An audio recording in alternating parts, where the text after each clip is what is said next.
Good afternoon. Here is the business news update on Today 95.1 FM. I am Wealth Wilson. The federal government has disclosed that out of 7,000 oil reserves that have been discovered in the country, only 1,700 of the reserves are currently producing crude oil. The government disclosed this in Abuja through its Department of Petroleum Resources. It, however, noted that measures were being put in place to produce oil from additional reserves in order to achieve the 40 billion barrel oil reserves target of the government.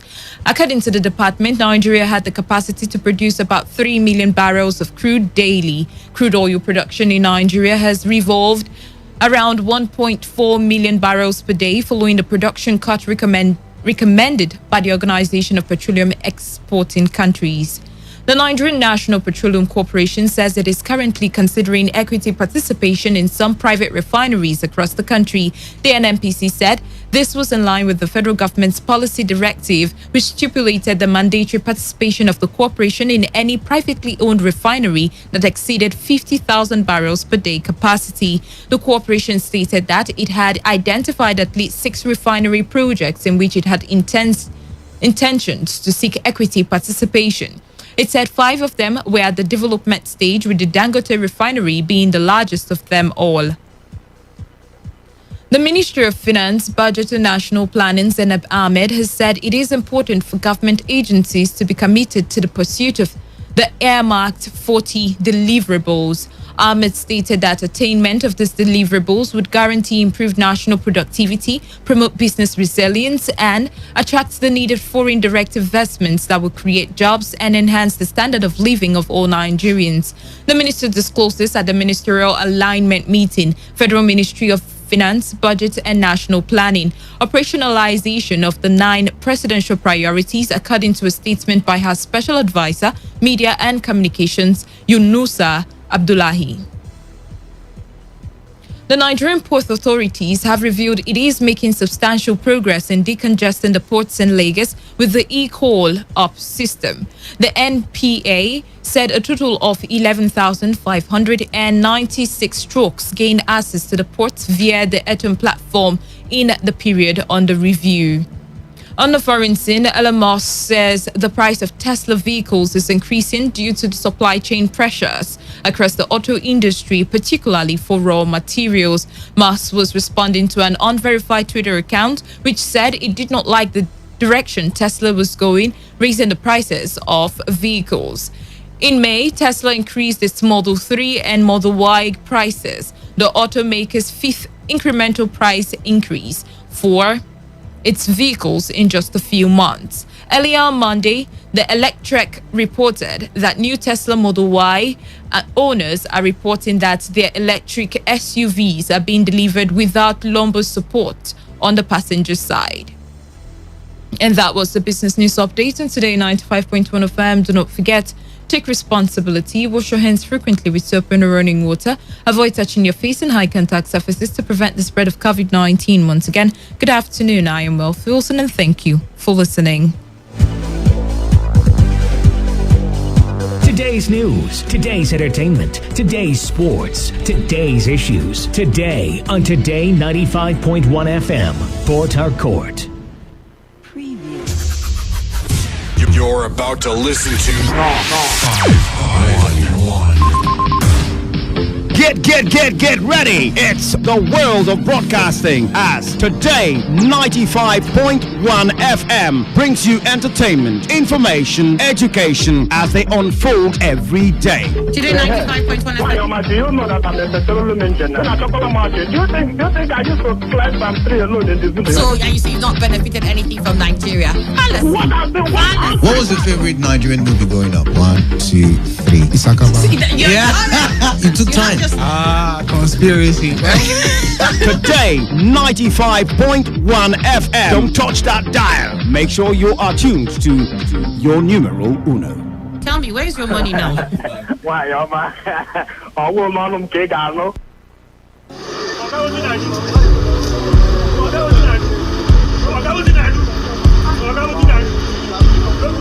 I am a proud Nigerian. I have been placed here by God for a time such as this. At my back, I ain't coming back. The degradation challenges and problems faced by Nigeria are the perfect backdrop for me to develop and utilize my God-given potential.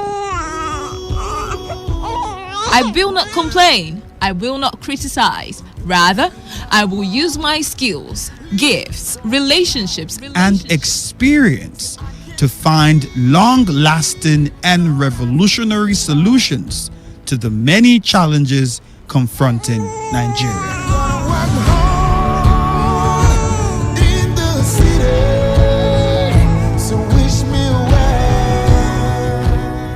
Nigeria will rise again.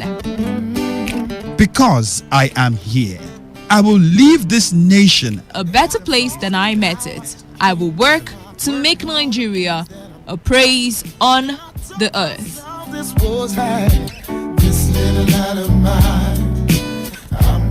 I will work to make Nigeria a praise on the earth. So help me God. Let me tell you how I got this far.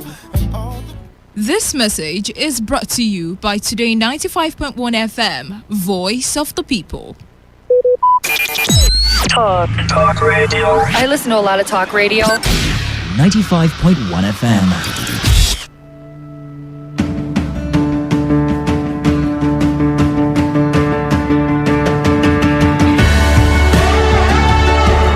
Education never ends, and we believe it starts even way earlier than most of us think.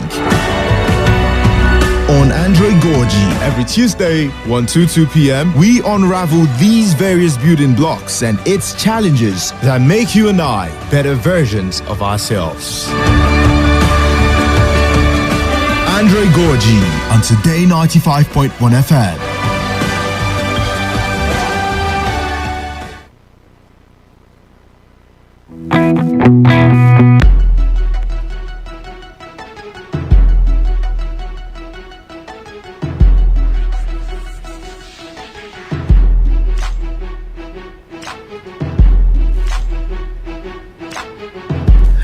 All right, good afternoon to you. 7 minutes gone past the hour of 1. I'm very excited to be in the studio talking to you, listening out there.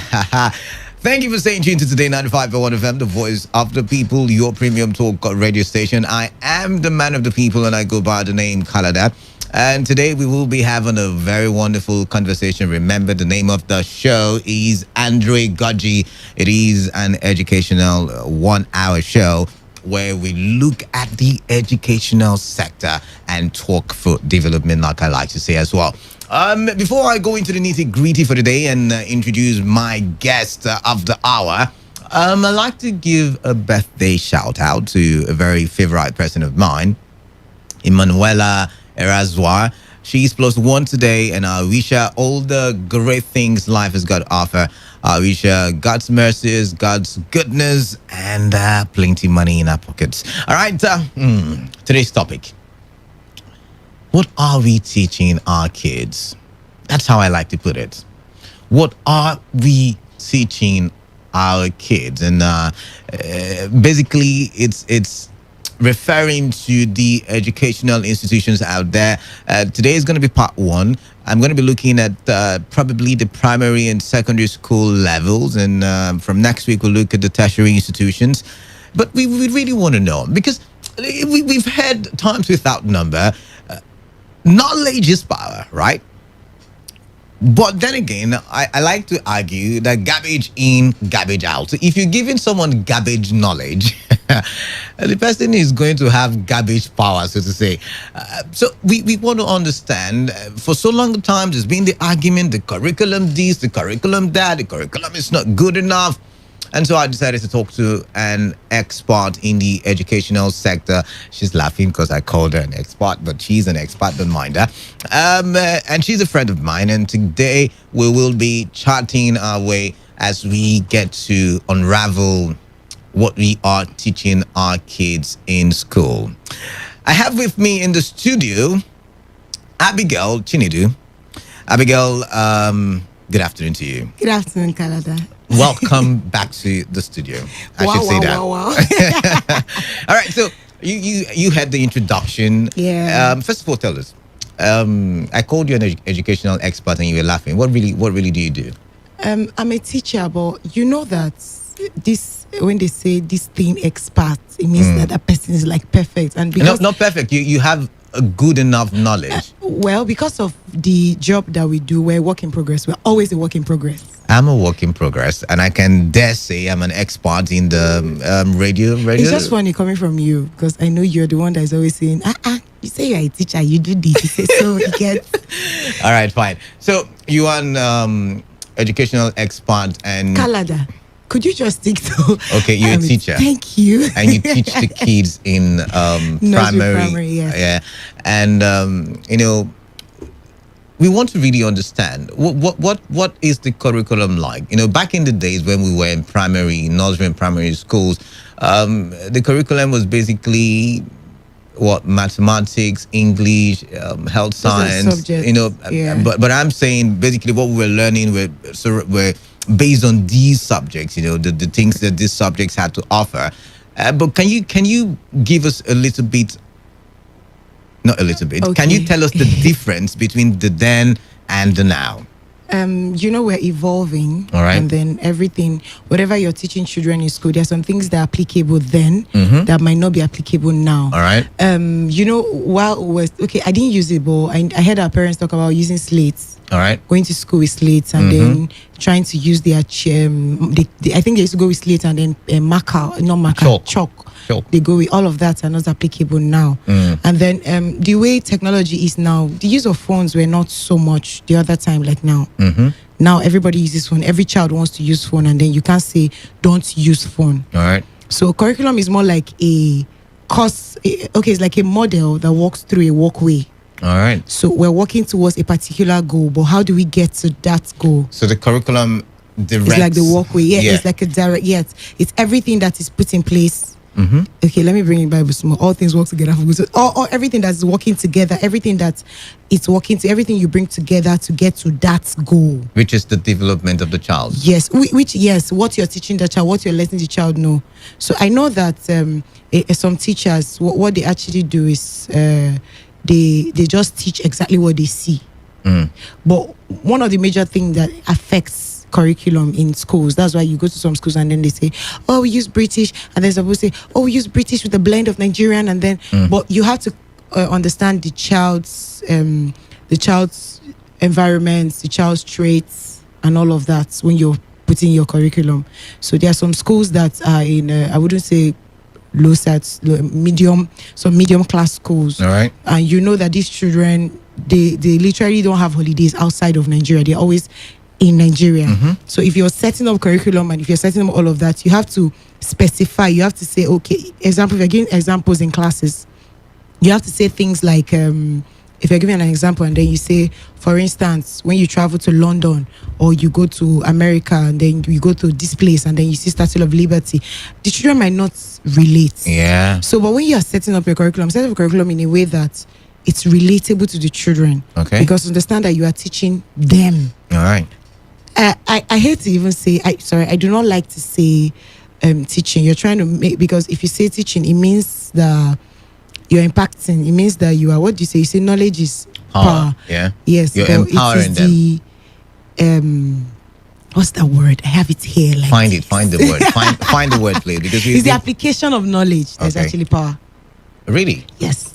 So when you tell a child that, for instance, something just happened and then they were teaching about family, and then they said, what is a family?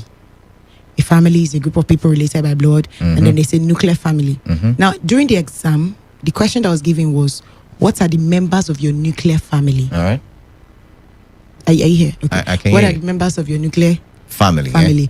And then the child said, me, my mother, and my sister. And then that teacher marked the child wrong. Now, you told the child that nuclear family is the circle. Nuclear family is the immediate family. That child doesn't have a dad. He's a single mom that raised him. All right. So who are his nuclear family? Him, his mother, and his sister. So when you're teaching or you're considering the kind of curriculum, don't, as much as we all want to use foreign curriculums, we want curriculums where our children will come out and they're like, where are this? Yeah, but you have to choose curriculums that are relatable to your children, because you have to first understand the children. Every school does not have the same kind of children.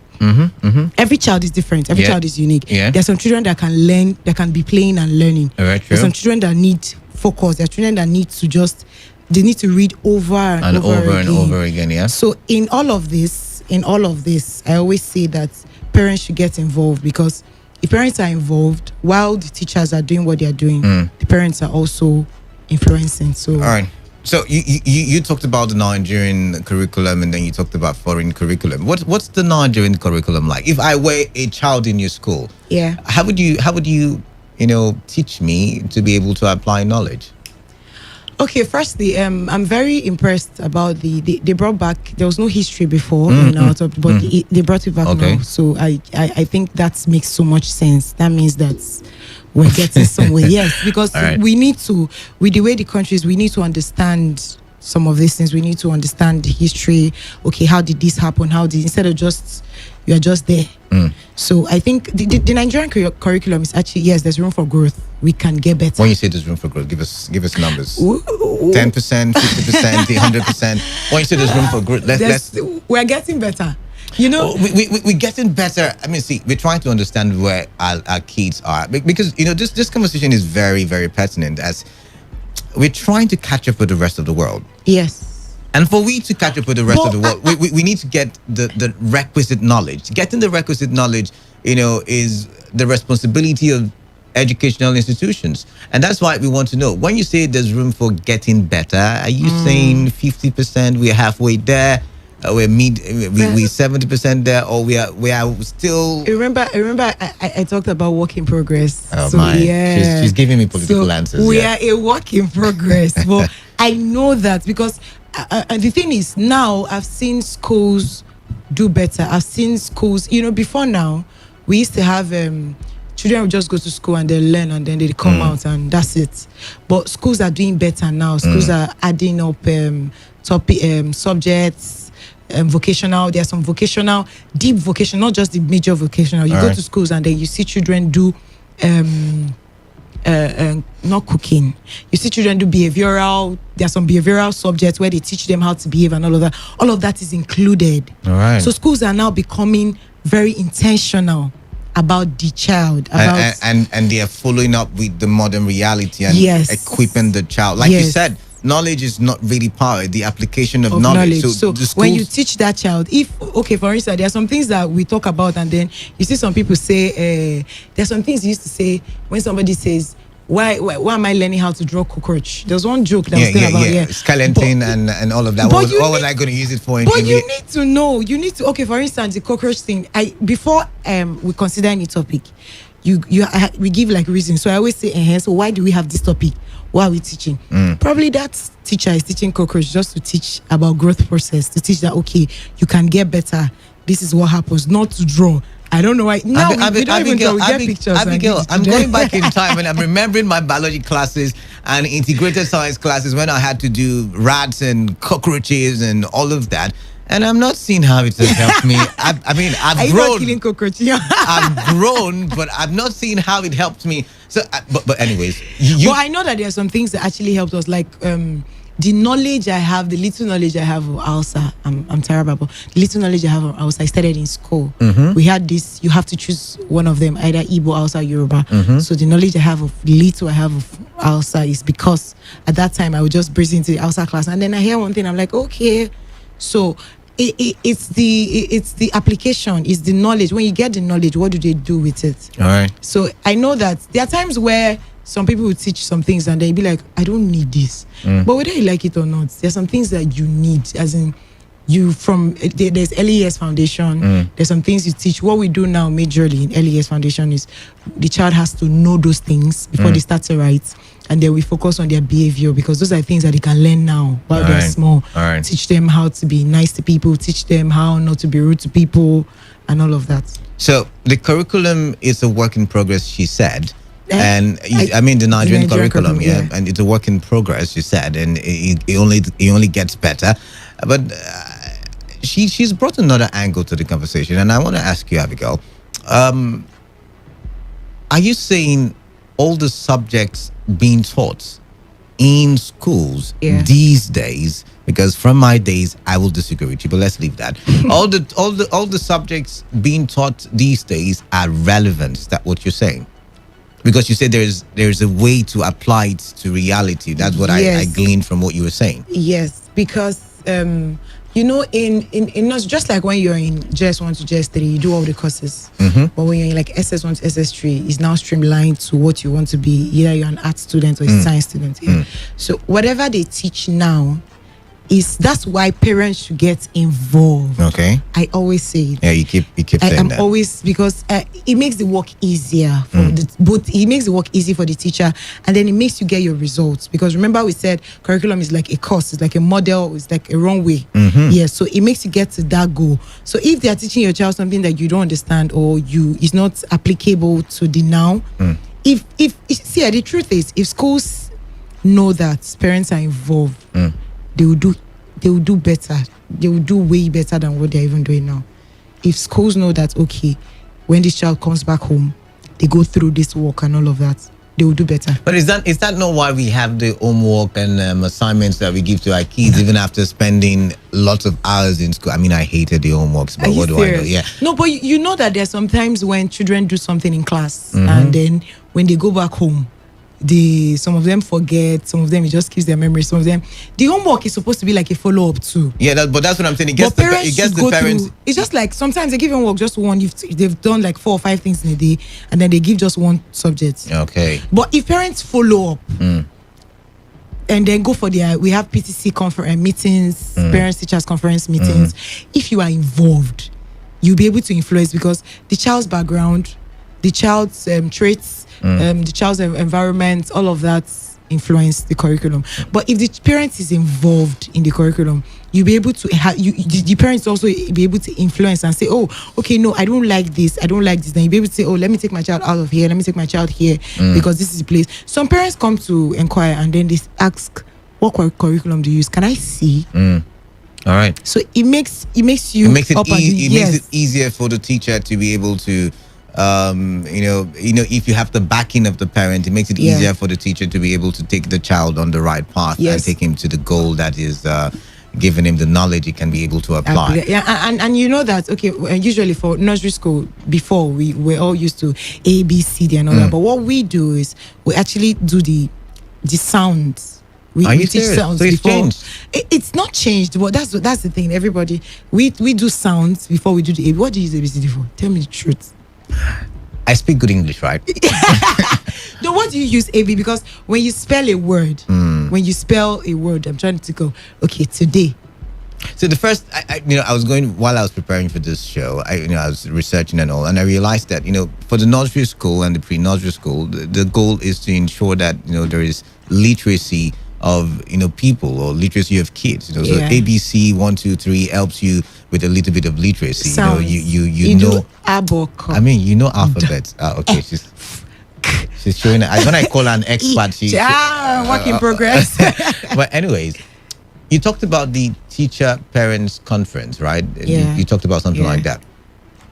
And in such conferences, you come across various teachers, I want to believe. Yes. And then you gave an example. Various parents. Teacher parents. Okay, it's per school. It's per school. Oh, per school. It's PTA. Okay, PTA. You know it as PTA. Okay, fine. But you must have, in your line of work, you must have come across several teachers. Yeah. And you made an example earlier where you said some teachers like to go straight, direct. What is in the book is what they want. You gave an example of nuclear family where the boy is from a single parent rather, and he described his family, his nuclear family, as the mother and the sister, and it was marked wrong. How well do you think our teachers are prepared? Because whether you like it or not, they are still part of the whole process. How well are they prepared in terms of dispensing knowledge to this younger generation? The question you might have to ask is, how well are school owners and administrators prepared? Because it is what you ask for before you employ it is you the school administrator is the one employing. All right. So if I have criteria, if I had standards, and I say, okay, this and this is what I want to achieve, and then the teacher comes and is not up to that standard, and then another question you ask is, how well are parents ready to pay for their value? Because the truth is, you have to, money has to, there must be an exchange.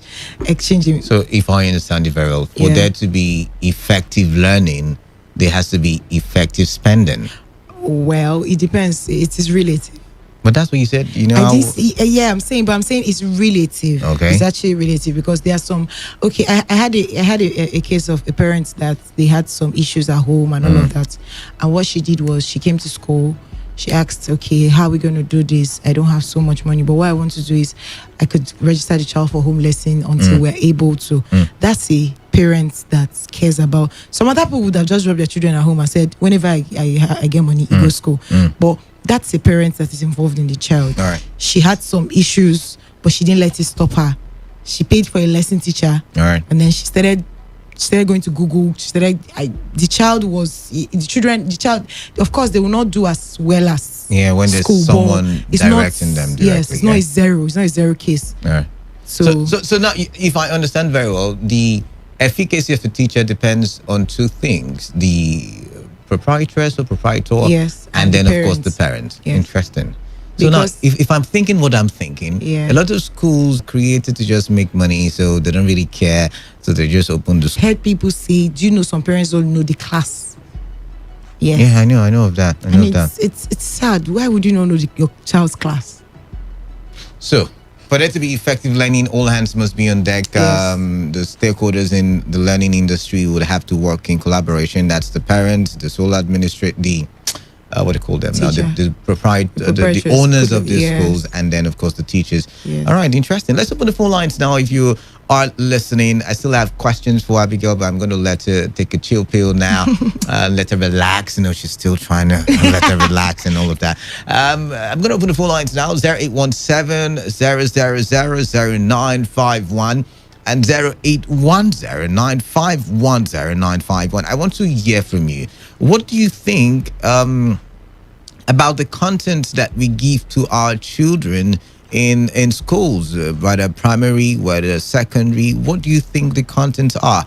How involved are you in the educational process of your children? These are some of the questions I want to ask on the show, but let's find out who we have here now. 95.1 FM. Hello, good morning. Good afternoon. Afternoon, actually. Wake up, please. I'm very much happy with this lesson, with this topic you people are raising today. All right, thank you very much. Let me first open up this one that is bothering me now. Okay. This one, primary school teachers are requesting money from parents. Why they say it is free and fair education for the state. I don't just understand. Please, you people should help me. Talk to them. At least there was one of you said something this morning. Said, with this, this can make the little children, because of the interest they have for the school, they will not feel fine. All right. They will not. Yes, both the parents. Somehow, most of the parents that doesn't know what is education, they just look and say, "Oh, go! I don't have money for now." But the parents will not feel fine. All right, we would have to, look for government officials to answer that particular one. Like the guest in the studio said, money usually is really, really important when it comes to learning. So maybe the government is, I can't say for certainty, but maybe the government is lacking in certain areas, and that's why the teachers are asking for money. But we would have to speak with the Commissioner for Education on that very one. So if you're going to join us in this very conversation that we're having, which is that the Nigerian curriculum, like she has said, is a work in progress, and that for the child to be properly developed, the parents, the owners of the schools, the teachers all have to work hands in glove to make sure that that goal is achieved. And then we talked about several other things, but really, how involved are you in the educational process of your children? That's one thing that we're about to find out on the show. And what do you make of the content being dispensed in nursery, primary, and secondary schools? I mean, they call it knowledge, right? So the numbers to call in are 0817-000-0951 and 0810-951-0951. All right, Abigail, let's look at some of the subjects that are being taught in schools. Okay. era and period. Last week we talked about religious studies, for instance, where there is the merger of both CRK and Islamic national values. Islam. Is it regional? Is it what you guys call it? Yeah, religion and national values. All right. So some of the subjects really are they really what's the word? Are they really fit for the children? Are they really the requirement the children need in this time and generation? Yeah, what they did, it was the same thing that we usually do. It was the same agric and all of that. It was the same thing. All right. But what they just did, they just removed, sieved some topics and then made it like they redefined. They redefined. So it's the same subjects that we used to do, but also some things have been removed, some things have been added. Yes. Oh my! All right. Okay. Some schools still do the agric. Some schools they only probably during tests or exams. They just so when you talk about you say some schools are doing what agric is it called? They still do the normal subjects, the one the all right. They still do the English, CRK. okay. Yeah, they still do that. It's not, they don't merge it when they teach because sometimes it's actually confusing. Okay, you're still talking about the religious studies. Yes, they have religious and provocational studies, religion and national value, cultural and creative arts. So they just merged it and they made it easier. It's actually kind of easier now. So people have started adding, some other schools have added their own, so they have time to add up some behavioral, sex subjects, education and all of that. Yes. So let's look at a subject like agriculture, for instance. Does it equip the child with let's say modern agricultural skills? Yes, they do. Even the one you were so learning. It's no longer O and cutlass. When you were learning O and cutlass, were you not learning things like tractors? It was just you did. I did, right? Why you were trying to say that? No, okay, fine. I learned tractors. Yeah. But did I learn how to use the tractors? Did I really, or was I just taught that this is a tractor and it can No, now that's why they do because of this COVID and all of that. Some people they've relaxed a bit on excursion, but some schools go every time. Oh, they go for excursion. They go to these places where they make biscuits, where they make a lot of things, so the children see it. So now what they do is they just have videos where they play it. Schools are becoming they play videos of it. Okay, we're learning this, and then we need tractor and all that. They play video of it, and then so it is the technology is making the work easier, but you're doing the same thing. Interesting. Yeah. And now I feel like I learned something new. So they're equipping the children with knowledge that is applicable in this time and era. Yes. So a lot has changed. Even if you wouldn't use it, you're learning skeleton, and then I wouldn't be a doctor. There's sometimes when you go somewhere and then somebody's talking about something, you say, I know this thing. There's this sense of belonging. All right. Yeah. So it's actually, I should go back to primary school then. You should read your primary school books. All right, keep your calls coming in 0817 0000951 and 0810951095. And do you have any question? Do you want to ask any question? You can also call in. What do you think they are teaching our kids in school? Now I just realized that the content is better. The children are even smarter because of the kind of knowledge that they are fed with every day. But then again, how involved are you? How involved are you with this process of learning in your children's life? Let's take this call. Lost that one. Okay, keep your calls coming in 0817 0000951 and 0810951091. Now, while we're waiting for the phone lines to ring, okay, I'm gonna take this call first of all. 95.1fm, what's your name? Good afternoon. Sounds like Grandpa. Welcome. Yes, I'm Grandpa. Good afternoon, our guest. Good afternoon, sir. Happy New Month. Same to you. Same to you. More jubilations in your life. All right, thank you very much. Thank you. Yes, you mentioned something that struck me. Okay. That CRK is combined with, what do you call it? IRS, yeah? Combined with other things, and then some schools add and some schools remove. I want to ask, is there no standard of a subject that every school must go through and then write in exams the 10 questions that will come out through? Is there no standardization? Is it that any school can write anything? Like, again, you have mentioned of making things easy. in a situation where you have only 3 or 5 teachers in a school of about 600 to 1,000 pupils. How in a government school? Yes, public schools. Okay. Yes. How will they assimilate? How is the assimilation going to be where they don't have even chairs to sit? Some sit on floor, some not even know have a place to sit. They hang around. How can these subjects the children assimilate and then be sure that they have learned very well? How is education? Is it watered, or is it now brought to a level that anything can happen because in the exams every person will pass? Most importantly, you are aware that in many schools, whether they read or not, they'll stop at SS2 and they have right to a and have AAAADD. How is a curriculum in them that can carry them to future, so that as this man of Adric, he's telling, he knows it because he read it, he can't forget what he has read. How is it happening to the new ones now, the current pupils and students? Thank you. All right, thank you very much. He asked a lot of questions yes, there. Did. All right, he was talking about the religion and national value.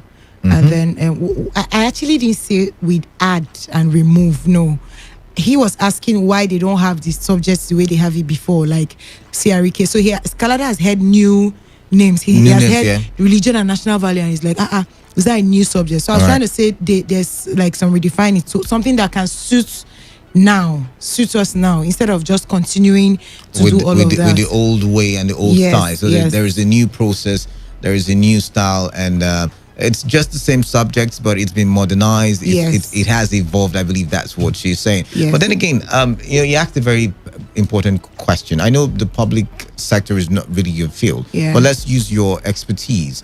150 children, let's say, in a particular class, and like you already mentioned, some of them have different ways of assimilating the knowledge being passed on. How do you think the teachers in the public space, in the public educational sector, in the public schools rather, should go about making sure that each of this child is able to leave with knowledge that they can apply? Now, you see why I talked about the PTC meeting. You see why I talked about the PTA meeting, and then I talked about parents attending these meetings, because I know that I don't know if I know it still happens. I don't know. I've not asked in a while, but I know that they have PTA meetings in public schools. True. Yes, they do. So if they're able to go there, but because for private schools, you barely see 100. I've not seen. Yeah, maybe 30, 40 in a class. Thank you, because some people have even limited it to 15, 20. All right. Because the curriculum, one of the major things that affects curriculum is the learner.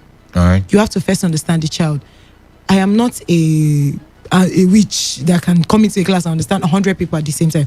But if you have 20 people, you know that it's this person, this person, this person, this person, this person, and then there's space in the class. You're able to teach and then make them understand. Is that why we have primary 1A, primary 1B, primary 1C, and all of that? Some people have even modernized it. They have primary 1 shine, primary 2 love, primary 3. It's just beautiful. All right then. All right, keep your calls coming in. Interesting conversation there. Let's look at Twitter if we have any message there while we're waiting for the phone lines to ring. All right, network. This one says, good afternoon. Is this for me? I'm wondering now. I'm looking at it. This is good afternoon. I think Nigeria has all it takes to compete, but this is only achievable when our leaders stop playing politics with our educational sector. Now, let's even go to that conversation now. We're looking at the children. I mean, we've seen videos, we've seen conversations where children abroad are doing innovative things. Children abroad are, for instance, into computer algorithms. But when we look at our curriculum here, it seems to see we are far away. We're not catching up.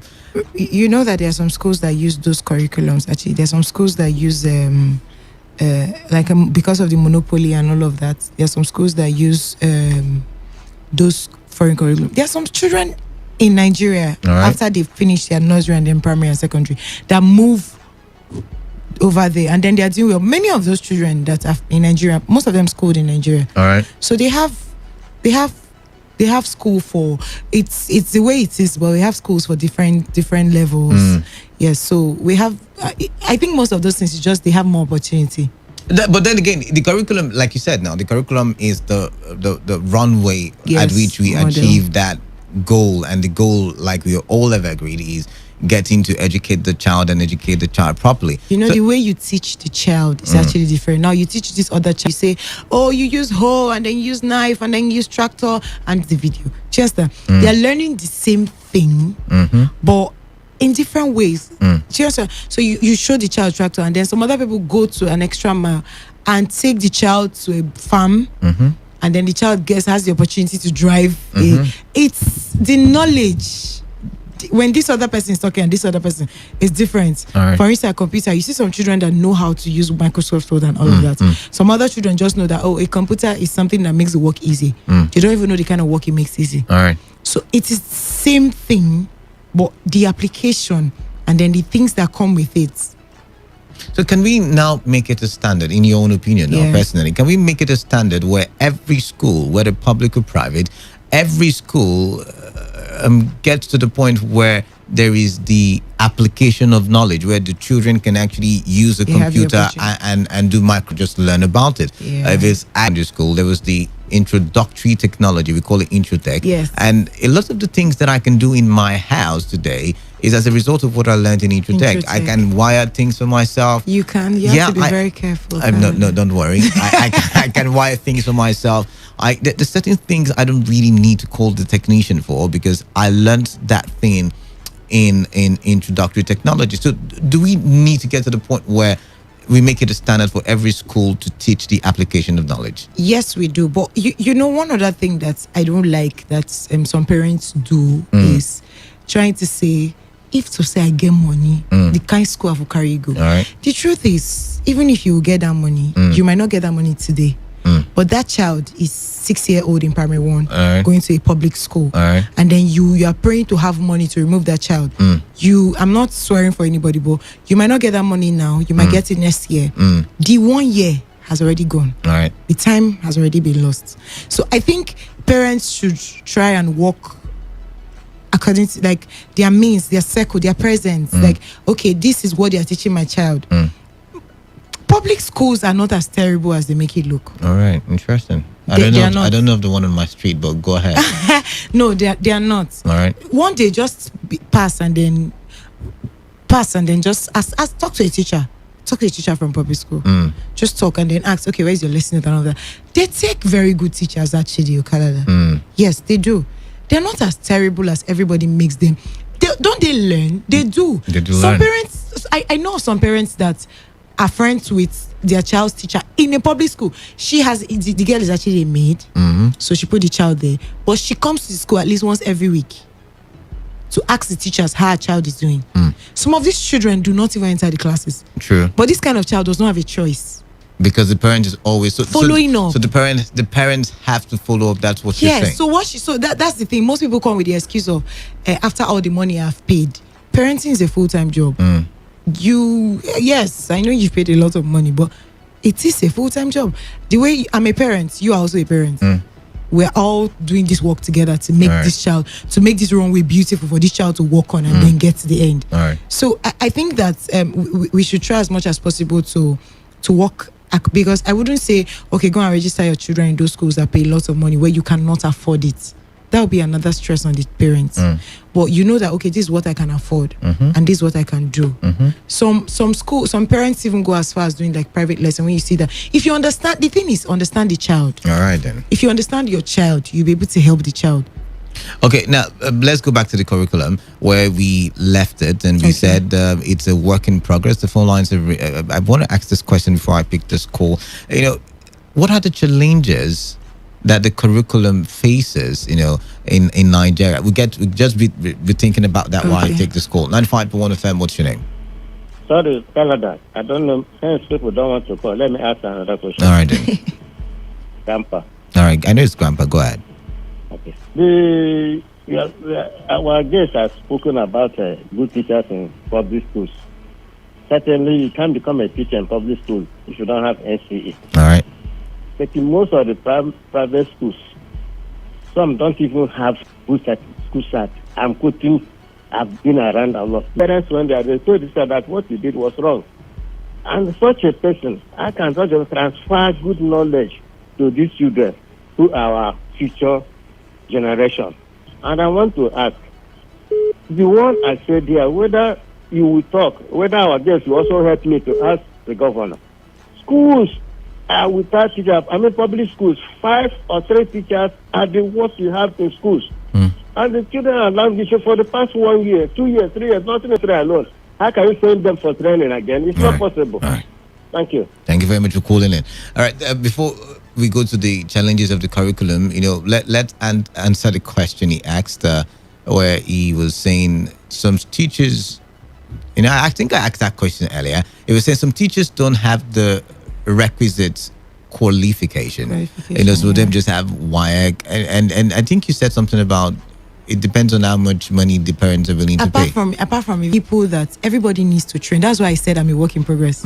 Because we, in as much as we've been doing this, we still are getting better. We still get to train. And then, so there are some schools that actually train their teachers. You see somebody that is an NC holder and then she's able to stand where there's a PhD holder. Because some schools have some policies. What they do is they sign and then they say, if I train you, you have to work with me for some particular years. They are focused on their results.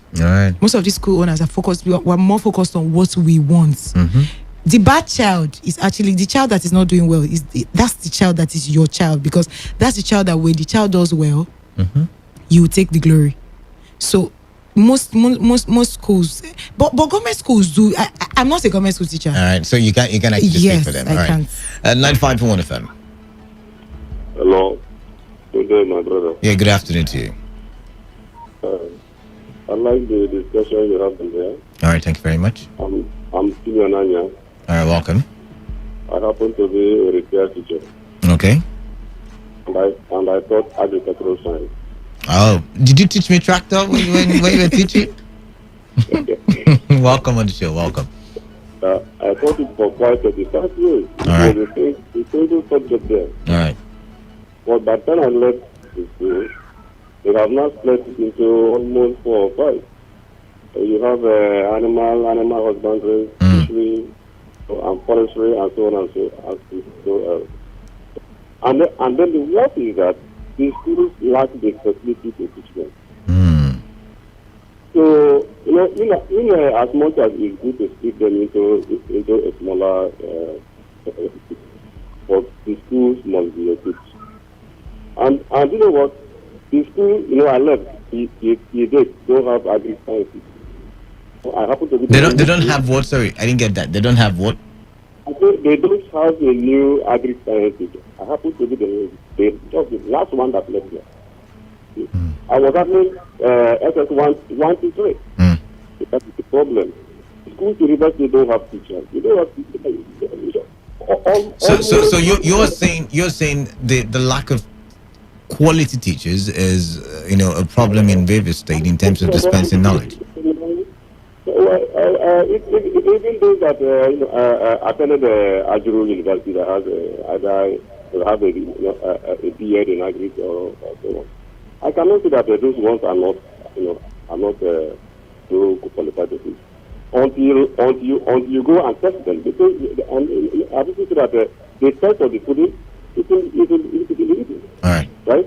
Yeah. So after you have employed them, you go there and monitor them and see whether if they are actually teaching or not. All right. But schools to university don't have teachers. All right. And the government is talking about that. Thank you very much. Thank you very much for calling in. 95.1 FM. Hello, Canada. Good afternoon. Good afternoon to you. What's your name? My name is Evelyn. Please, the issue is that most of the government schools, you have qualified teachers there. Even in the lab, they have a good computer laboratory. All so right. the issue is that most times the children don't even access the computers because there is no light. All right. Most teachers in public school are more qualified than the ones in private schools. Interesting. But the problem is that the people that they are too much for one teacher.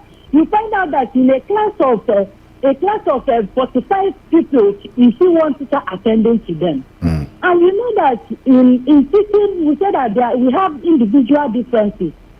So a teacher to be able to attend to this one that is low in learning, this one that is fast in learning, there has to be about 2 or 3 teachers that is attending to them. You don't expect all of them to learn at the same pace. And for a teacher to be teaching up to such a number of students, there is no way you expect the teacher to do magic. So the ratio of the teacher to the students is very low. It should be a teacher to 20 or 25 persons rather than a teacher to 45 to 50 persons. Go to St. Andrews and you actually understand what I'm saying. Right. When you go there, you discover that you have up to 50 pupils in a class of just one teacher. Are you a teacher, Evelyn? Hello?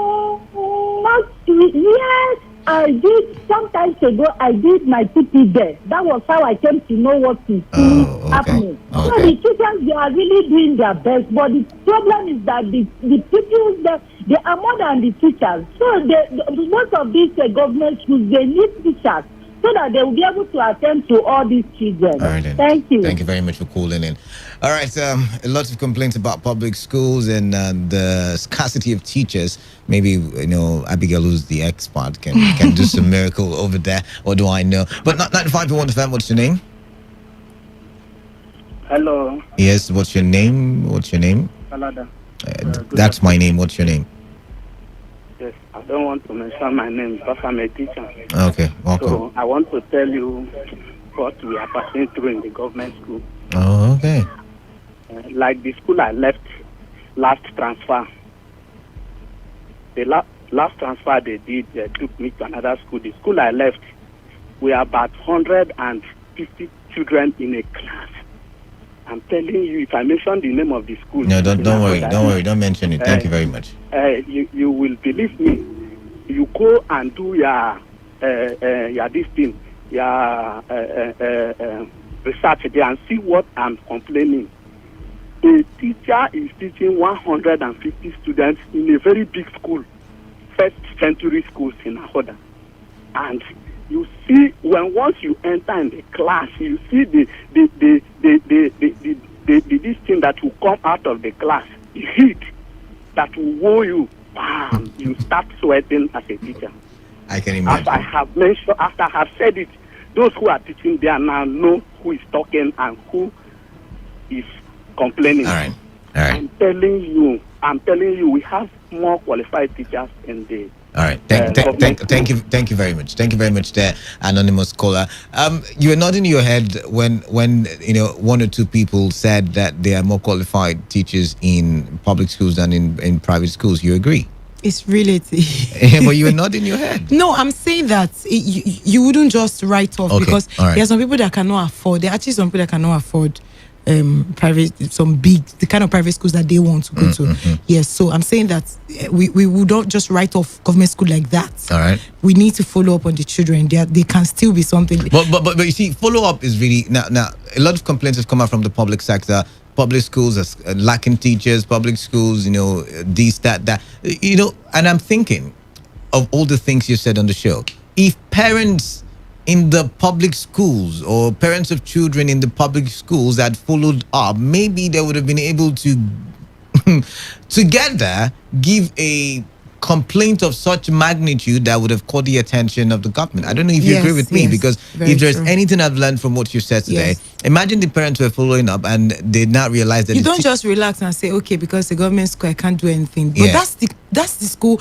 The day you decide to enroll your child in that school, it means that you are a part of that system and you pay taxes. So yes, you have the right to that system as well.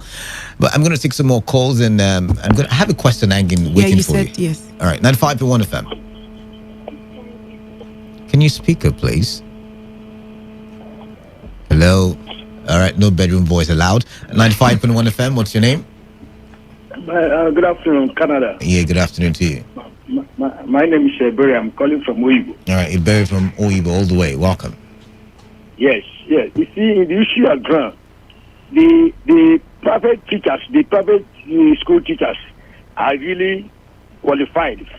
than the one of the government school teachers are really qualified than the one of private teachers. Okay. But the children of the private schools are better than the children of the government schools. The reason is this: the government have neglected the public school. It doesn't want to. They don't want to help the teachers. They don't want to empower them. They owe them. So these teachers now, when they come to school, they feel reluctant. They don't even care to kill themselves or stress themselves in teaching. And the children will be playing around.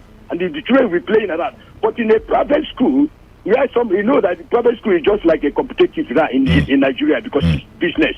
Now, everybody, even though if it is a O-level teacher is teaching there, they will make sure that their child is learning, is there. They take care of them, they monitor them on their movement. And the proprietor of the school will also be going around, knowing that it is a competition, that if they did not, any child from here did not do well, they may, remove him to another school. So they will be doing well. Anytime you see a child from a public school going to register from a private school, they will test that child, and you will see that the child position is very, very low compared to the ones in the school. Yes, I've seen it before. All right, we've got to go. We've got to go. We're out of time. Okay. We've got to go. Yeah, we'll get to that. So let's quickly. What we talked about the factors. You said challenges. Factors influencing and challenges. The teacher training. There is kind of limits in teacher training. So some people, we have people that specialize in curriculum development. That's what they do. And there's a limitation in that aspect in Nigeria. Yeah? Yes, for teacher training. All right. Somebody was saying time. They have time during the holidays, during public holidays, during the midterm break. Then availability of teaching materials. All right. Yeah, we talked about the resources too. We talked about things that can aid them to learn. We talked about the child that you just tell who tractor, and then the other one you play videos and all of that. Yes, so the use of technology to make the work easier. We're trying to go ahead. Go ahead. The use of the work to make it easier. Then time allocation. Before we used to have like 30 minutes, 20 minutes, but now there's actually more time now to teach, because there's sometimes when there's some topics you need to explain over and over and over. I used to have again. 1 hour for certain subjects. So I don't know, but let's double go. period. Yeah. Okay. So we have classroom practices, extracurricular activities that can include you can include it in what you're teaching. All right. Yes. Okay. So Abigail, can we have your handle so in case we have more questions, we would ask you online? What's your social media handle? On Instagram is Spesh Abby, Instagram and Twitter. Spesh Abby. Yes. SPESHABBY. All right then. And then on Facebook, Abigail Spesh Chinedu. All right then. All right. Thank you very much for coming in. I did learn something new, and that was that is the fact that knowledge is not really power. Applied knowledge Application of is what is so power. Get involved in your child's work, I will, please. when I give birth. Oh, yeah. All right, thank you very much. Stay tuned. The news update is up next.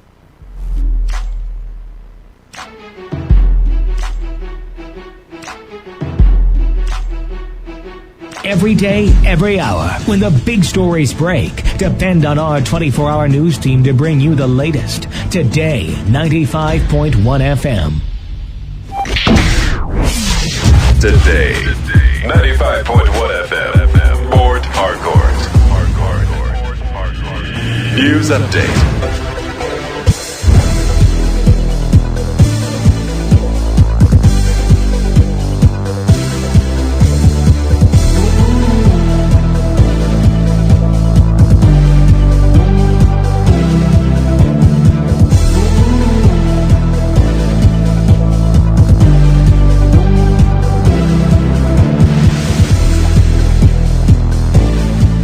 Hello and good afternoon. Here is the news update on Today 95.1 FM. I am Wealth Wilson. President Muhammadu Buhari has forwarded the name of Major General Farouk Yahaya to the Senate for screening and confirmation for appointment as Chief of Army Staff. Senate President Ahmad Lawan read President Buhari's letter to request at plenary. President Buhari had named Major General Yahaya of Course 37 as the acting COAS following the demise of Lieutenant General Ibrahim Atahiru in a NAF aircraft that crashed in Kaduna. President Muhammadu Buhari has approved the sacking of the top management staff of the Nigeria Social Insurance Trust Fund, reconstituting the board. This was disclosed in a statement signed by a spokesperson of the Ministry of Labour and Employment, Charles Akpan. The NSITF Managing Director and Chief Executive Bayo Somofun said the executive directors in charge of finance, Jasper Azwotalam, investment operations and administration, Tijani Suleiman, and human resources, Olukemi Nelson, were relieved of their positions with effect from July 1, 2020. Also relieved of their appointment were the 9 top management officers on suspension with the MD and EDs who had their appointments terminated compulsorily, with some to be retired after demotion in ranks from their present ranks as recommended by the panel. Consequently, Michael Akabugu has been appointed as the new managing director / chief executive officer of the agency. The Niger State Police Command has described as untrue claims that the registrar of the National Examination Council, Professor Godswill Obioma, was assassinated by unknown gunmen in Mina. The organization said his family had formally announced that he passed on after a brief illness at the National Hospital in Abuja. The spokesperson of the Niger State Police Command, Wasiu Abiodun, a deputy superintendent of police, made the clarification. No fewer than 4 people have been killed and 1 person injured as bandits attacked Gosak community in Jema local government area of Kaduna State. Kaduna State Commissioner for Internal Security and Home Affairs, Samuel Aruwan, said the armed bandits invaded the community and killed 4 residents, including 2 males and 2 female.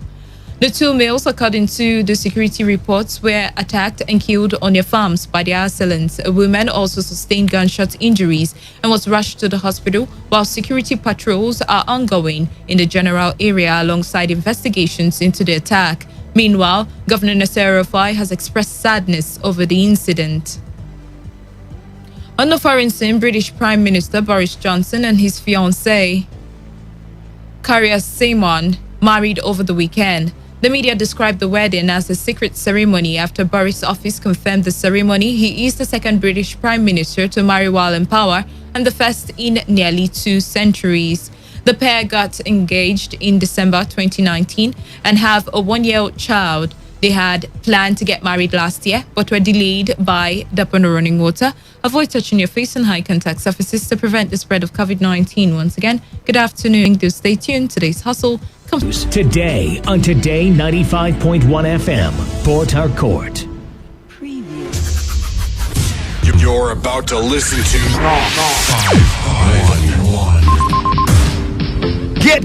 Get ready. It's the world of broadcasting as Today 95.1 FM brings you entertainment, information, education as they unfold every day. Great Nigerian movie going up. 1, 2, 3. Isakaba. Yeah. It took time. Conspiracy. Today 95.1 FM. Don't touch that dial. Make sure you are tuned to your numeral uno. Tell me, where's your money now? Why, man? I will not get out.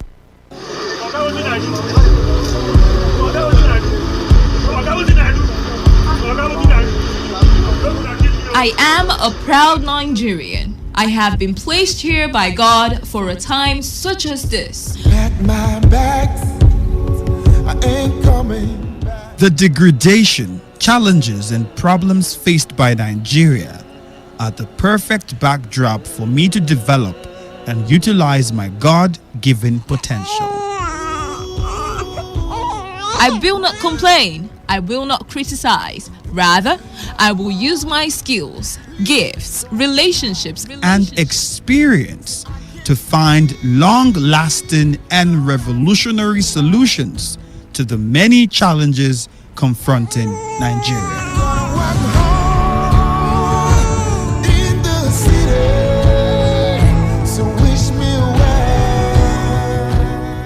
Nigeria will rise again.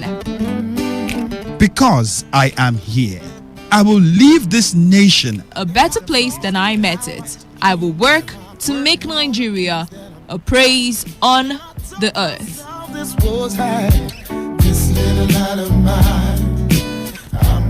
I will work to make Nigeria a praise on the earth. So help me God. Let me tell you how I got this far. This message is brought to you by Today 95.1 FM, Voice of the People.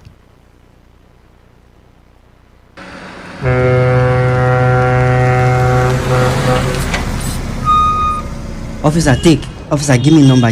No time. Ma dey match am. They go. What? You bribing the officer of the law? You under arrest.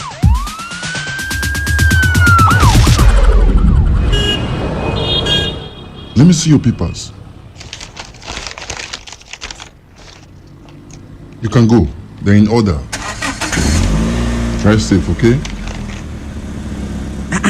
I don't understand though. No be the same country again. Officer reject bribe. They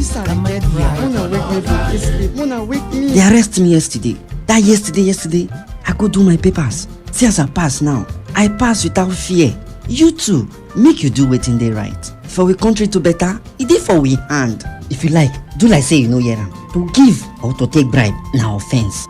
Una don hear am, abi? You hear am too, abi? You hear am. You hear am well. They themselves, they hear am.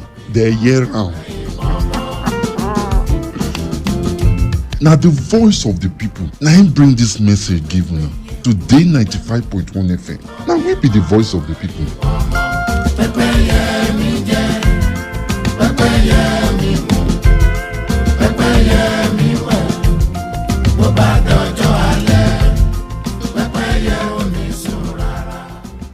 Ladies and gentlemen, may I have your attention, please? This president's failed. It's about the future of this country. We're going to take it back. You asked us to vote you into that position so you can bring about that Solution. So when you vote me, then you sleep. Let me see if I can take another phone call. Hello, Today 95.1 FM. Good morning. What makes a policeman to be able to feed is the gun he's holding. They use their gun to extort money from people. Good morning. What's your name and where are you calling from? No longer news that we are truly the voice of the people. Am I not a slave in Nigeria? I refuse if you are. If you're a slave. Let's not get to that now. So the Nigerian constitution. Rob is philosophizing. You spot the difference now? This is today's hustle. One show that embodies objectivity. We raise the bar in examining the good, the bad, the sordid, everything that has to do with society. In America, you buy a big house and you pay gradually for 30 years of your life. That is politics. In Nigeria, you carry all your salary and go and rent one room. Bad politics. Everything that has to do with you society. must negotiate. If we don't negotiate, when a man is pushed to the wall, he bounces back with double efforts. We have been pushed to the wall. The Hustle. Every weekday from 1 p.m. to 3 p.m. on Today 95.1 FM. This is today's hustle. One show that embodies objectivity. We raise the bar in examining the good, the bad, the sordid, everything that has to do with society. In America, you buy a big house and you pay gradually for 30 years of your life. That is politics. In Nigeria, you carry all your salary and go and rent one room. Bad politics. Everything that has to do with You society. must negotiate. If we don't negotiate, when a man is pushed to the wall, he bounces back with double efforts. We have been pushed to the wall. The Hustle. Every weekday from 1 p.m. to 3 p.m. on Today 95.1 FM.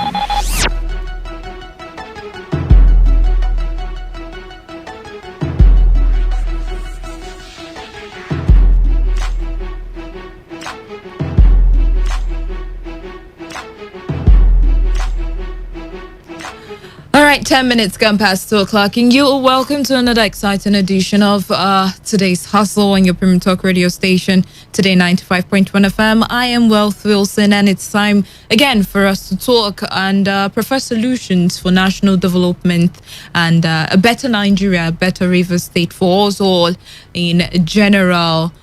Once again, you are welcome. It's time for us to talk. Now, yesterday, we pretty much looked at the effectiveness of the stay-at-home order by the IPOB and the government's refusal of such order, especially for activities within the state and even outside the state. And we did see the chaos that erupted, especially in some states in the country. And then all of this, occurrence and all of these situations only bring one thing to bear, brings one thing to mind. The country is indeed not under a united umbrella, whether we like it or yes. That is the very candid truth. We look at the political, sphere of things in the country. We look at our politicians and the style of politicking over the years till date. And we try to see how we can talk about how much we've evolved in the political sphere with our politicians and selection of leaders and followership over the years. And truth be told, little or nothing has changed. Because if a lot has changed, I'm thinking that we'll probably have a better Nigeria, a better economy, better people, sustainable jobs for the people, working sectors, less embezzlement of funds that would be used to revitalize and reposition the country.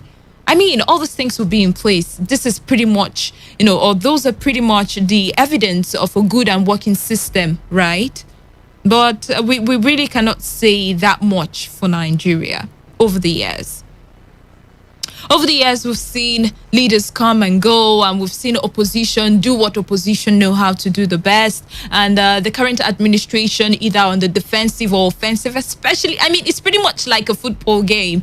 The one club picks to be defensive, the other chooses to be defensive. And it's pretty much the same thing, right? Like somebody I know would always liken the situation of the political sphere in the country to a rocking boat. It just tilts left and right, like it would capsize to both sides and never really going forward, if we're being honest. And today, I would really appreciate, some sense of honesty, especially with our discussion today. Because today we're going to be talking about who are you loyal to? Who are you loyal to? We're not talking who would be the president or the governor of the state come 2023. We're talking how do we get to the point where we have better leaders? Because there's too much going on in the country and we're looking for ways, preferring solutions, whether you're of the APC or PDP or a political or whatever it is you associate us. We're all looking for a solution for the country, a workable solution, the kind that can be instituted and instigated as soon as possible. But all of the problems that we have pretty much point to one solution. All of our problems they're just problems of the mind. Hear me first, right? We're talking about a better Nigeria, and every time we talk about a better Nigeria, we always mention that the people have to come to the realization. And what is realization? It has to do with the mind. The leaders have to come to a realization it has to do with the mind. So it's all a thing of the mind. Now, I want you to make a very sincere and conscious contribution to the show today. Who are you loyal to? It's a very simple discussion, a very, very simple one. Now, I was, flipping through papers, not physically flipping through anyway. Right? I was going through my phone and, trying to compare the different opposition and current administration response to, style of leadership, to development and how much changes they've been able to institute within their jurisdiction of leadership in the country. And one thing was clearly evident. Opposition was always doing what opposition knows how to do best, criticize any administration that does not belong to their party. And the current administration, which of course is not part of the opposition, only has one responsibility. In all of the papers that I went through and all of the stories and issues that I saw, they had just one thing to do: defend themselves, point out the flaws and the folly of the opposition, and make themselves look as though they are one in all, but then just that they are on different camps. So apparently, it's pretty much pointing the same issues to the same people, but under a different umbrella or a different name or a different group. That's pretty much how it has been. Now, when you come to the national sphere, you find that, of course, from the federal, you understand that the leadership on the federal is, of course, belonging to the APC. And the PDP, being the opposition on that level, have always berated the activities and the strides of the APC. Always talked about how the APC tries to, deceive the people, lure the people, lie to the people, coming up with fictitious plans and performance campaign that they never ever get to actualize, and always come up with excuses as to why they cannot actualize all of the plans and promises that they've made to Nigeria. In fact, the PDP, when they talk about the APC, always mentions that the people are no longer interested in their staged presidential addresses and affairs or management of affairs of the country. The people have lost hope and, of course, also lost interest. And then you come down to any state, and one of the states that we would use, of course, is Rivers State. And you find that the APC is pretty much replicating the same thing the PDP does to the federal APC here in the state. So they always talk about how the current administration does little or nothing to improve the lives of the people, or has misplaced priority. The people have lost faith in the current administration or even in the PDP. And the followers, one thing we have to mention, the followers within these political parties pretty much just follow as the leaders instruct. Now, let me break it down. We have a followership that have lost track of the ideals and the expected results of their following to a particular party. Let me say that again. The followers, right, are pretty much like the ones that they follow. I don't like to use the word follow blindly. I'd rather just say everybody has their own ambition and have their own desire. So they pretty much follow through with the light or with the torch bearer that leads them on the path of the ambition that they all want. The same thing is likened to the leaders. Every time we talk about our leaders and we say our leaders are too ambitious, they are all about their ambition and little attention given to the plight of the people or to the issues that affect the people in which they were, put in that position in the first place to serve.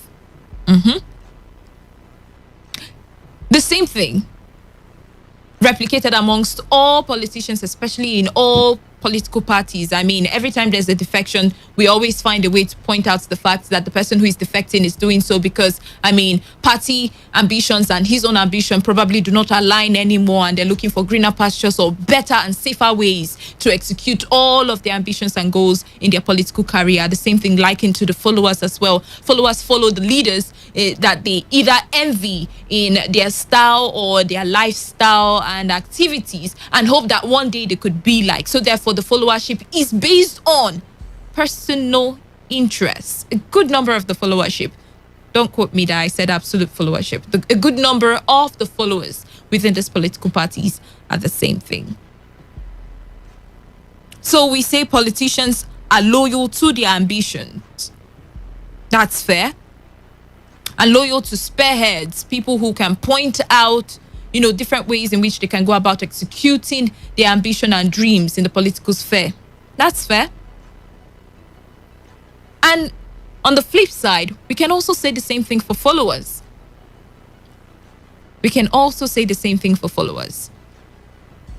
Now, if this is fairly obvious for all of us to see and understand, especially with the leadership and followership style of the country, who is then fooling who? Who is impoverishing who? And then who is causing the suffering of the masses? When the leaders have ambition they have to follow, and the followers have ambition that they have to pursue as well, and by doing so have to pay a blind eye to all of the follies and flaws of the leaders, just so they can be favored or just so they can become, elevated at some point within party politics, of course. So who is impoverishing who? Everybody has something that they are loyal to. Something that they are loyal to. I mean, you mention a particular, wait for the response that comes. The same thing of that person. Not necessarily looking at the facts as to... That's pretty much how it happens, right?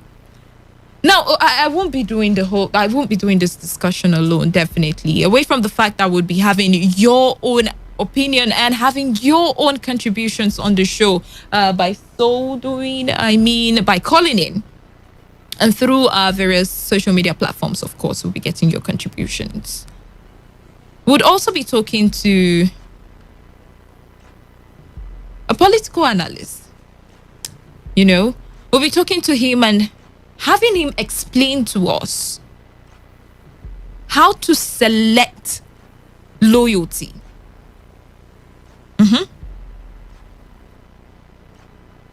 And in the long run of pursuing our ambition within the political sphere, who then remembers to pursue good results for the people, leaders and followers alike? Because until we're able to answer the activities and style of activity, and in this style of governance in which this party has decided to toe in this present administration, it is wrong. It shouldn't be this way. It should be that way. Until we begin to prefer answers to these questions, then we would continue to be people on that rocking boat, tilting left and right and never moving forward, because and accusing each other and never really putting all hands on deck. Remember, every time an administration, but imagine you were not even involved or shackled amongst any of these political parties. Who is a Nigerian to you? And who or what is the Nigerian loyal to?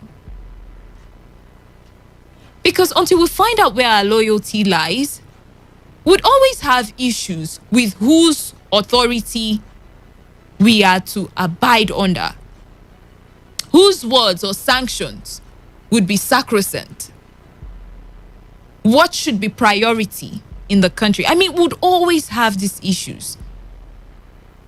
We would have issues as to who should be the leader and why isn't the leader coming from my place. Now, if we are loyal to the Nigeria that we all claim to be, would we have the issues of marginalization? Would we have the issues of corruption? Deep-rooted corruption. I'm not saying that we're going to completely eradicate all of these vices, but then they probably would have been reduced to the barest minimum if we have answers, true answers to very important questions, such as who are we really, and what or who are we loyal to as a people. Well, we're trying to reach out to our guest because it's going to be a call-in or phone-in conversation with him. We'll just open the phone lines and take a couple calls while still trying to establish communication with the guest. Let me get to hear from you first. 0817-00000951 or 0810-9510-951. It's not like one of those conversations where we get to apportion or allocate blame to ourselves. We just want to get honest answers and see amongst the majority of people who call whether we really understand who and what we stand for. 95.1 FM. Hello? Hello, good afternoon. Yeah, right. My name is Asitanka. You're welcome. Hello from Okrika. You're welcome. Great to have you on the show. Yeah. Who is a leader?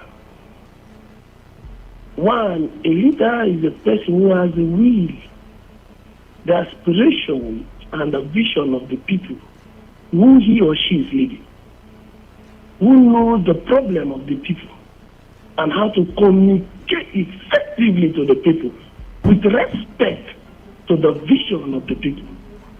And that is a leader. Now, when we talk about communication, communication involves when to talk, where to talk, and how to talk. And that is a vital tool that carries the vision of the people. Vision is the vocal mindset of the people. You are like the mouthpiece of the people. So you don't just talk because you want to talk. You talk because there is a message and there is a power. I once told somebody If you want to kill, it's your word. Once you release it, you don't take it back. Is it strong? In fact, that is the bullet, the machete, or whatever instrument you want to call it. So the problem in this country is the communication. And the communication brings life. All right then. Thank you. Thank you very much for your contribution. Oh dear, we lost that call. Do well to keep the calls coming in. 0817 0000951 or 0810 9510 951. Send your messages, WhatsApp and SMS to the number 0701 9339 962. 95.1 FM. Good afternoon to you. Good afternoon. Good afternoon. Israel is my name. Come from Omawa. You're welcome, Israel. Okay. See, last week, I called any program last week. I say one thing. Political of Nigeria, I see that maybe the majority of people, they are not serious about this country. You know, when anywhere you see APC member, for example, now, anywhere you see APC member, anything the governor or the president is doing is okay. Because of what? Because maybe that particular person is benefits one or two things from them. So it makes that the government of that governor or the president is 100% okay. Last week, when I call Ali, I say one thing. When they are praising the governor, if the governor is doing well, he's doing marvelous, do this, do that. The same that Monday morning, I passed this road from Omobili to Igweche Junction. My sister, it's nothing to write about that place. It just be like they are not part of liberty. But they are that inside this liberty. Somebody came to the studio here and praised me because of what? To belong to your political party. So I say that too. Similar would nearly attack me on radio that day. So you know what I'm trying to say is that if you look at the people that we follow, anywhere you member or everything they are doing, the government is doing, from federal to the local government is 100% right. Anywhere PDP call, everything they are doing is 100% right. And then let's say that call you are making now that they're 100% right, they are doing what they are doing that. Why that they are still remain as making the All right then. We've gotten your point there. That politics, that followership. Thank you very much. All right. We'll get some more responses. Who are you loyal to as a Nigerian or a Rivers indigen? Are you loyal to the government or the political party in which you belong? Or are you loyal to your own ambitions? Because, I mean, until we're able to align this issue of who we're loyal to, then we probably would not be able to move the state or even the country forward. It's as simple as it sounds. It's not rocket science. So who are we loyal to? Who is even a Nigerian? 95.1 FM. Yes. Good afternoon. Good afternoon. Yes. Mazi, our David. Well, can you hear me? Yes, I can hear you. Okay. You know, when I used to tell you this about the starting point of this country, it seems as I hate the white men. The answer is capital no. Somebody just came in to colonize us. Maybe that is normal. At a particular time, someone just rose up and said, no, enough is enough. We want the freedom of our own people. The man in particular that drove for the independence of that nation, you refuse to hand over power to him. Instead, you the colonial master, choose the one you wanted him to be your own master. Do you see where it started? You are not loyal to the person that is educated. You are loyal to the one that you believe that will be loyal to you, even though you are absent. That is what you call indirect rule. Because you know, the man that is advocating for the independent means well for his people. But unfortunately, as it goes on, that same thing that happened in the year 1960 or 1959 is still happening today. Why do we have the whole NCNC chairman, or should I say leader, cross-carpeting to NPC? Is that good enough? Today, what is happening? APC to PDP, PDP to APC. The same people. Who will you be loyal to? today your master from PDP jumping to APC. You want me now to be obeying APC? It's quite impossible. That is why I say you are building a nation of falsehood that cannot bring a good result. We all know the truth, but whenever we say it, you say no. We are trying to build that is not how to build a nation. A nation is built by organism. It is not built by mediocrity. It is not built by lies, falsehood. No. One nation, one other side of the region having a kind of short-off mark and jump result, while the other one will have a higher result. Then tomorrow, that person that has the lower cut-off mark will be my own president. What will I learn from him? Imagine that. That is why I always say the only solution. Now, for example, somebody is dead now, in which everybody is conversing for how did he went, how did he go, how did they assassinate him, or how did the report come up to kill him. But today, many people are still dying. That is more better than that man. But nobody is saying anything about it. Excuse me. You have to start to round up so that we can listen to some other person. Why is it that we don't have that gene of the dialogue in our nation? Hello, are you there?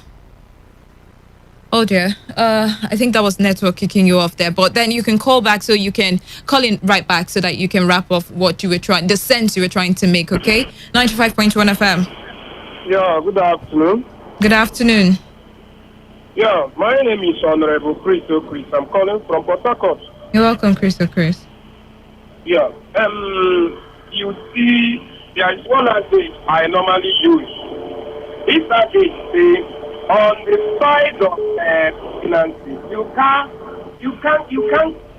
hide pregnancy of 9 months. There is something we need to tell ourselves. If you start any organization with lies, there was a time that we came to, you cannot be able to lie again. That is the problem we are having in this country. It's not because that the leaders and our leaders have now known that we are selfish to them. We are nothing to them. Not that you see them, they stupid not to us. With this one now is the lover of this person, this governor. When this governor did something that you know that is wrong, instead of you to caution that governor because the governor is feeding you, you start praising him. I can't praise any politician. I only praise my God. That's the only thing. That's why at times when I want to talk, I will tell you the reality. You say smart information. For example, now, if you give me assignment to check what is happening in our life, why can't I give you the proper report? But if some people will not like that proper report, that is the yellow keke and the blue keke that had accidents at Asalari, they would like me to paint it. It be like say it's like that time I believe in it. That's where they will clap. Yeah, but if I say it's the yellow keke and the blue keke, bring fish, let's see him. Why can you talk like that? You don't have respect. All right, so Chris, you're not loyal to any government. You will come to reality. The only person I will follow is the person that show me who I am, which is Nnamdi Kanu, and I will follow you. All right, that's entirely your opinion. But then, you know what? Let's take some more calls. 95.1 FM. Good afternoon, my daughter. How are you? I'm very well. Welcome, Grandpa. Good afternoon to you. Thank you. Happy New Month. Oh, happy New Month to you and to every other person too. Thank you. You see, this loyalty, for me, it is subjective. Loyalty to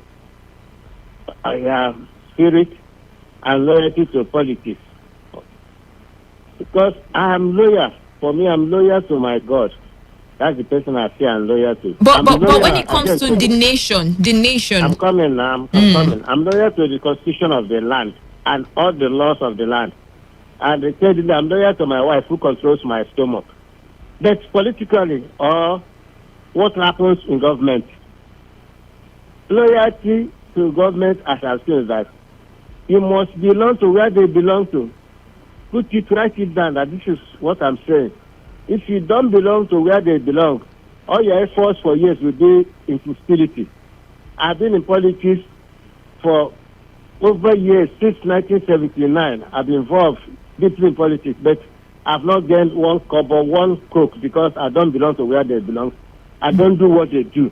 Unless you're absolutely loyal. They say loyal to the core. So those are involved. After you finish, they dump you, and then carry the guns and do whatever you want to do. That does not come to every person like that. Thank you.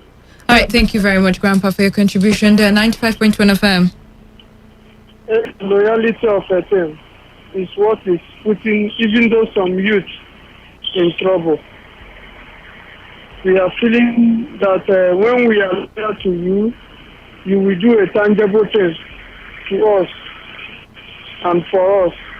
After much, you cross in our lives. Do you see all these politicians, most of the youth are loyal to them.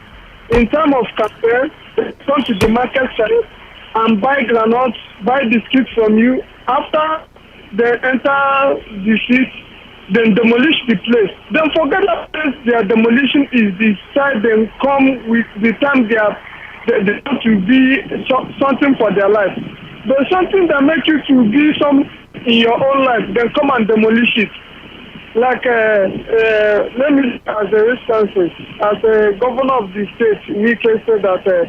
Thank you very much for your contribution. Who are you loyal to as an individual and maybe political party, respected by all, so that we can have peace, unity, and development in the state or even in the country? 95.1 FM. Hello, good afternoon. Yes, good afternoon. I'm Mr. Don speaking from Port Harcourt. You are? Let me tell you. You are? Mr. Don. John. Okay. I'm calling from Port Harcourt. You're welcome. Now, you see this Nigerian loyalty under politicians. That is why this country is dead today. The foundation of this country is not solid enough. What happened to this country today?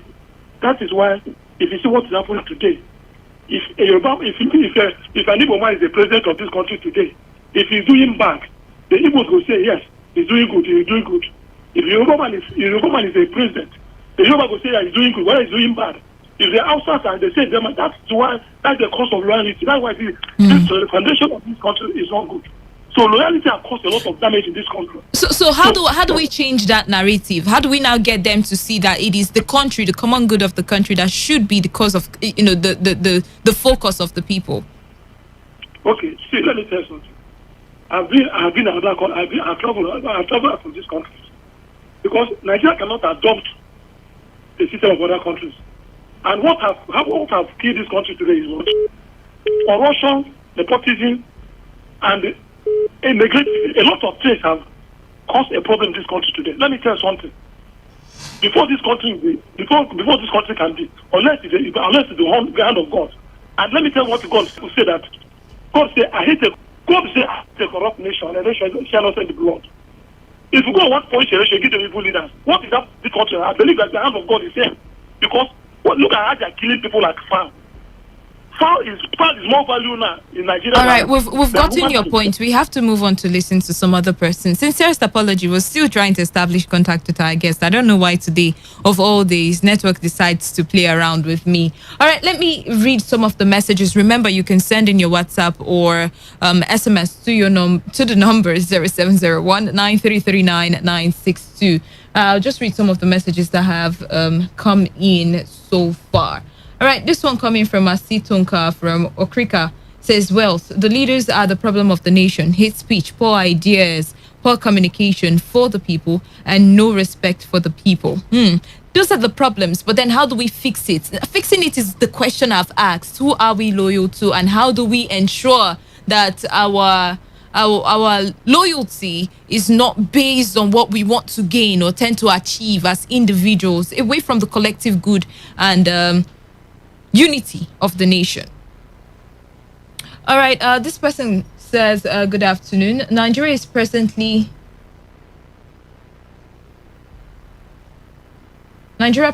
seems to me like a one-man's business because they do whatever they wish without the masses' concept or opinion. I can't even trust. Okay, I think your message is not complete, Joy. All right, Joy, please do well to send your message. I'd love to read it. 95.1 FM. Hello, good afternoon. Yeah, good afternoon. Noble from Edo. Great to have you, Noble. Yeah.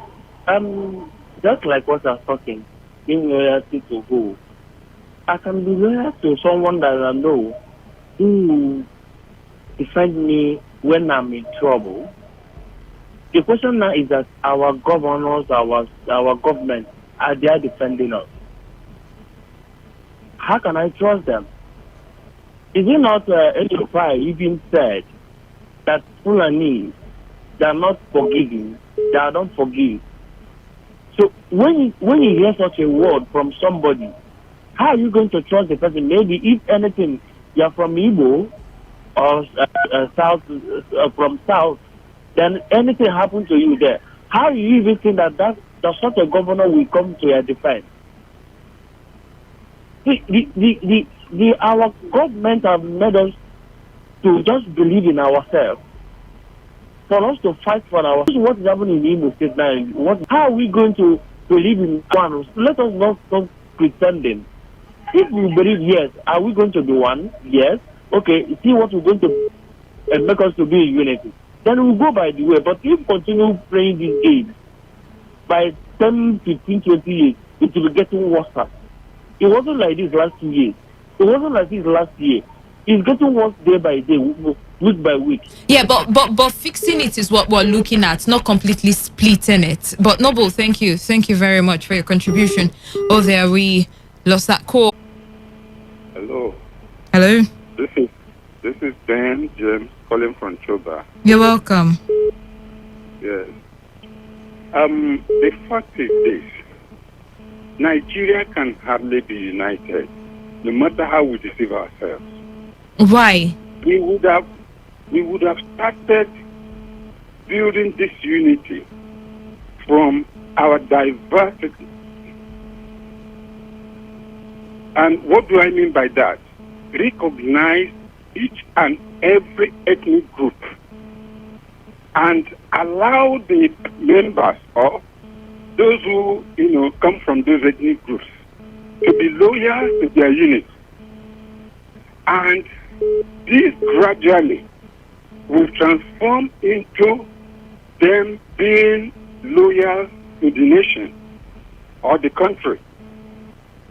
I hope you're following me. Yes, that is how it would have worked. But for you to assume that, even though we are different, let's sweep that under the carpet. Let's all come together and then be united. You are deceiving yourself. I mean, we can share different opinion about a thing, right? And then still be united under one umbrella because we understand how to dutifully follow the laws of the land. We recognize our differences first. Okay. And then from that, recognizing each other's differences and allowing people to be loyal to their, various units. We will now work together to come at the national level to unite. Then the loyalty now will be carried from that ethnic level to the national level. But we are taking it the other way around, and we will never get it right. All right then. We cannot get it right. So the best thing is for the whole country to gather, sit down, and dialogue on how we can, work together, build a country of our dreams. Without anybody, having a sense of entitlement, looking at the other person, I am superior, you are, inferior. All right. How can we be together under that kind of circumstance? All right then. It's not possible. All right then. Well, I think we're getting somewhere. Especially now that we understand how we all feel and think about the nation. 95.1 FM. Hello. Wait. Good afternoon. I'm calling back again. You were talking your about... Your name? Tonka calling from Okrika. Oh, okay. Welcome back. You're talking about loyalty and fixing the problem. West, until change of leadership is being made in Nigeria, I don't think that will fix it. But anyway, if the present governors, I repeat, governors, I don't mean the president. See, the governors have a way. They are like the act of assembly of the federal executive. That means it was federal executive between the president. Now, go back to your state. Look how you can talk to the people. See, leadership West matters a lot. Look at how you can talk to the people. Reunite the people. Look, what do we need to do to Mr. Jerry? that will make Jerry happy.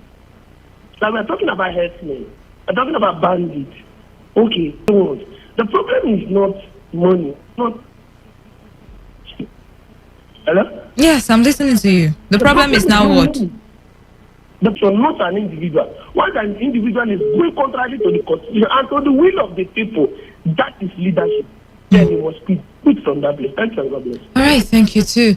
95.1 FM. Okay. Hello? Yes. Good afternoon. Sorry for the call back. My name is Paul. I'm calling from Rupakushi. You're welcome, Paul. Thank you very much. Let me go straight to the solution. The solution is first, is change family. But then how do we now next recognize, person hold on, how do because of time, how do we now recognize these leaders who do and pay no attention to them? And for making everything yourself. The business of making the whole society to be happy, a better living style, a better living condition, all the amenities mentioned, which everybody knows that this is supposed to be the government responsibility to provide water, provide good road, provide light, provide good education, good health. That is why you are going there as a governor, as a senator, as a house of reps, as a local government chairman, as a councillor. It's not for you to go there as a richest person in Africa while being a politician. All right, thank you. And then you as a follower, you should be following in a way that you will make your own net community to be very, very good, very, very fine. Education, my country has healthcare, my country has school, primary and secondary school. Not going there to give me contract later, I will make millions. All right. At the end of the day, you keep on getting Thank rich, while you. the other people are poor, and the poor people, there are people who will carry arms. Thank you very much. Thank you very, very much for your contribution. Really wise words there if you had listened. This particular message says, please, people should stop preaching Bible to Nigerian leaders because they don't even know the Bible, even more than the apostles who wrote it. God can't come down from heaven for crying out loud. They should take away tribalism, selfishness, and give ears to the poor masses' plight, then carry out their roles amicably. What are the leaders really teaching the upcoming leaders? I am loyal to the law of the land. This is coming from Chidima Joy Onyeso in Umochem. Thank you very much, Chidima, for your contribution there. We'll just quickly look at the SMS portal again. All right, this one says, good afternoon, Wealth. I can personally tell you that I am... It says he's neither loyal to the law nor to anybody. He's loyal to himself. Okay. Until we start to get that sense of patriotism in every single one of us, then we'll probably be having the same issues. 95.1 FM. Hello, my sister. Good afternoon. Yes, what we are discussing now is the problem of, I know the Simeon. Opinion. I think, yes, Simeon, I'm calling from Delhi. All right, welcome. You see, the solution to, our problem will be easily solved. Like, say, we can go to London and bring back here Lord Lugard and his wife. They should come and tell us why they put goat and sheep in the same house. But since that has happened, can we not make change or amends that would help us stay together? It has been so now, and we have been trying to make it work, but it is not able to work. All right, so, then. And I think that we must have to find out what is the basis on which this man put two strange people into one house. Okay, if you ask me, I won't have an answer. All right, but thank you very much. Because of time, we have to cut your call there so that we can read just maybe one message. This one says, good afternoon, Miss Wealth. We're talking about loyalty. In the first tenure of this administration, all this killing wasn't as bad as it were. But right now, because the Senate President is loyal to the executive, whatever the President is doing is okay and good, but not his high note of loyalty. But not this high note of loyalty. The President should have been impeached. Oh, okay. I'm thinking you want to say, if not for the high level of loyalty by the followers around the president, probably would have been impeached. And that's coming from SARS, from Steve from Sass Road. Loyalty is the reason why this killing has continued without impunity. Okay. All right. That's so much we can take. That's so much messages I can read, the much calls I can take. Hopefully, we start to build and learn a new sense of patriotism so that we can carry on and forge ahead as a people in a united front. I am Wealth Wilson. Don't go anywhere. Today's Sports Live's crew already in the studio, ready to give you all the updates in the football sphere of things. And it's time for me to close the curtains. Do have an amazing afternoon.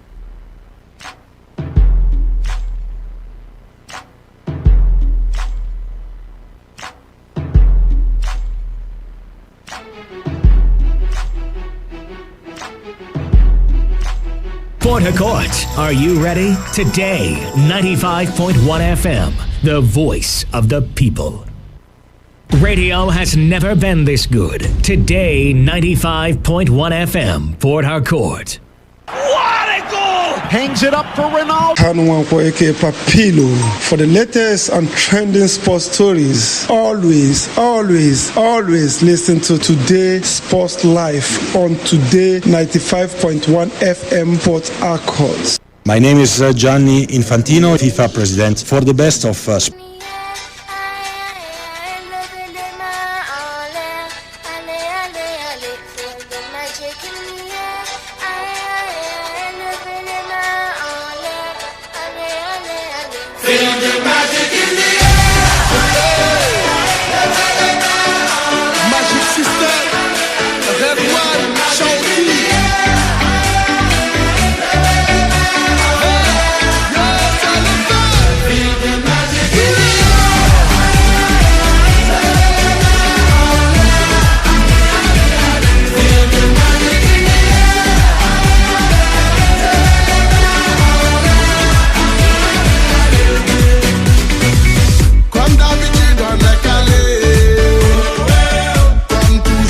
A very good afternoon to you all out there. Welcome to yet another exciting Niger football edition of today's Sports Live. The show is reaching you from the studios of your premium news talk and sports radio station. Today, 95.1 FM right here in the Garden City of Port Harcourt. Emeka Dennis, my name, the Odogu one of sports. I'm not alone in the building. The guys are right here. Superman Wisdom Obina is in for this one. Superman, good afternoon to you and welcome to the show. Good afternoon, Emeka. Good afternoon to my colleague here. Good afternoon to you listening. It's a pleasure to be here again. Of course, to talk Nigerian football. I mean, the MPFL this weekend, we didn't have too many dramas, but I'm sure we had some shockers, really, especially the ones in Aba and, of course, the Adoki Amiesimaka Stadium. Yeah, only yesterday, we are Rivers United labored very hard to even get a draw against Wiki Tourist. Very true, Emeka. Yeah, bogey team, you want to say. Yeah, it's looking likely now. It's great to be here, Emeka, and, of course, the camp of the Super Eagles is bubbling to life. All right. Is in the OT, is in the building. Is in the I ask again, any relationship with the former governorship aspirant of Abia State, Alex Oti, so we can know where we start to hold you now, you know. Good afternoon, to you, Wisdom. Good afternoon to our lovely fans out there. I'll still repeat myself. I don't know. Sometimes I think I need to still go back to the drawing board and check. Well, it's a great one. Yes, I need to check. You never can tell my lineage. I don't know. It's okay. It's okay. You will not check if you're from my own side. No, calm down. Okay. Emeka, it's nice to be here. It's a new month. Happy new month. Yeah, happy new month. It's a new month. The month of May had a lot of stories for us. Following a lot of sad ones. So, you know, both in sports and other. Everywhere. Well, it depends on where you're coming from. Yes. Good and bad. Good and bad. In the boxing field, we're thinking one great bout will happen. It didn't happen. Then even during the month, you saw Kano Pillars actually top the table. Now Aqua United has taken lead. And our Super Eagles, they're ready Friday. All right, even though the camp is not yet as much as we expected, but we hope to see something great from them. All right, so I saw this somewhere earlier. The month of June, there shall be jubilation in your life, okay? Just take it. Amen. All right, let's bring you up to speed with what we'll be talking about this afternoon. Aqua United, they are back on top of the MPFL table. Yes, they did beat Kwara United in that table. The topper, yes, that top of the table clash against Kwara United in Uyo on Sunday. Rivers United labored heavily yesterday. Come on, they don't know how to score goals. That's just a problem with the team. It took the final minute of additional time for them to snatch an equalizer against Wiki Tories yesterday. You hear from their manager and, of course, one of their players, Sunday Adetunji as well. And elsewhere, former Super Eagles winger Finidi George thinks it is not necessary to have Odion Ighalo back in the squad, the current Super Eagles side. Remember, General has told us the door is wide open for Ighalo. He will come in with a whole lot of experience and all that. We discussed it here some time ago. Finidi George has lent his voice to that discussion. He says it's not necessary. We have a team on ground already. We have potent strikers.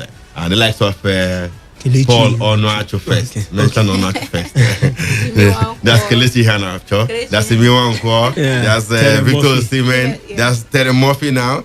So there are so many strikers according to him. Do you agree with Finidi George that we don't need Ighalo back in the team with all his experience and ability in front of goal? These days he's playing in Saudi Arabia. Okay, and we also understand that no fewer than 11 Super Eagles players have pulled out of Friday's international friendly against Cameroon in Austria. And of course, like you heard earlier from the Superman, the camp is bubbling already. No fewer than 15 players already in camp as well. We'll bring you up to speed. We also have our player and club of the week in the past weekend in the MPFL, where we saw lots of drama. Perhaps not exciting actions. The goals, we are not plenty at all. Lots of drab draws here and there.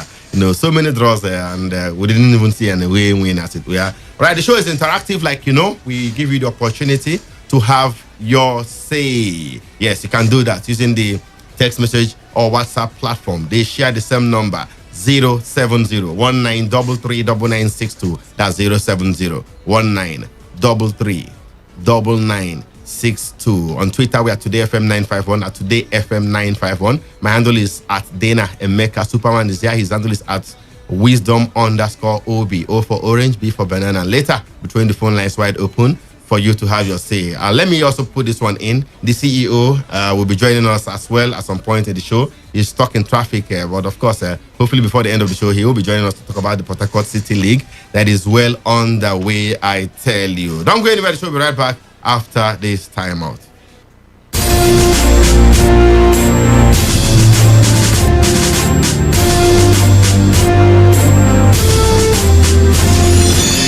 All right, let's start from the home front here. We are embattled. Wiki Tories came close to a surprise away victory against Rivers United yesterday, but we are forced to 1-1 draw when their host equalized at the death to end their MPFL match, the 24 encounter on even terms. 1-1 it ended. As a matter of fact, after suffering back-to-back home losses, the Bauchi Elephants shocked their hosts as early as the 4th minute when Stephen Gope rose highest and the ball set to not home Idris Guda's cross.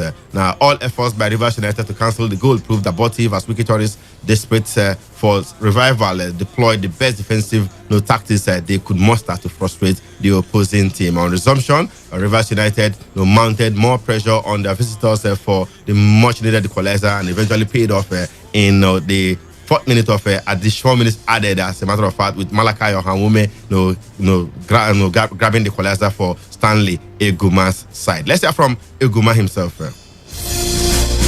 It's unfortunate that we have to drop points at home the second time. I think it was a difficult match for us. Wiki Tories, they have that tradition, and for any time they come here, they're always proving stubborn. And it showed today, especially as they scored early goals.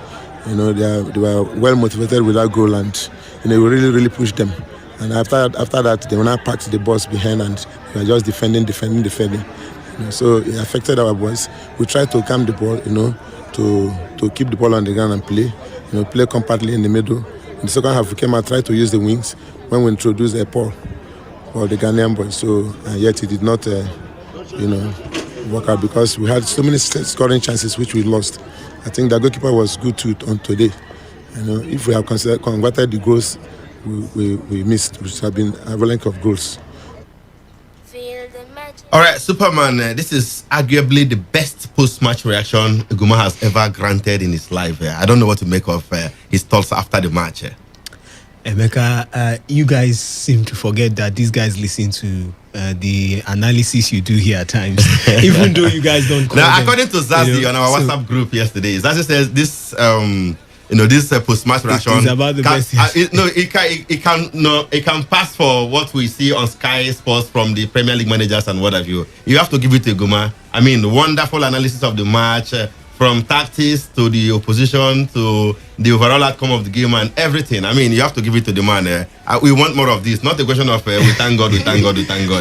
Did you hear him thank God yesterday? No. Come on, Eguma is taking it to another level. It was, of course, the man on the other side who tried to do that. But Emeka, you have to also, like I said, mention what happened last week when Imam Pakabo did talk about the fact that he clipped the wings of Rivers United. Yes. And we came here to actually praise Imama for that very nice tactical display and, of course, putting it in words also. And I'm sure these other coaches, because maybe they're actually doing those things, but they don't know how to put it in words. Okay. And I guess they do. Yes. Give the glory to God. They deploy their tactics, but maybe somehow they don't know how to express it. Or maybe they feel if they put it out, they might be leaking their secret. But good one. I mean, the words now. But not a good result for Rivers United. Yeah, no, but come on, the reaction was near perfect as a matter of fact. Let's also hear from Sunday Adetunji, the new striker of Rivers United. He fired blanks in that encounter and was disappointed with the result as well. Yeah, we are very disappointed about the game because we are here to get the maximum points, but at least we got a draw, which at least is still good for us. How difficult was the encounter for you today? Just let me say I'm just unlucky in the game because I had a couple of chances, but I was just quite unfortunate. I couldn't utilize the chances, and that's football. All right, that was a Sunday Adetunji of Rivers United. Let's now get the thoughts of the Wiki Tourist coach Adamu Abdullahi. Well, as you can see, the match ended 1-1, and that is how God wanted, and we accept it like that. So for us, we are happy going out back home with a point. We lost at home last week, and what I told my boys is let's go there and fight so that we can get something to bounce back. We are going back home, make the necessary corrections that we've seen here before against our next match against Aqua. All right, that was how God wanted it. It ended in a 1-1 draw eventually. That's according to the Wiki Tourist coach Adamu Abdullahi. Elsewhere on Sunday, Aqua United reclaimed top spot in the MPFL with a hard-fought 2-1 victory against visiting Kwara United at the Gospel Akpabio International Stadium in Uyo. Obong Friday and Nasiru Jibril scored for the Uyo-based side with Kwara United getting their own consolation from former Yimba man Wasiu Alalade. After the match, maybe one of the assistant coaches in the team, talking about Abasiaka Windy, spoke of the encounter. Let's hear from Abasiaka Windy. Well, it's been a very good game, reflecting on the outcome of the match, because before this game we knew what we wanted to have out of the game, because we needed to win to consolidate on our top position. So we had to go all out, and we thank God that's really paid off well. All right, Coach Abasiaka Windy of Aqua United right there. Let's hear from the head coach of Kwara United, Abdullahi Bifo, who was somehow disappointed with the loss. Even when we are 2-0 down there, I still believe that they can get it right. And that was the reason why we got that first goal. And apart from some chance misses, even though with the assistant or whatever, we don't deserve to lose this game. So, but it's part of game. So the game of football, you lose, you win, and you draw. So the 3 points we lost here today, so we have to go back home and make sure we get it right at home. That was Kwara United's Abdullahi Bifo. It also ended goalless in the Oriental derbies on Sunday, with struggling FC Fanyoba sharing the spoils with Rangers International in Nnewi, and Enyimba playing out a goalless stalemate with Heartland right there in Aba. We heard Heartland pack the balls from start to finish, and it worked out for them. Enyimba coach Fatayo Shaw was disappointed with the outcome of the encounter. Yes, a quite disappointing one. Looking at the way we play, we create more than enough chances, and when you create such chances, it's important you utilize them. That's something we refuse to do today, and it's not because of want of effort. This boy, they put in a whole lot of effort. You can see a whole lot of transformation from the way we've been playing of late, and but unfortunately, they couldn't convert those. We are not placing blame on any one of them. We want to encourage them the more so that they come back on Wednesday and get the desired result. All right, talking about Wednesday, that's tomorrow. Enyimba will be playing a standing match against Lobby Stars in Aba. Remember, they have 4 standing matches, so one of them will play tomorrow against Lobby Stars in Aba. But meanwhile, let's hear from the coach of Heartland after the draw against Enyimba. Fidelis Lechukwu is his name. This is what he had to say about the draw. We're very, very happy because of this game, because it's a game we prepared very well, knowing fully well about Enyimba quality and their charisma and everything. We thank God at the end of the day, we got a point here. Enyimba have been struggling to score goals for past months now. With that, I think if they are going to be under pressure, it's going to give them more headache to score. So I decided to pack in more men and try to to get them in counter. We are trying. It remains small. I think we have one for us to get at least one goal. By the end of the day, we got a point. Who says Nigerian coaches don't know tactics? I mean, look at what they do to get results. Ilechuku telling us what he actually did. Put a lot of players in the midfield to choke Enyimba and eventually paid off at the end of the day. All right, let's review the full results of matches played on March day 24. Yes, Sunday and yesterday. FC Fayoba played at a goalless draw with Rangers International on Sunday. Nasarawa United also beaten Adamawa United by a goal to nothing. Plateau United drew goalless with Kano Pillars. Enyimba equally drew goalless with Heartland FC in one of 4 goalless draws on March 24. Elsewhere, Aqua United defeated Kwara United 2-1. MFM FC peeped Dakada FC by a lone goal. Lobi Stars beat Sunshine Stars 2-1. Sunshine Stars are now without a win in 17 matches. So over 4 months, the last time they won a match in the MPFL. Katsina United beat Warriors by a goal to nothing. Rivers United drew 1-1 here in Port Harcourt yesterday with Wiki Torres. And elsewhere, Jigwa Stars were forced to goalless draw by Abia Warriors. All right, let's look at the table. What does the table look like after match day 24? Even though Enyimba have got 4 outstanding matches, some other teams have got a couple of outstanding matches as well. Let's see. Aqua United are top of the table with 45 points from 24 matches. They're followed by Kano Pillars with the same number of points. That's 45. But Kano Pillars have got an inferior goal difference of +9. Aqua has got a +16 goal difference. Nasarawa United are now third with 42 points. They are followed by Rivers United. Rivers United have got 41 points following the draw yesterday against the Wiki Torres. So Stanley Gomasmen, they have played 24 matches. They are fourth on the table with 41 points. Just 4 points behind the league leaders, Aqua United right there. So let's go to the bottom 4 of the table. We have Warriors. They are 17th on the log, 24 matches, 24 points. Sunshine Stars have played 24 matches as well. They have only 21 points. FC Fayoba have played 24 matches, but they have 21 points. And of course, Adamawa United, 22 matches. And Adamawa United, they have 16 points. They have 16 points so far, and they are bottom of the table, 20th right there. Quickly, Superman, Aqua United, getting back the top spot. Kano Pillars held on at some point. They were even 2 points clear, but somehow they drew at the weekend to Plateau United, and Aqua were able to beat Kwara United to go back to the top of the table, albeit by virtue of a superior goal difference. What do you make of the Promise Keepers and their title push this season? Well, fantastic. The unbeaten run continues for them, and you're looking at a side that told us before the season started that they were in for the title, and they're matching those words now with action.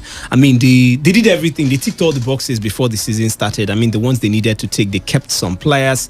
They were able to keep their best stars, brought in others too. I mean, we saw the likes of Mfonudo returning back to the team. They made sure that they were actually ready for this season also. And I mean, who else is better than Kennedy Boboye? If you want to look at, maybe Mama can raise his finger, but if you want to look at a coach who understands, but whatever Mama has achieved in the MPFL, Kennedy Boboye has also done so. Has done it, yes. So they are both league winners. Very true. And I really must commend this team. I mean, over all these games now, I'm trying to get how many. Is it 13 or 14 now? 13 matches. 13 matches now, just few draws now in the process, lots of wins, and it tells you why they are where they are, and it will be really hard to actually push this team out. I know for sure are also giving them a good run for their money. Absolutely, I know for sure that it is not a given. On match day 24 to crown a champion in the MPFA. It is very early, too early. But I know for sure that I would be really surprised if Aqua United do not make it into the continental spots this season. I will not stay here and say that Avuma among my top 2 favorites. I know how the cookie crumbles in the MPFL, but I tell you for sure they are giving it a very good challenge and fight, and they are also getting the results both at home and away. And I tell you, Emeka,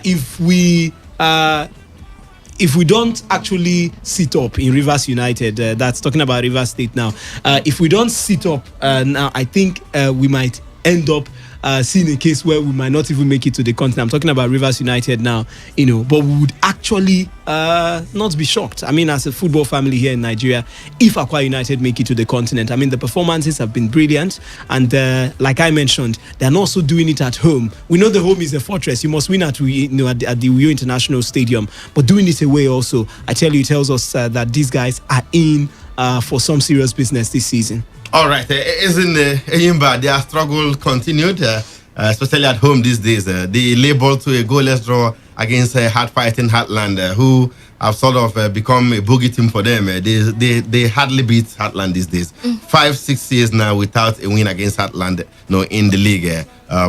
What do you make of that result for Fatayo Shortsmen over the weekend? Emeka, these are oriental derbies. They are not that. They have a lot of expectations. I don't think it's and a Heartland side is not so easy. They have been doing very well. They've been winning their games apart from the last loss against Plateau United, in which they lost, I think 3-1. If not, they have actually been since the start of the season.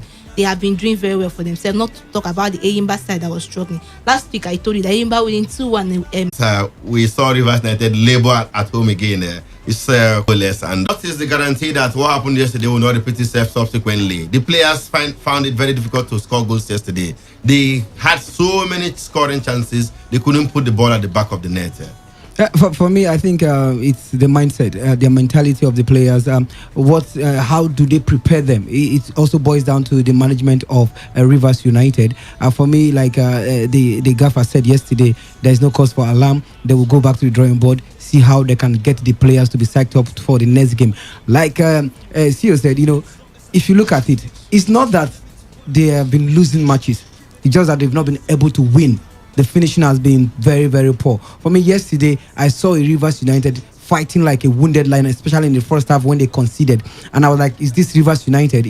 But at the end of the day, in fact, I thought they had lost the game until that last week. They were just a few seconds close to losing the game. No. It was 4 minutes at a time. They played 7 minutes actually, and got the goal 97th minute. So for me, it was the last kick of the game, and they got the goal. So it's I don't know. Perhaps maybe that 1 point we say a lot at the end of the season. But for me, I think like a whole lot of people have said here, going to Owerri to get a point or the 3 points will not be something that is unthinkable. I think they can actually do it. And if you look at the trend in the South teams, you see that nobody is afraid of going to visit Eyimba. Nobody's afraid of going to visit Heartland. Nobody's afraid of going to visit Abia Warriors. Look at Kennedy Boboye when he took Aqua United to Okigwe to face Abia Warriors. Before even then, against Rangers, they also drew at home. Before then, he said he was going to get something out of that game, and he went there and he got something. So that is how it is for these teams in the South. So they can actually go there and get something. But how prepared will Rivers United be on Sunday? All right, that's the big question as we look forward to that one. In the meantime, I think it's high time we disclose our player of the week. That will go to Stephen Gope of Wiki Tourist. Now, just less than 2 months ago, he was a Rivers United player. He came back to hunt Rivers United somehow yesterday, scoring that goal very early in the encounter, although Rivers United drew level, and that one ended in a 1-0. So Stephen Gope will get the Player of the Week award. And Wiki Tourist, struggling Wiki Tourist, came to Port Harcourt here yesterday. We are very, very close to getting all 3 points, and they will get the Club of the Week award.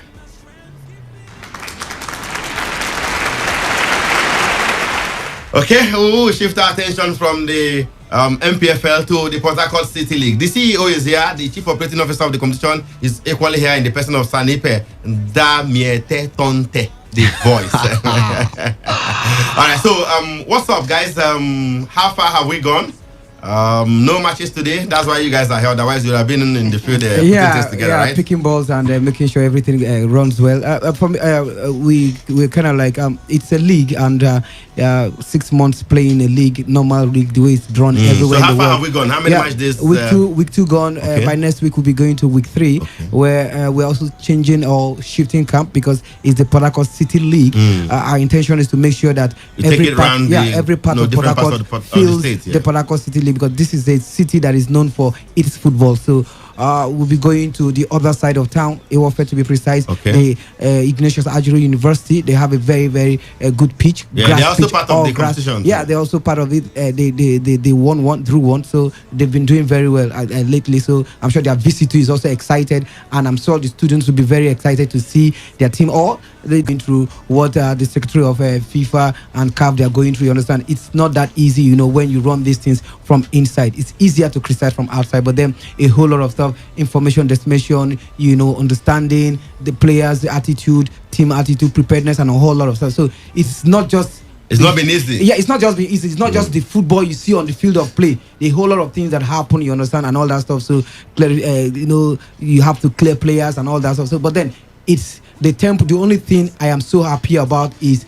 you know, the standard of play and, you know, the zeal of the teams and all that stuff, the expectation and what you can say about. But then I think we are the second season, and I think we are heading somewhere. All we're just doing is just to cross the I's. Cross the T's and dot the I's, and waiting for the sponsors to just go. All right, more on the Port Harcourt City League to come. We'll go for a quick commercial break. When we come back, we'll be hearing more about the Port Harcourt City League. And of course, the Super Eagles are also on the menu. Don't go anywhere. The show will be right back after this timeout.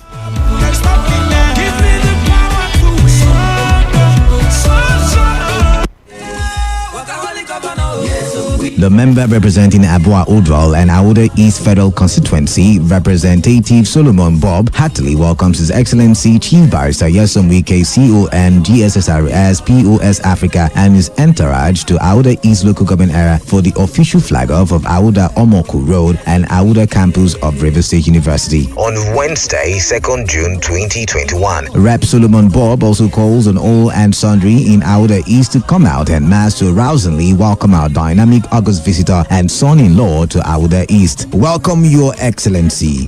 Ejale. This message is sponsored by Rep Solomon Bob, Member House of Representatives, Abua Udwal and Auda East Federal Constituency.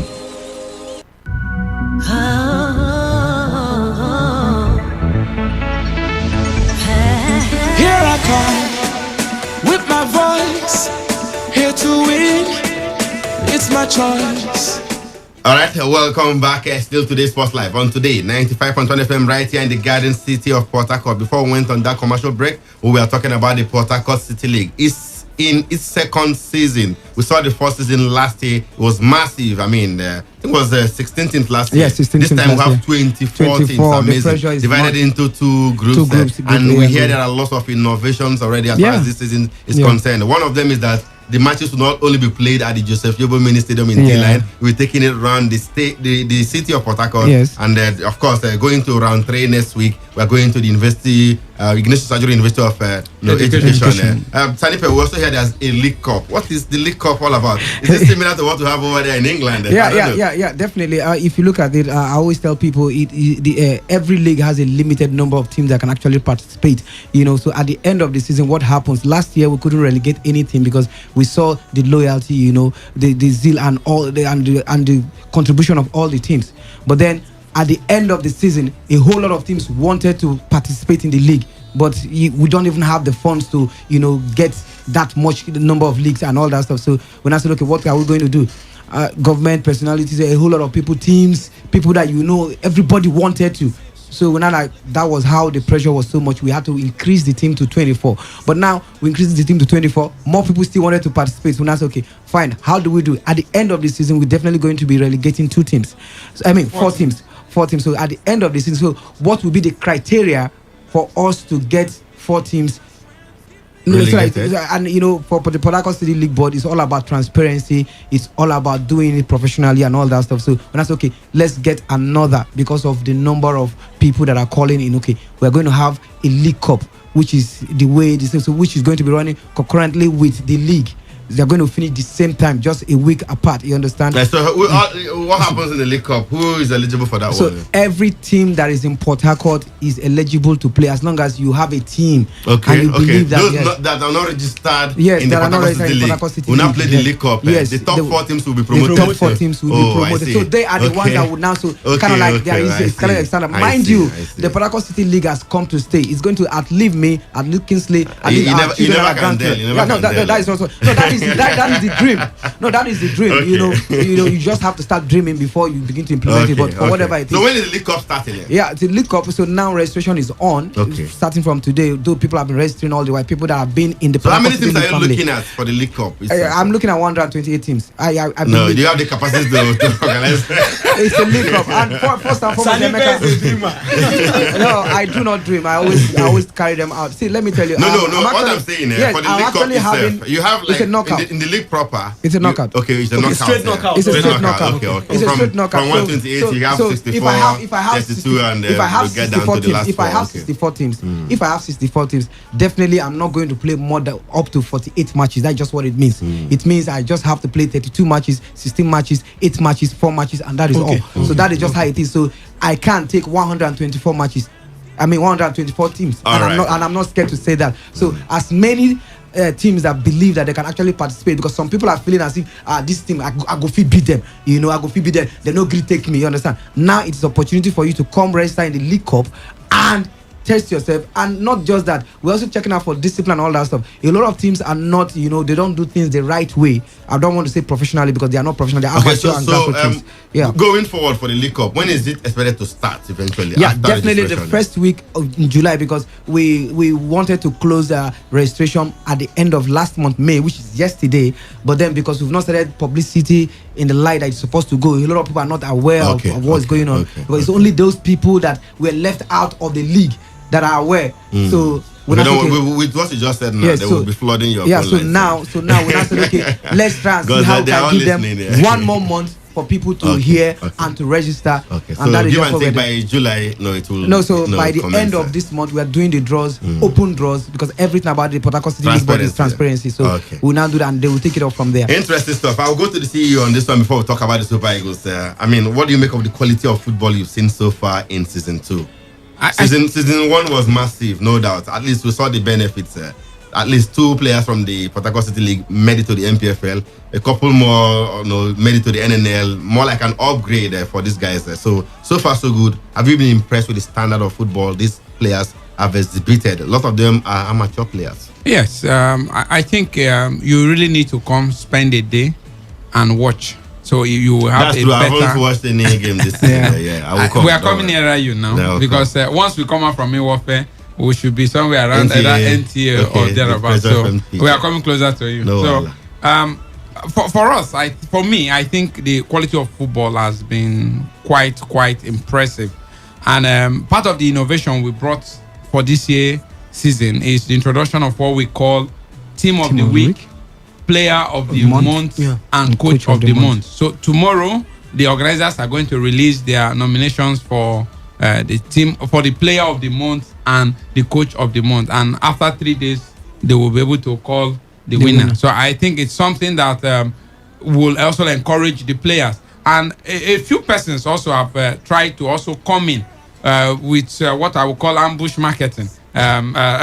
So after the week 1, when we did the Team of the Week, one hotel just said, "Come, let me take over the sponsorship of Team of the Week." Wow, so that's interesting. Yeah. Then there's another company that is taking over the Player of the Month and the Coach of the Month. All those will come with monetary rewards for this.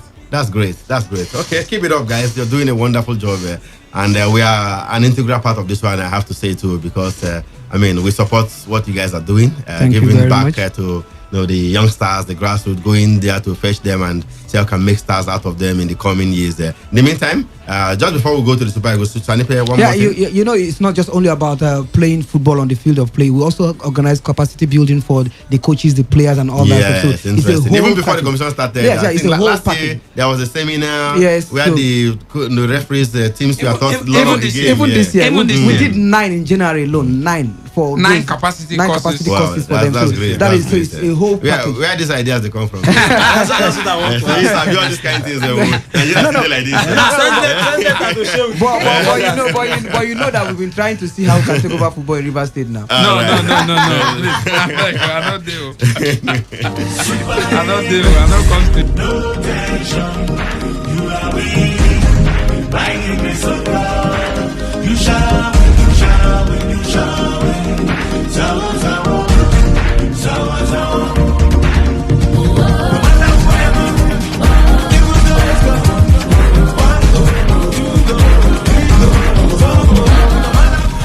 about 2 months ago in an interview, Gernot Rohr, the Super Eagles coach, came out to say that the Super Eagles still needed Odion Ighalo because of the experience he would impact on the new generation of strikers in the team. Former Super Eagles winger Finidi George thinks it is not necessary to have the former Manchester United striker in the Super Eagles squad at the moment. Ighalo is currently plying his trade in Saudi Arabia after spending its stint with Manchester United on loan from Shanghai Shenhua and has not also ruled out a possible return to the Eagles squad. However, with Paul Onuachu scoring 35 goals in 40 games in Belgium, Simeon Wankwa scoring 20 goals in 38 games in the Italian Serie A, Terry Murphy in France scoring 16 goals in 35 games, Victor Osimhen scoring 10 goals in 28 games, and of course, Kelechi Iheanacho scoring 19 goals in 38 matches. Finidi George thinks bringing back Ighalo is not a nice decision. Let's hear from Finito.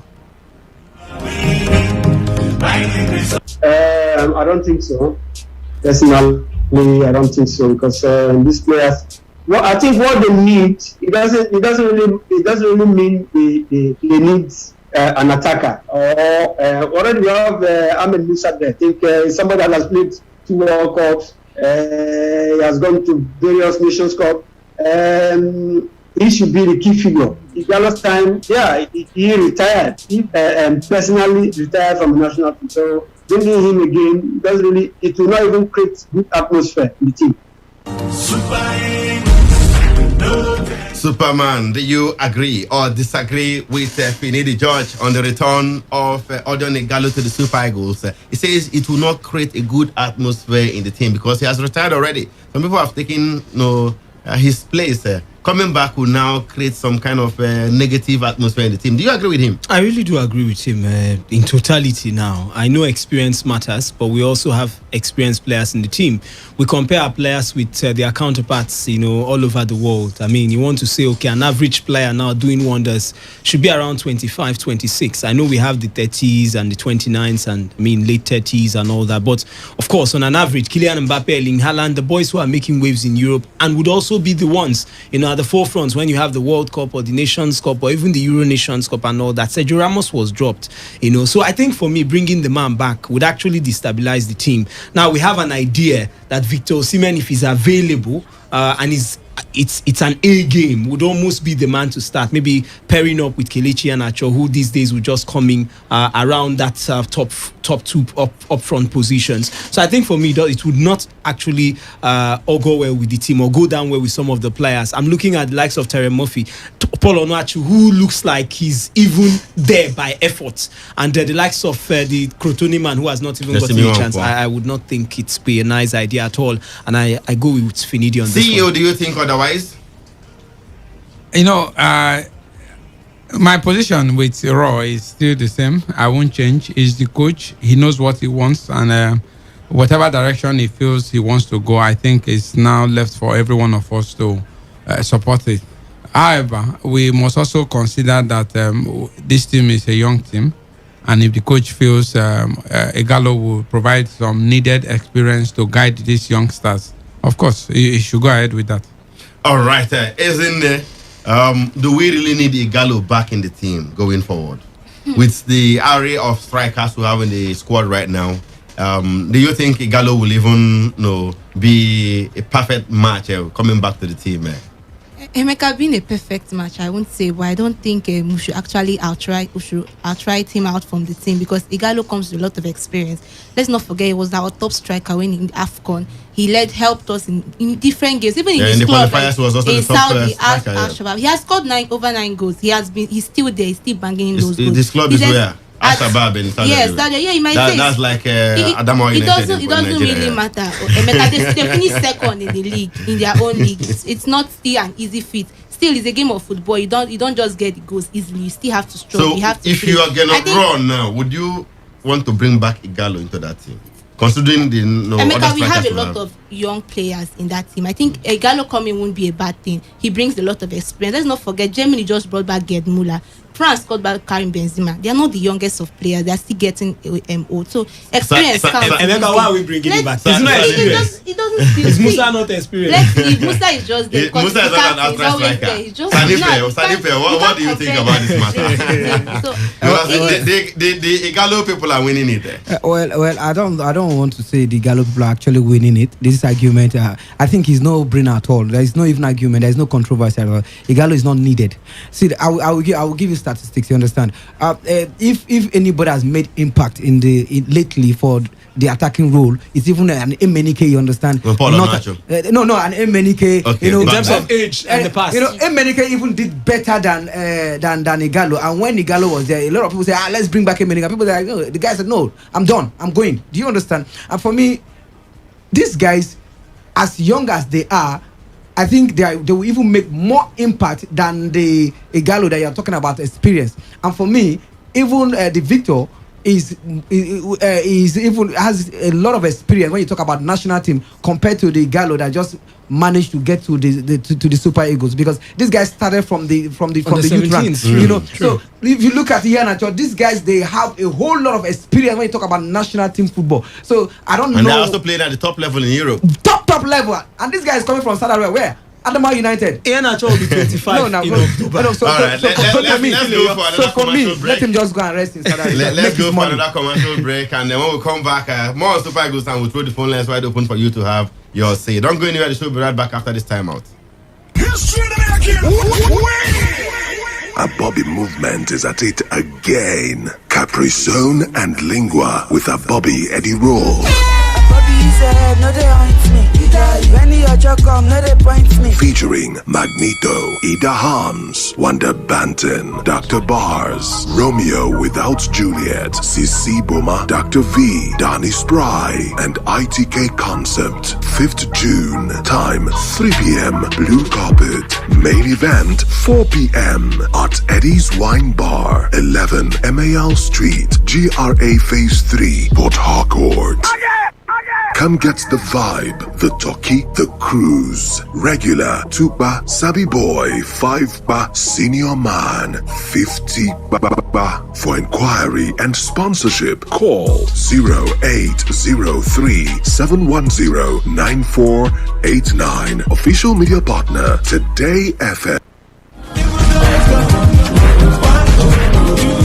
All right, welcome back. Still Today Sports Live on Today 95.1 FM right here in the Garden City of Port Harcourt, and we are talking to Super Eagles. Remember, they have a friendly match on Friday, and we understand that no fewer than 11 Super Eagles players have pulled out of that friendly match against Cameroon in Austria. Now, Gernot Rohr initially released a 31-man squad before reducing the list to 23 players last week. However, that number has been dwindling over the last few days, leaving Rohr scrambling to find replacements in time for the game. Kenneth Omero, Sadiq Umar, Frank Onyeka, Victor Osimhen, Shemi Ajayi, Kevin Akpoguma, Zaidu Sanusi, Moses Simon, Simi Wankwo Olaino, and Tyrone Ebui have all pulled out of the game, according to Gernot Rohr. While the official reason for the other withdrawals have been medical, player sources told ESPN that outstanding debts owed by the Nigeria Football Federation have played a big part on their unwillingness to risk no further injury. Now, the players are not happy. The source who is one of the players, of course, told the ESPN they have not paid bonuses and allowances, nothing at all for the entire 2021 Africa Cup of Nations qualifiers. No fewer than 11 Super Eagles players have pulled out of Friday's international friendly against Cameroon in Austria. That's according to the source right there. Meanwhile, Kelechi Iheanacho, Ogenekaro Etebo, Abraham Marcus, Shehu Abdullahi, John Noble of Enyimba, and of course his teammate Anayiwala are already in camp for the encounter. We can also confirm further arrivals for the team. Yes, further arrivals in the team as far as that friendly is concerned. From more players are coming into camp in readiness for the match against Cameroon this Friday. That's an international friendly. Okay. We hear that the likes of Chidozie Awaziem, Jamilu Collins, we also have Valentine Osawa-For, Terry Murphy, Peter Olainka, and Samson Tijani, the former Golden Eagles captain. They are all in camp. Maduka Okoye, Francis Uzoho is also in camp. William Ekong, the vice captain, Alex Iwobi, Shehu Abdullahi, Wilfred Ndidi, and Kelechi Iheanacho. These guys are already in camp for this one. But The CEO, lots of withdrawals, reason basically about the money owed these guys. They are not willing to give it all again for Nigeria because Nigeria has failed them since 2019 AFCON in Egypt. They've not been paid bonuses till date.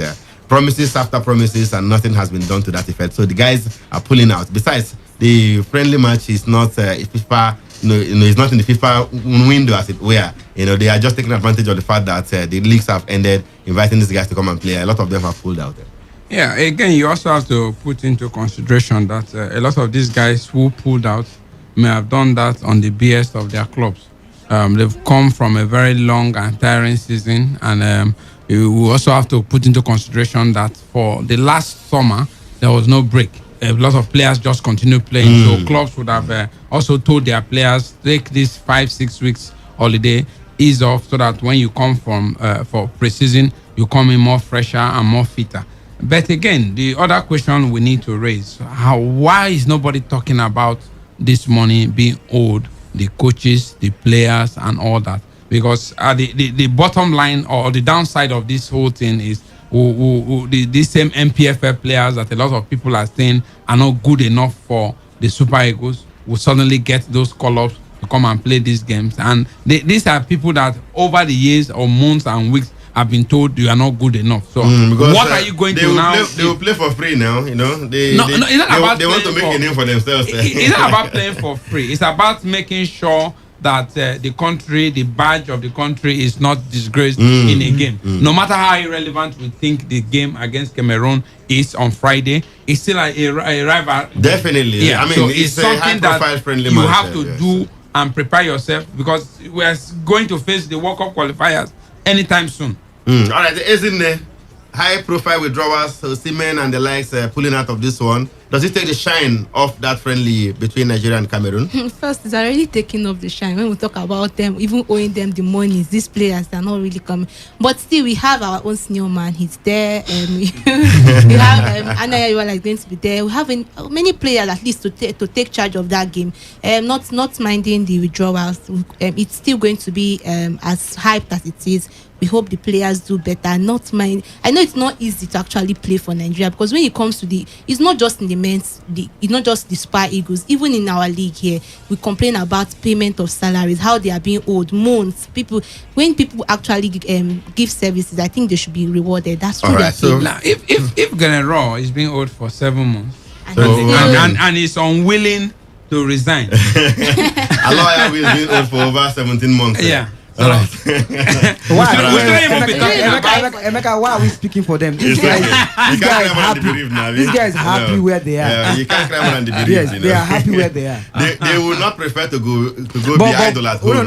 But for me, I think it's not the right thing. For me, I think every disappointment is a blessing. Talking about the players, you understand? I think this is not a competition. This is not a tournament. This is a friendly match. So if these guys are pulling out, it's just an opportunity for us to see showcase what they can do. Yeah, that is just me. I always say, he's not coming. Fine. Let's see what this guy can actually do, because if he was there, this guy would not be playing. Exactly. So it's always better when we have so many players. Okay. Let me point out something. It's not about what these people can do.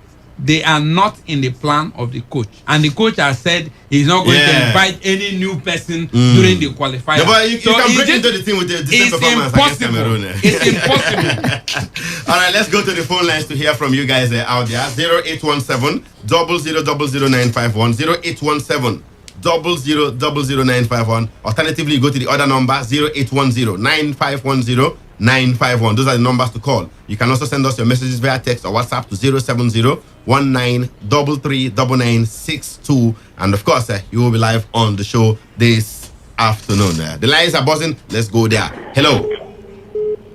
Good afternoon to you. Welcome to Today's Sports Live. I greet the house members. You guys are full today. All right. Your name and the location. Apostle of Love. Let's hear you. Yes. Let me start from the last discussion. It's like this thing is a no man in Nigeria. It has become, people said, explain. How we from the top, everybody's being old, and they are not ashamed. And the funny part of it is that these people, like you are saying, these people that are being old are not saying anything about it. So they like to be old, so it has become part of them. So anyway, General, like I've always said, He's a fortunate coach in Nigeria.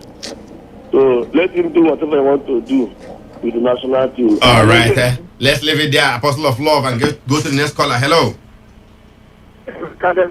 Good afternoon to you. Welcome to Today's Sports Live. Yeah. We are struggling to hear you clearly. Your line is not clear at all. Really sorry. You may have to call us back. That line is not clear. We barely heard what you said. See if you can call us back. Let's go to the other line. Hello. Hello, Mika. Good afternoon. Yeah, prophetess, faithful faith. Good afternoon to everybody in your studio. How are you doing? Welcome. I'm fine, thank you, Mika. Thank you so much.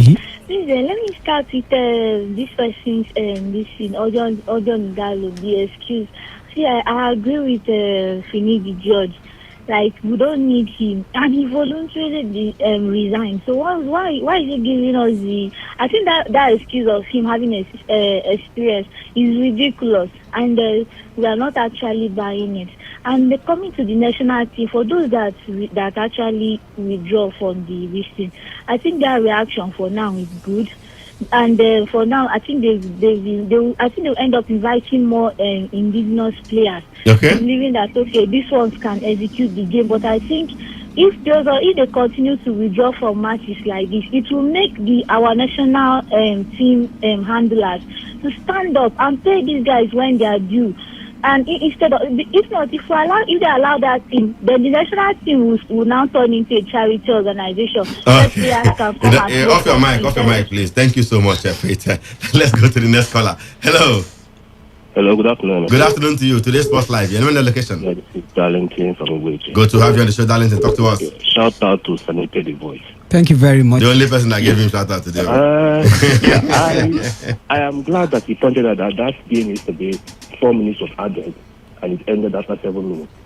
You see, sometimes these things happen around here, I will not shout. I never push up about Dakada. No, but me, to be honest, though, when the fourth official signaled 4 minutes of additional time, I pressed my stopwatch and they read 4 minutes in total at the end of the day. Except it has gotten over 90 minutes before he raised that 4 minutes of additional time. Yes, I was at the stadium yesterday. Let's leave it there. For the NFF and owing Nigerian players, it seems like the Amaju Pinnick regime has become used to this. I do not understand why players who play for the national team and then they will not get their bonuses. The sports ministry is responsible. They haven't released the money, Darlington. Thank you so much. Let's go to the other. Which money? The bonuses for the players. Well, it's a pretty Hello. every day. Good evening. Good afternoon to you, Eto. Welcome to Today's Sports Live. Thank you, bro. CEO, greetings to you. Good afternoon, my brother. Emeka, I don't have much to say, Sha. I just want to say congratulations to my darling team, a team after my heart, a team that gives me joy. That's the Yimba, right? That's the Yimba, right? Who's the Yimba? Okay, Rivers United, eh? Aqua United. Don't make such mistake anymore. It's okay. I was pulling your legs there. Thank you so much, Eto. Superman, let's go to the text messages and WhatsApp portals. All right, this Jude, I can only take one. The withdrawal of those players could be political. Emeka, happy new month. My regard to who is those, responsible? Is it APC or PDP? My regard to those with you in the house. Which team will face Rangers? Jude Nathaniel with that one. Igalo was a poor striker in his days with the Super Eagles. He could not make it in Man U while Cavani made it. He's not what a record. Jerry from Malo. This one is asking. Okay, first, good afternoon, Emeka, and everyone in the studio. Please, see you. I love your efforts towards developing grassroots football. Please remember Choba exists. Establish a center in that area. Maybe a grammar school. Not all teams can come to D-line to play. Sorry, Emeka. They can go to the NTA Treasure FM picture. What is the number to call for registration? Jude from Anaka. Jude is like you inbox us later, have you? So we send you the number. Okay, and on WhatsApp, lastly, this one says it was a wrong selection by Rivers United coach Stanley Guma that took the game to that atmosphere. Osha, good fight from Pasa Basil. All right, time to get more reaction from the phone lines there, and we are out of here. Hello. Yeah, good afternoon. Good afternoon to you, Stella West. Yes, Sanite and CEO, I greet you. Good afternoon. Yeah, I wonder how you are going to arrange 2014, because when you said it, I was just calculating, trying to imagine. Yeah. I think 64 will be the best. That 124 will make it look very clumsy. You guys are doing a good job. Thank you. Please put some glamour in. So 124 is too much for me. Yeah, that's according to you. But don't cry more than the bereaved. They know how to handle the matter. Last caller on the show. Hello. Yeah, good afternoon. You're the last caller. You know the location. Good afternoon. I'm calling from Africa. Let's hear you.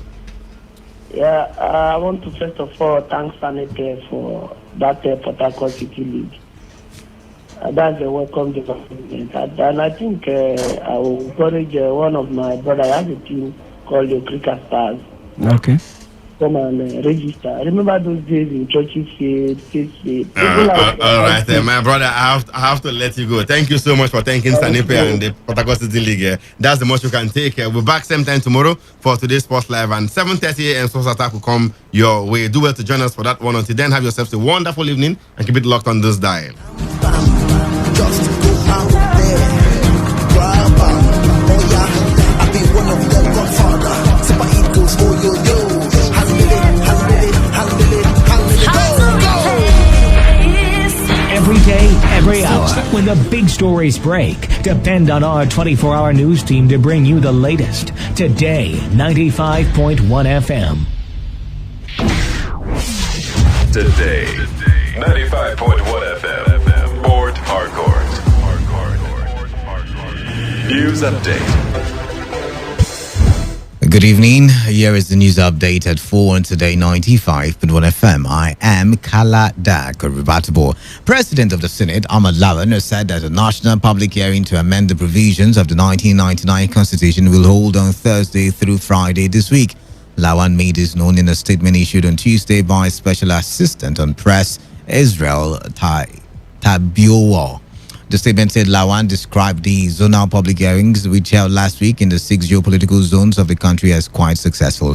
The Senate President commended the members of the Constitutional Review Committee of the Senate who had conducted the public hearings across the country.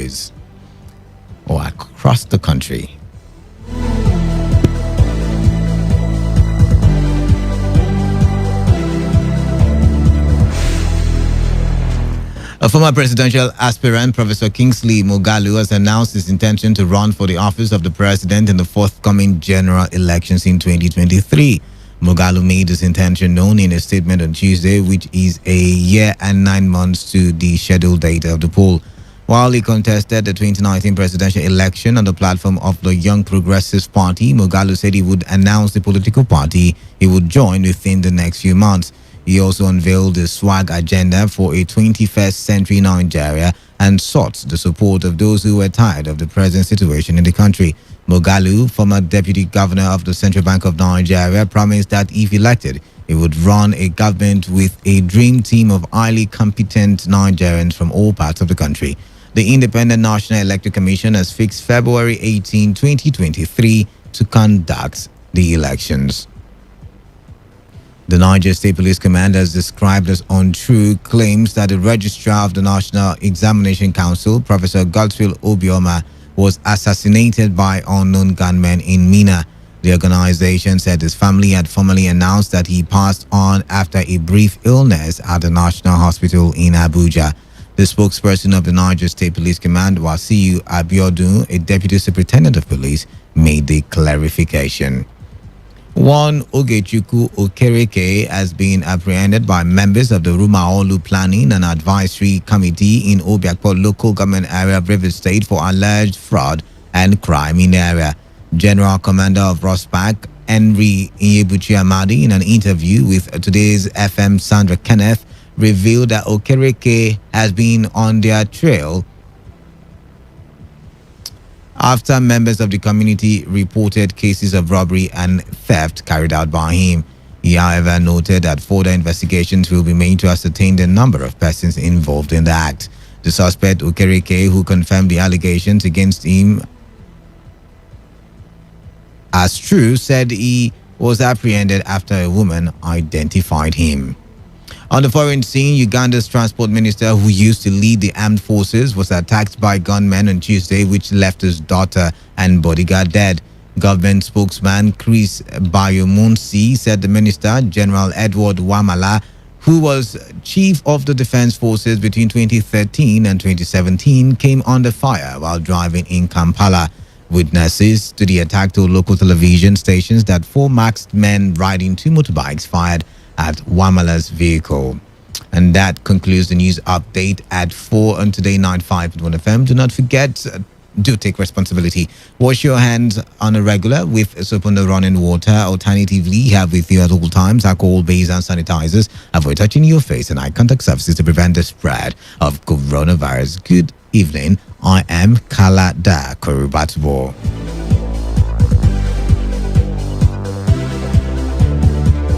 Today's news, today's entertainment, today's sports, today's issues. Today on Today 95.1 FM, Port Harcourt. This is Today 95.1 FM, Port Harcourt, voice of the people.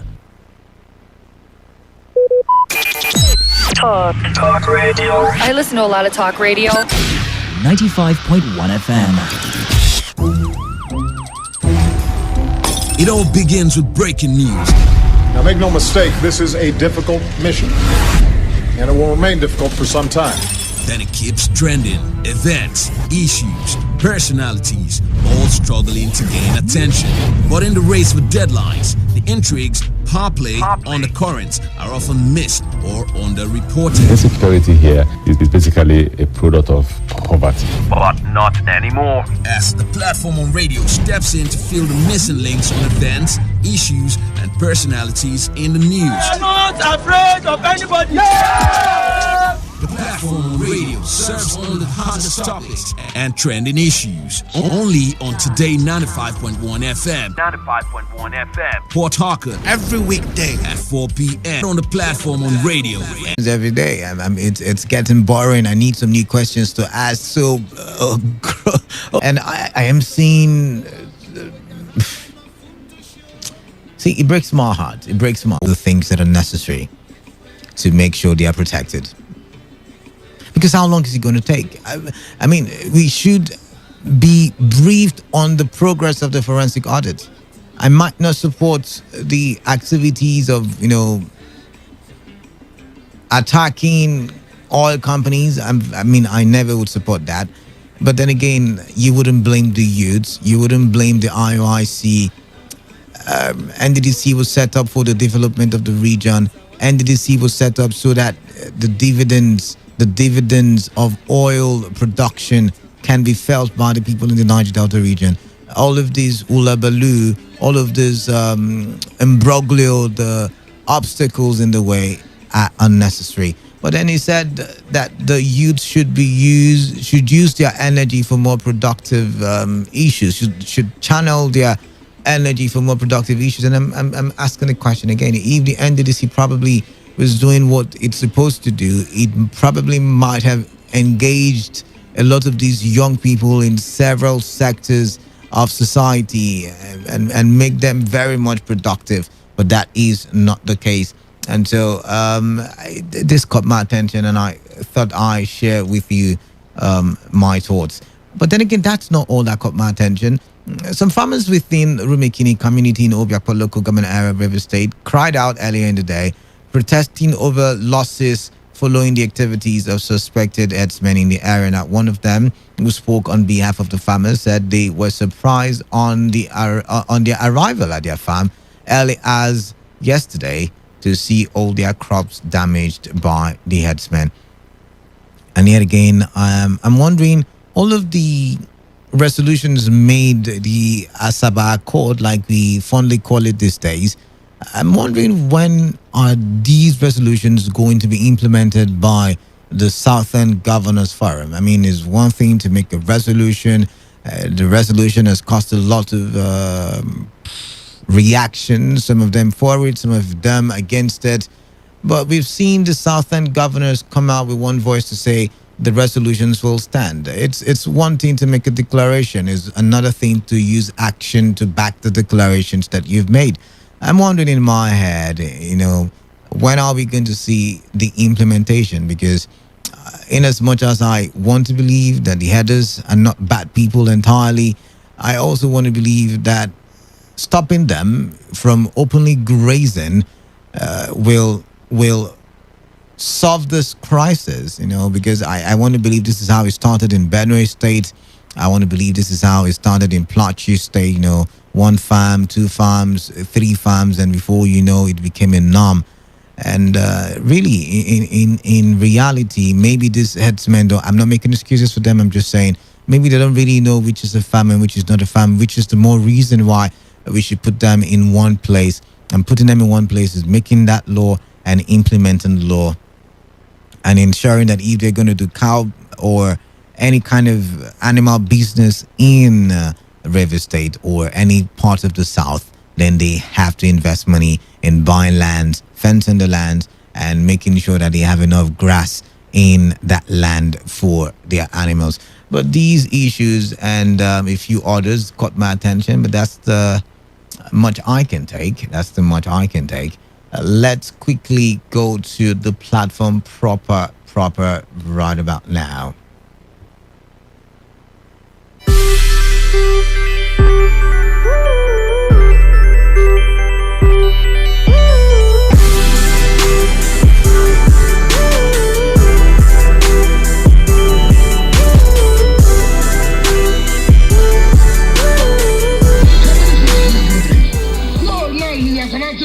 Campus of university free of charge. Now we are going to commission for road over 300 kilometers. With how many votes?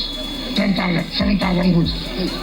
We did something, but you won't come out and give people the vote. When we make promise, we will fulfill the promise. That is so. You to come and fulfill your own promise. It's not only on one party. It will be 2 parties, me and you, the party, PDP and you. Don't listen to those body people. Those who cannot provide security for Nigeria. I see the killings every day now. I promise you of this chocolate to Igbo the road. You know why I have not awarded it? I want to sit down with you. We have to agree. To do that road from that place to that place, is it easy? So what will you give to PDP return? What will you do? It's good sometimes to start the show with a very hearty laughter. And that was a hearty laughter there from me to you. I hope you laughed as well. Anyways, that was the voice of the River State Governor, Nyesom Wike, during the flag off of the campus of the River State University in HA local government area today. We will be looking at what is said in detail. But right now, 17 minutes going past the hour of 4. You're welcome officially to the platform on radio. I am Kaladan. I like to think of myself as the man of the people. You're tuned to Today 95.1 FM, the voice of the people. Right now, we will be looking at the top 3 trending stories. As we already know, the platform on radio is structured to look at the top 3 trending stories. And we look at it alongside correspondent reports because our reporters on the daily go out there. They source the reports from the field, like where it's happening, why it's happening, how it's happening, what the people feel about it, and then we get to talk about it. On the menu for today,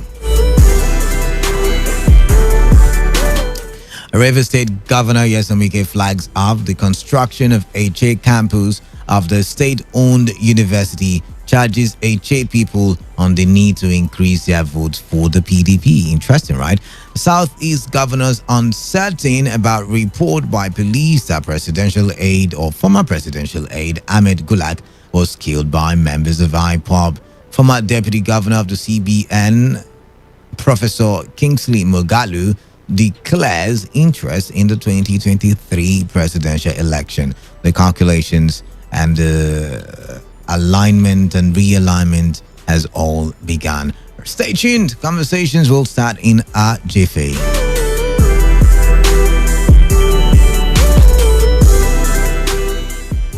River State Governor Nyesom Wike says he has fulfilled the electoral promises he made to the people of HA local government area. Governor Wike, who came up with this during the flag off of the HA campus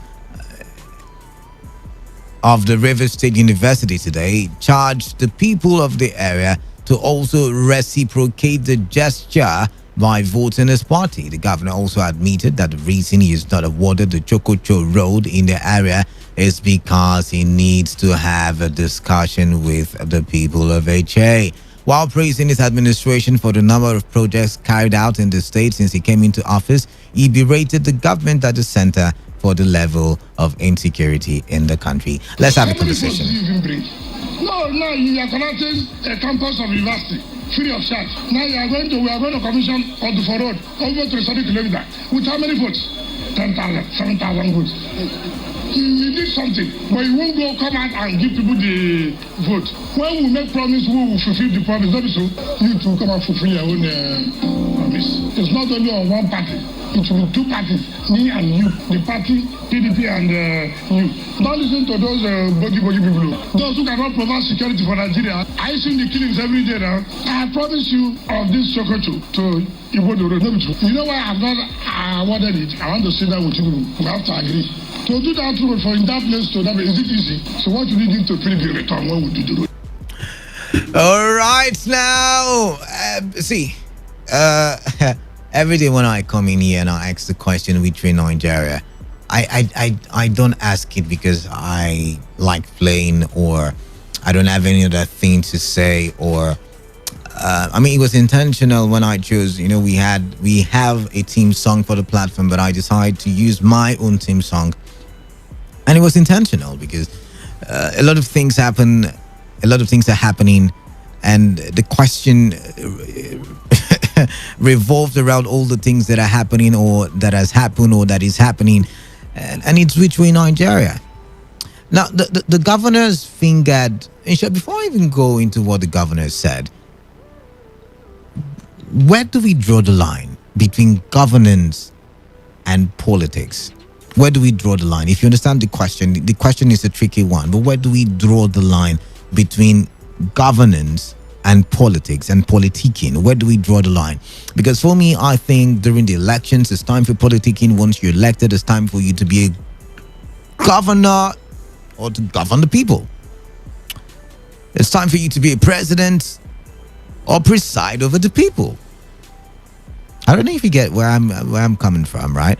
So I'm thinking in my head, where do we draw the line? That's the very first question. But then let's move on. The governor fingers the president or the federal government for its inability to bring security to the nation. Could it be that the places where insecurity is rife are places that did not give the president any votes? How many votes did they give to him in those places? I mean, I could go by that argument of the governor, right? So for those of you in HA who will call Buchi Rafua every 7 o'clock and say, hey, Chokocho Road is not good, though. Okay, it's not good, though. All those roads, Igbo HA Road is not good. You now know why. You gave him only 10,000 votes. I mean, is it 7,000? He said, your votes is not plenty. And maybe many other local governments, for those of you who are shouting, General Hospital is not working. Those schools in my... okay, you probably know why now. You probably did not give enough votes. And he's saying that before now, I mean, this is very instructive. I mean, going forward, whenever I want to make an argument on projects that are not in existence or that are in existence in River State, I probably will be guided by this very statement made today in HA. I will be guided by that statement. He wants to sit with the people. Very interesting. See, I've been one of those people calling for a town hall meeting, but now I understand why the town hall meeting is not held. He has to sit with the people. Not because he wants to govern or release the dividends of governance, but because there has to be an agreement what the people will do for the PDP. Scratch my back and I scratch your back. I am getting a little bit emotional on the show, so if you let me, I might just go on and talk till 5, because I don't know. We talked about this one time when the president was elected, for the first tenure, and he came in and said, "See, I'm for everybody, and I'm for nobody." The East was shouting, "We are marginalized," and there were questions asked by some quarters in the APC. Did you vote for the president? Why should the president, come down the East and all of that stuff? Some people argued in that direction, right? And now the governor is also arguing in that direction. I want to point out something to you. Do you see the mentality of... Okay, Kalada, open the phone lines. Should that be a condition? This should be a more professional broadcasting question. Should that be a condition before developmental projects are cited in a community? I mean, that's what I've been trying to say all along, so I probably would just summarize it into this very simple question. 0817 000 0951 and 0810 9510 951. I always tell you, see, probably the center is always not the problem. I can't hold it anymore. I have to say it. The center is always not the problem. Yes, there is marginalization from the center, but we amongst ourselves, we in the state, in Imo State, in Abia State, in Delta State, in Bayelsa State, in Rivers State, in Edo State, we in the individual states, what have we done to develop ourselves? Oh my, like you said, if you leave me, I just will rant some more. So I'm going to open the phone lines now. Who's here? I lost that one. Who's here? Can you speak up, please? I can't hear you. Good evening. Can you hear me now? Sounds like Pastor Isaiah, but I still can't hear you. Yes. I can't. Yes. You can hear me very well. Yes. Let me look at the topic. You see, this is like a situation where somebody is dancing and instead of allowing the judges actually give the credit to the captive, you can see the man that dancing at the same time giving the credit himself. How can you tell people that for as a leader as I judge, I think you should call us back. We can barely hear what you're saying. Lost that other call. Keep your calls coming in. I'm sorry, I have to let you go on, Isaiah Judge. I can hear anything you're saying. 95.1 FM. Hello, good evening. Better now. Yeah, Grandpa, welcome. Thank you. Management of stock is a problem to some people. No matter your rank, that thing that is in you, you must execute it. Out of the mouth speaks the abundance of the heart. I don't think that such statements should come from people of such hierarchy. The federal government or the president has been accused by our people here. Because we didn't give him vote, that's why it's not taken care of here.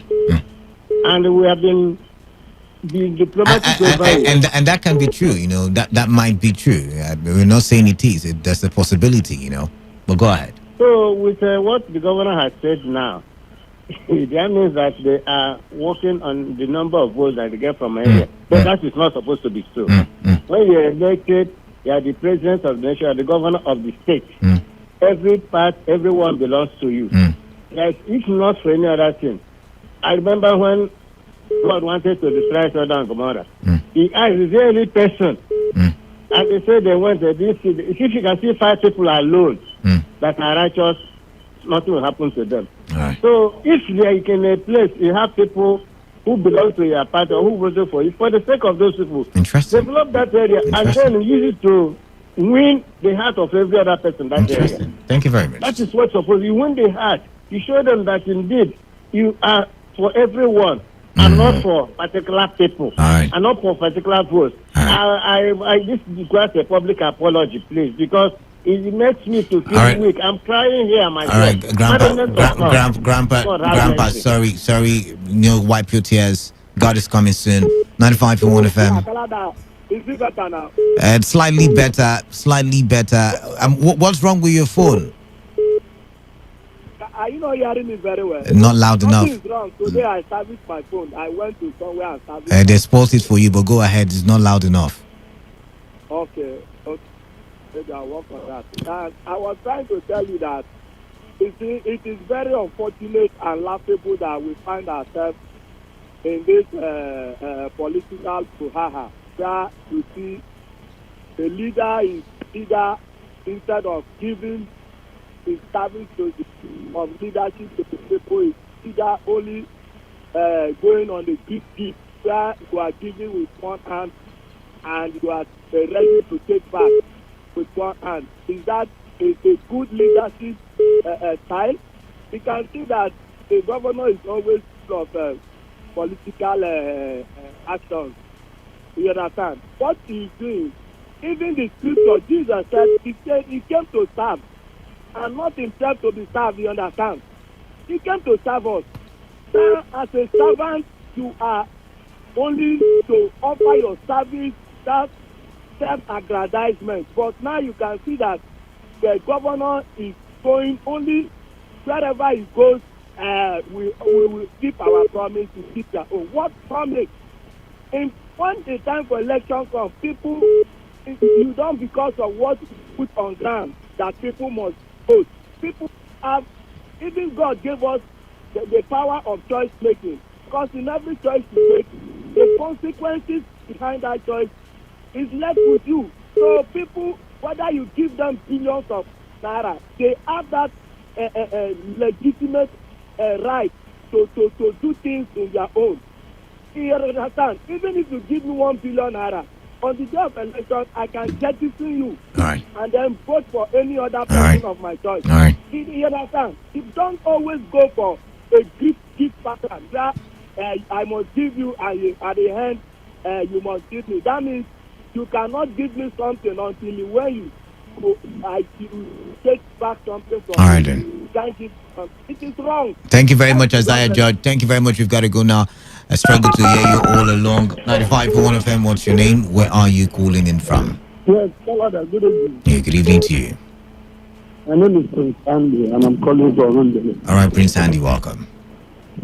Father, it's very funny. All right. It's really funny. Is the governor of Rivers State, years a week, is he the governor of Rivers State or governor of PDP? That's number one. Two, if indeed he's the governor of Rivers State, why is he talking about something that happened 2019? That election took place 2019, and even after that, he was claiming, PDP was claiming that they won a local government. So coming back to tell us now that they gave him only 8,000, 10,000 votes, and as such, they cannot, they don't have the right. They gave him 10,000 votes, but it did not say they lost in a chair. It's just saying that it probably wasn't enough in the scheme of things compared to other local government areas. Let's assume they gave him even 1 billion votes or lesser than. Are they not part of Rivers State? If the governor is saying indirectly the reason why he has refused to develop every other place like Rundle in my community is because he gave him less votes. Probably. He was expecting 1 billion and we gave him. But then again, it might not just be the governor alone. It might just be every Nigerian politician's style of thinking, because even the federal government has been fingered to think in that manner. Canada, when you talk about Nigerian politics, all those men will be based on assumption, but this is a sitting governor telling you himself, not his essay, not his commissioner, he is saying it himself. And the governor each time will always do this based on nothing. But I mean, we have seen spokespersons from the so-called presidency also make similar conversations or similar statements and say, I mean, did you vote for the president? So why are you demanding so much from the president? I agree with you, but that was not coming from the office man. This one is okay. I mean, Canada is so pitiable, and I am seeing that. I'm sure River people are listening and taking note of him. It's too funny. It's really funny. That is the reason why we have been suffering. Like my community is based on we did not give him the vote that was expected. I think this is now you know. Too far. Right. This is wickedness. All right, thank you very much, Prince Andy. We've got to go. You've made your point clear. I lost that other one. You've made it clear. It was wickedness and all the things you said. Sorry, this individual, you did not drop your name.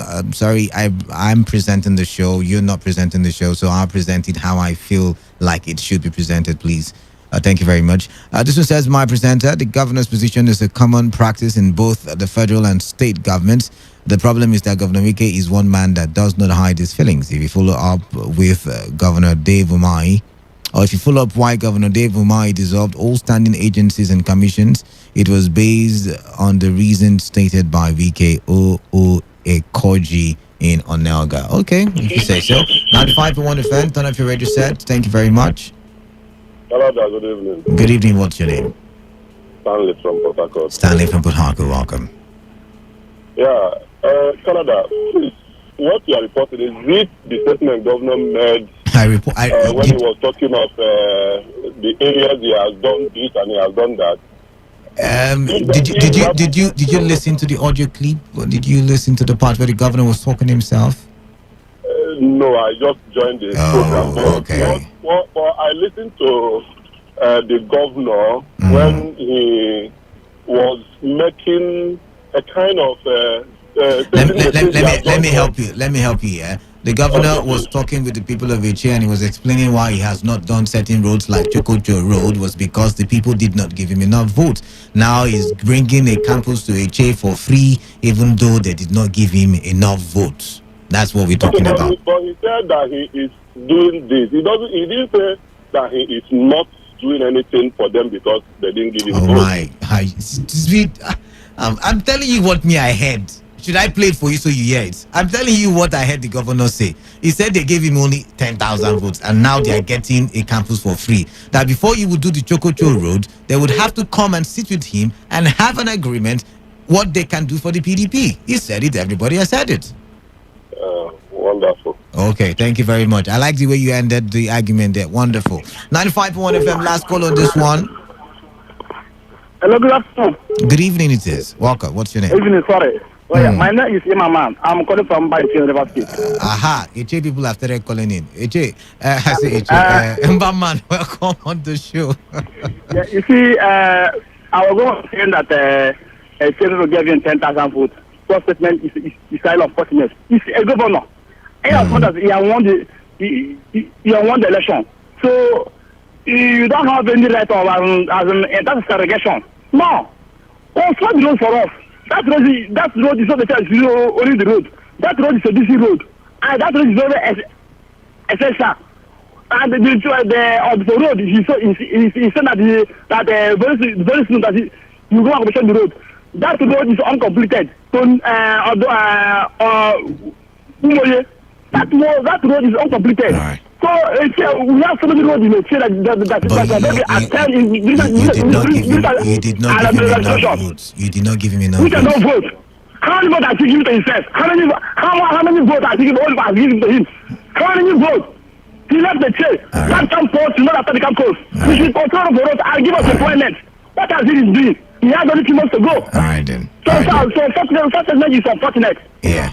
Thank you. Thank you very much. Thank you very much. Kalada, good evening. Governor VK is not sincere to the good people of HA ethnic nationality. Which agreement does he want to reach with HA people before he can construct our roads? Nobody should deny us our Senate position come 2023 election if that is the agreement. Is it because HA people know how to farm that made the government give us only faculty of agriculture and gave Awuda a faculty of social sciences? So only Obiakpo and Port Harcourt City gave him votes that made him governor. That's why he's developing only the 2 local government. This is unfortunate. Thank God Atuegu with that WhatsApp message. Uday from Dubai is saying, good evening, Canada. It is funny how the same people will criticize Wike and praise Buhari. Is Buhari not the president that came up with 97% to 3% policy? The same APC will ask the Southeast votes for Buhari in his lopsided appointment. All right. I mean, I mentioned that as well. And I'm wondering if we will ever draw a line between politicking and governance. I mean, it beats my imagination. And by the way, whether it's the president or it's the governor, none of it is right.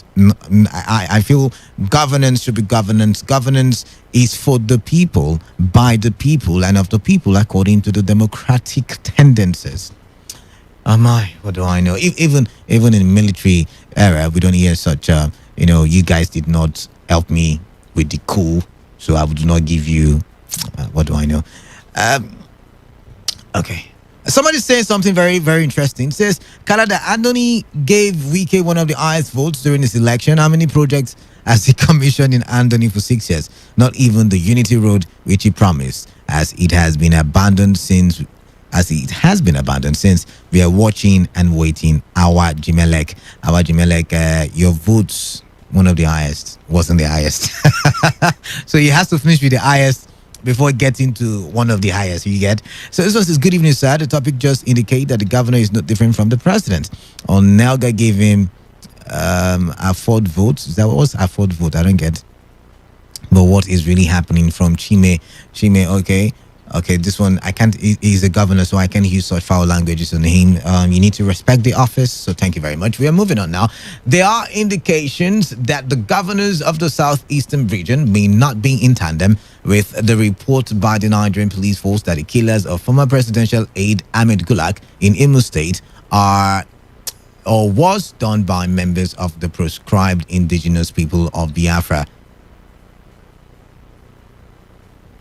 Okay, I take that report again. There are indications that the governors of the southeastern region may not be in tandem with the report by the Nigerian police force that the killers of former presidential aide Ahmed Gulak in Imo State are members of the proscribed indigenous people of Biafra. Now, the chairman of the forum and governor of Ebonyi State, Dave Umahi, who said this in a live television interview today, added that the southeastern governors are not aware that the police has apprehended the killers of Ahmed Gulak.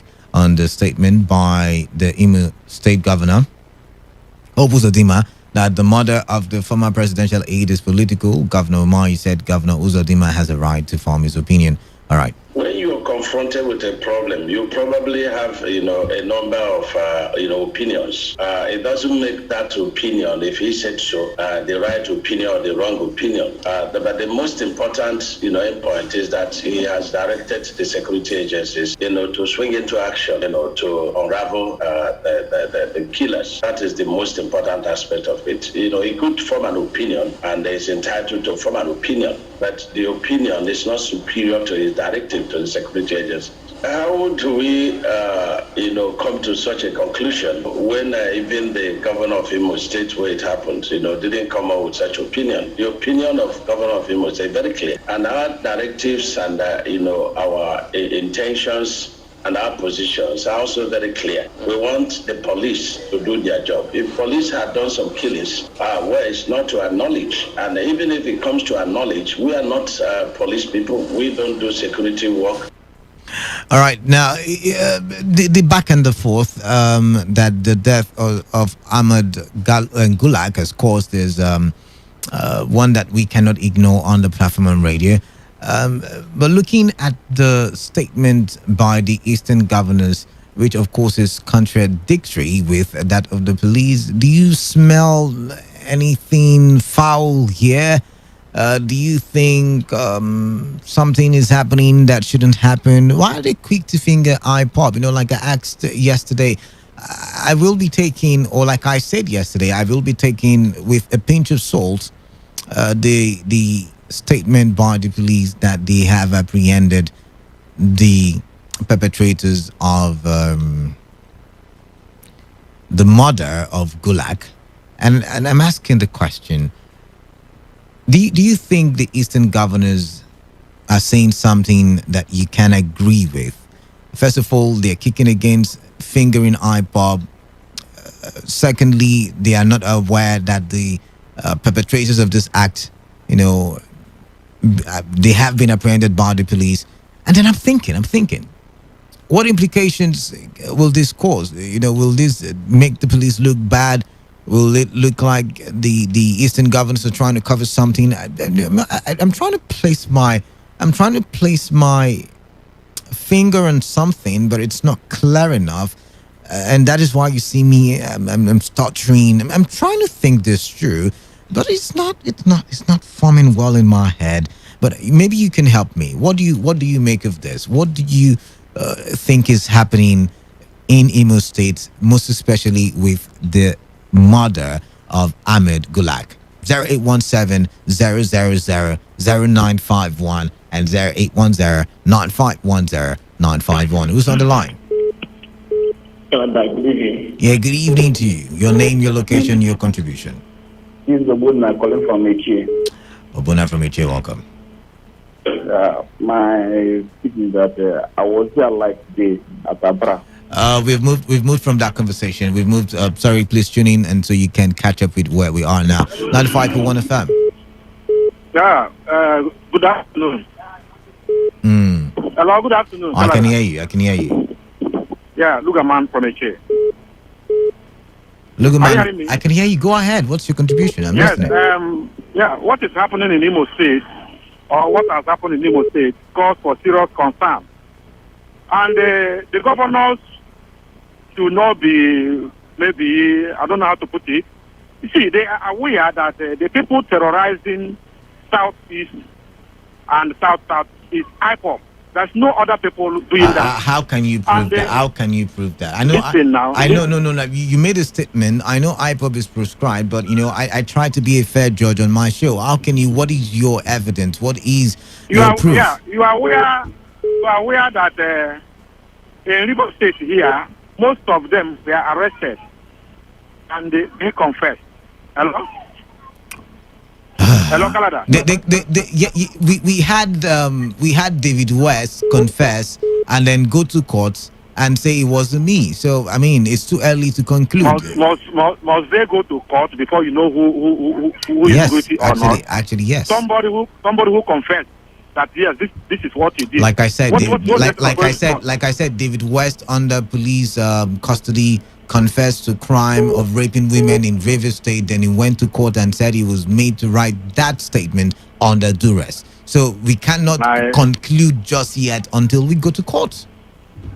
All right. Okay. The police report or police investigation after they have come up with the investigation, they said that IPOP is responsible. So that's no need of us maybe beat around the bush. IPOP is the people masterminding all this that is happening in this area. Thank you, Lugaman from the chair. All right, Lugaman, thank you very much. But then again, like I said, the police made a statement and said Chima Ekunado died of low sugar. Should I continue? So many things the police have said that did not go according to what they said. I mean, with a pinch of salt. 95.1 FM, what's your name? Canada. Yes, what's your name? Good evening. I'm Noble. Noble, welcome. Canada, sorry, there is one incident that happened in Leyte. One woman that cried out what's happening in Leyte. Is it IPOP that does that? How does that relate to what we're talking about now, please? Because it's like whatever that happened in this country, that we name it from is IPOP. So, my question is that what brings that man to Imo State? How can that guy come to Imo State without security?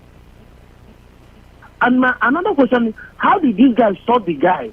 Did I know him in person, killed him, and then the other people just left them with injury? So you're saying it is an inside job. Someone who's trying to eliminate him, who knew about his itinerary. This is exactly assassination. See, there is no way this kind of person will just die like that without man. Is it only northern person that has been visited the Imo State before? These guys, some people when they're called are just okay. Police people, this one happened that day. They are confirmed as IPOP.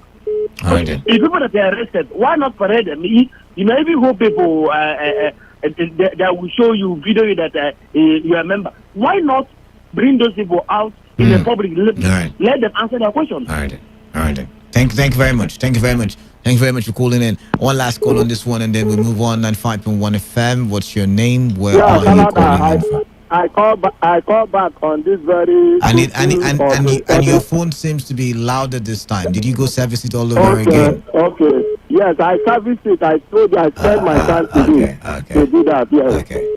Yes. You see, this matter of the sudden demise of the former aide of the former president, I think it is stabbing to the heart, because somebody told me, yes, I think it was 2 days ago, that the former aide of the former president was killed in Imo State, and I was beginning to think who may be that person. Until on this show now, I finally gotten it was Gulag. I think my heart goes for him and his family. Are you with me, Kalada? But I want to say that I truly concur with Luke Aman from Eshe, because the police have first-hand information to. That is why when it comes to democratic civil principles, we always say that the police should launch investigation because they are the first to launch investigation to any issue. So they have come out with their position that it is so and so person. I think there is no need for we to argue with them because that position of theirs is what they will present even in the court of law or anywhere. Are you with me? I can hear you. So I think that they have fully done their investigation and the outcome has proven that these are the very set of people who have done that. I think let us continue from there and see how it goes. But I want to say that it is a great loss because the sanctity of our unity of this country is one thing that cannot be allowed to be eroded by some unscrupulous elements in this country. So I think that it is high time we begin to rise up and condemn these things. Because if we don't condemn them, okay, thank you. Thank you very much for calling in. Let's move on now to the last story. A former presidential aspirant, Professor Kingsley Moghalu, has announced his intention to run for the office of the president in the forthcoming general elections in 2023. Moghalu made his intention known in a statement on Tuesday, which is a year and 9 months to the scheduled date of the poll. While he contested the 2019 presidential election on the platform of the Young Progressive Party, Moghalu said he would announce the political party he would join within the next few months. He also unveiled a swag agenda for a 21st century Nigeria and sought the support of those who are tired of the present situation in the country. Now, Moghalu, former deputy governor of the Central Bank of Nigeria, promised that if elected, he would run a government with a dream team of highly competent Nigerians from all parts of the country. The Independent National Electoral Commission has fixed February 18, 2023 to conduct the elections. First question I have for you, we are beginning to see candidates, show interest in certain positions in the forthcoming elections in 2023. Are you ready, you yourself? I mean, you probably have complained since, 2019? A lot of you have complained. You have complained. I hope you're ready. I hope you have. And when I say complain, I'm not just talking about the federal government. I'm talking about, some people have complained about the federal government, some people have complained about the state government, some people have complained about national assemblies, some people have complained. You have complained. I hope you have your PVCs ready. That's the first question.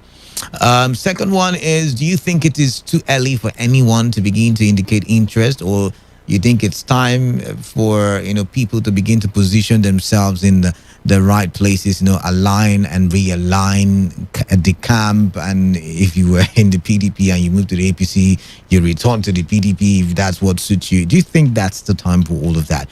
I will open the phone lines now and get your views on it. 0817-000-0951 and 0810-951-0951. You can send in your text messages to 0701 9339962.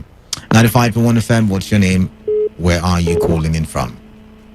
Yeah, Canada. I think we are coming to the last lap of this program. And I think this very one, Kingsley Moghalu, I think Nigerians will not take him serious. Because the last time, you remember, when he came up with this former Minister of Education, Obvious Equationally, and we were very optimistic and very happy that somebody is actually coming to contest with the incumbent. And by then, he was seen as somebody who can be trusted, who can be given all the support to actually take over from the president. But he failed. Just along the line, before we do, even up to today, he has not come out to defend the positions of Nigeria that some are saying he took money and betrayed the party. Now, Kingsley Moghalu is also coming up telling us that 2023 he is coming to run for the office of the president. I think it is, to me, it is nobody to take him serious because in the first instance he has not really done well. Coming again, I think that is just is trying to mock some persons and not somebody like that knows chance of vacancy in Mogalu. Thank you. All right, thank you very much, Isaiah Judge there. 95.1 FM. Oh my, I mistakenly cut the call. Sorry about that. But let's read some text messages. This one says, Kalada, something doesn't add up so fast. He's asking. But AGF Bola Ige was killed on December 23, 2001. Funshaw Williams was killed on July 27, 2006. Air Chief Marshal Alex Bade was assassinated. Even in America, there are certain situations that they are able to resolve very fast. There are other times when, even in similar circumstances, the situations are not resolved as quickly as it was done in other situations. It's unfortunate to hear such uncomplimentary comment from Wike. This is one of the differences between him and Amechi. It goes to show that his paper tigers in AJ could not muster enough support for or from the people due to their policy of chop alone, family affair. AJ is a strong base of the opposition party. He will get more surprises in later elections. If Wike wants to talk with the people, he should discuss with the bootlickers. And this is coming from Comrade Wogu. This one says the governor has done a lot for Iche people. Example 1, Igruta Chokocho Road. 2, Chokocho Ume Bulem Abara Ilele Uzuzu Road. 3, Chokocho Ibo Road. Olakwo Afara Nihi Road. Odufo Akoku Umoye Road. And building and furnishing of over 7 UBE schools, 8 university campus in Abara Iche, etc. And it's coming from Uzoma Chima. Khaled, I'm laughing when the police or even passerby points at us men or headsmen, I beg your pardon, of committing crime without investigation, it is hooray. But when same police finger IPOB in crime, it becomes faulty report and foul. Same people who always attribute all crimes to headsmen are beaten out, Emi Fiaga. But I'm not one of such people because I always try to make sure everybody gets fair trial. 95.1 FM, what's your name? Where are you calling me from? Yeah, Grandpa. Dr. Mahalo is so hasty in making his statement. Really? Too early? Yes, and besides, he should have found a political party and then present himself in the primary. Then if the primary accepts him there, then he is right to announce. But this one is doing now. We have a lot of problems, especially in the South. All right. Every person is worried of what is happening. He should be thinking of the security of the area. How safety, how to win the souls of the young ones who have been misled by one thing or the other, who have lost interest, so that every person will come together. That is what is there now for him to be a president. Try and win the souls of the young ones. Bring peace in Southeast. Then you're a man that can stand for election. All right, then. Thank you very much, Grandpa. I like that take. I like it very much. I lost that one. This one says that unfortunate statement from an executive governor is not only undeserving but ridiculous and diminutive to the office he occupies. Sometimes I feel like wailing for the crop of leaders we have. Chamberlain. All right, Chamberlain, thank you very much. 95.1 FM, what's your name? Quickly, let's wrap it up. Hello, Canada. Yeah? Canada. Let me talk about the first... No. We've moved on from that one. But thank you very much for calling in. We don't even have much time. It's time for us to go. It's time for us to wrap up the show. The platform is always a production of our news department, and today's edition was put together by Ifunaya Obeme Ndukwe. But then again, before I leave, I like to leave with a thought of mine. The elections are not really far away. I know it's 2 years, they're about not really far away. Let's get our PVCs. It's time for us to begin to sing that song. It's time for us to begin to get ready for the elections. Take responsibility. Wash your hands on the regular with soap on the running water. Avoid touching your face and eye contact surfaces to prevent the spread of COVID-19. Have with you at all times alcohol, base, and sanitizers. I'm Kalada, and I'll be with you same time tomorrow. Remember, it's immediately after the news update at 4. Good evening. Funny Odeme.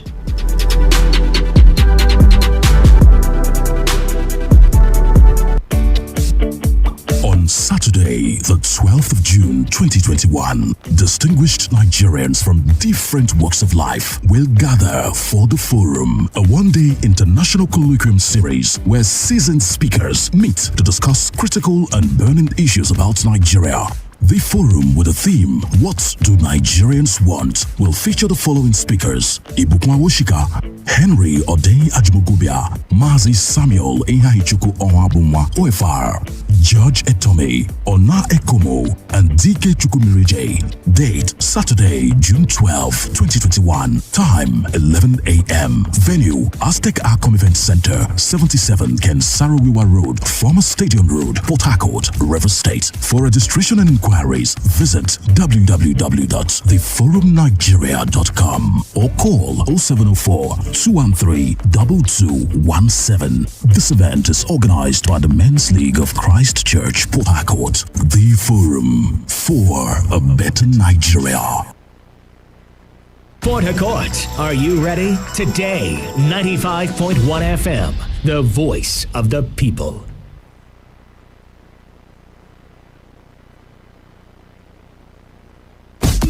Sai, Dawu, Eyene Kami. Urauma, Avare, Irioko, Akauke Nang, Wejireko. Abeg, do a diversion. Make we enter Today FM 95.1. And now waiting they happen, nang they happen for Parakard. Mba, Kosnovie. Sai, Dawu, Eyene Kami. Urauma, Avare, Irioko, Akauke Nang, Wejireko. Abeg, do a diversion. Make we enter Today FM 95.1. And now waiting they happen, nang they happen for Parakard. Mba, Kosnovie. Sai, Dawu, Eyene Kami. Urauma, Avare, Irioko, Akauke Nang, Wejireko. Abeg, do a diversion. Make we enter Today FM 95.1. And now waiting they happen, nang they happen for Parakard. Mba, Kosnovie.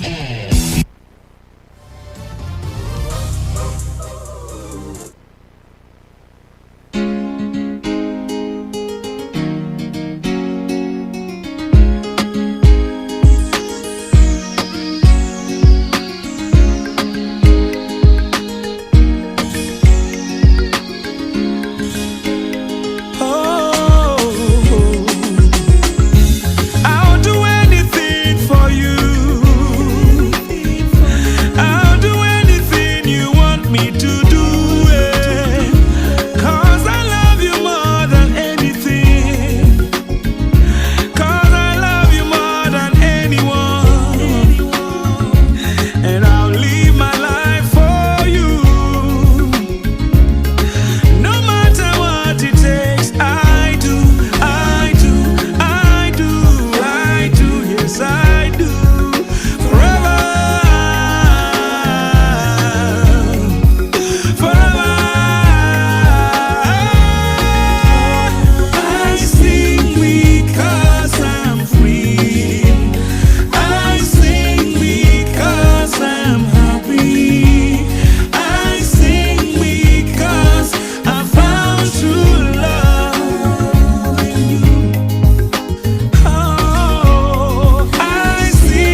people of Port Harcourt.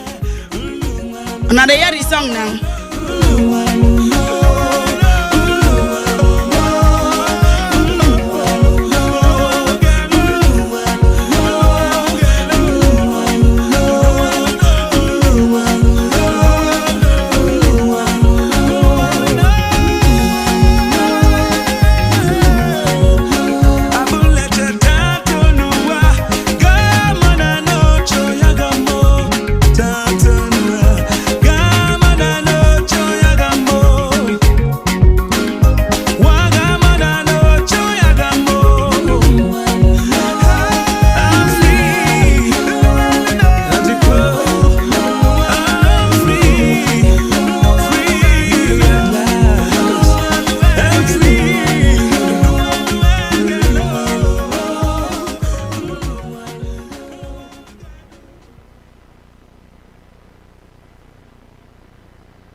Song. I will do anything for you. Chris Mockart, na him song they sing. Chris Mockart, na him song come. Chris Mockart. Yes. Now so that is speller. C-R-U C-H-R-I-S M-E-O-R-E-A-N.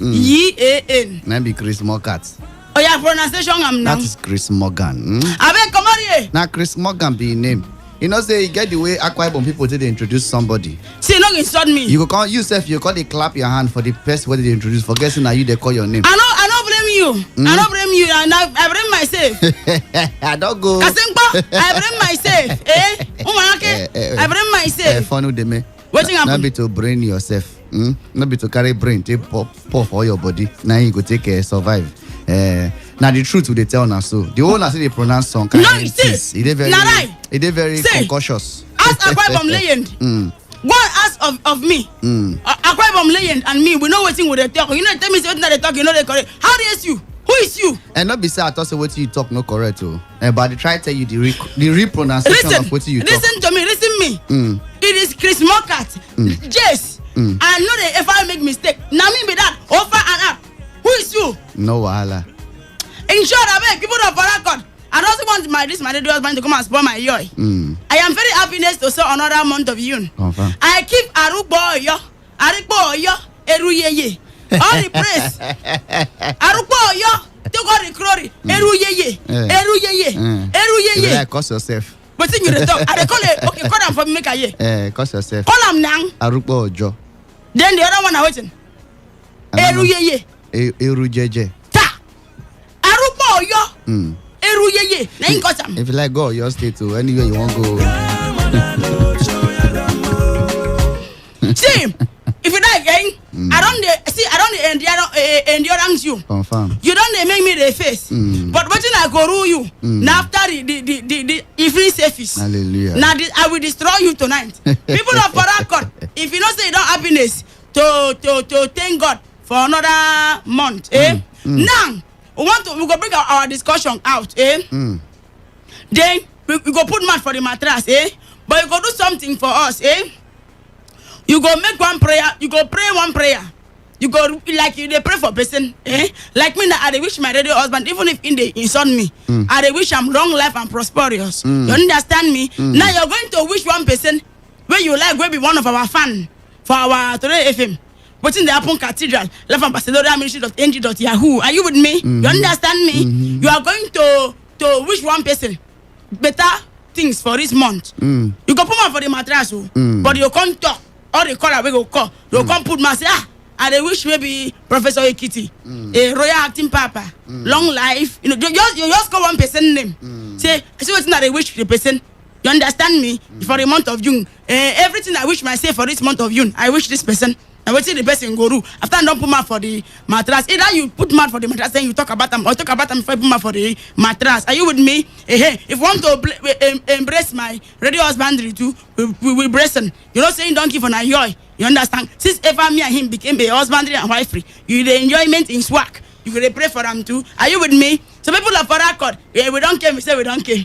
Honey, is there any need to christen ourselves? They don't know who we do. They know, they no need.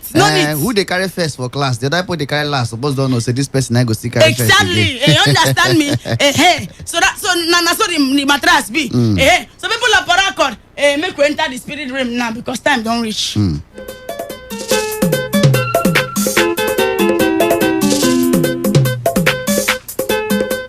Okay, ladies and young gentlemen, Happy Yun.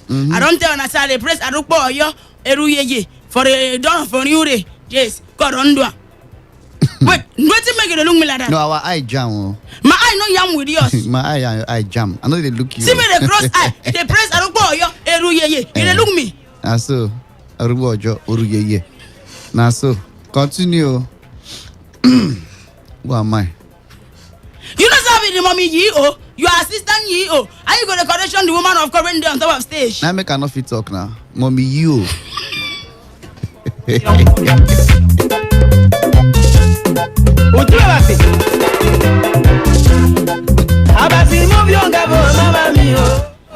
No problem. I know we'll call all this thing, make you know it's insult me. But unannounce me. Who no go know? Who carry knows you? Yeah. Everybody knows you. No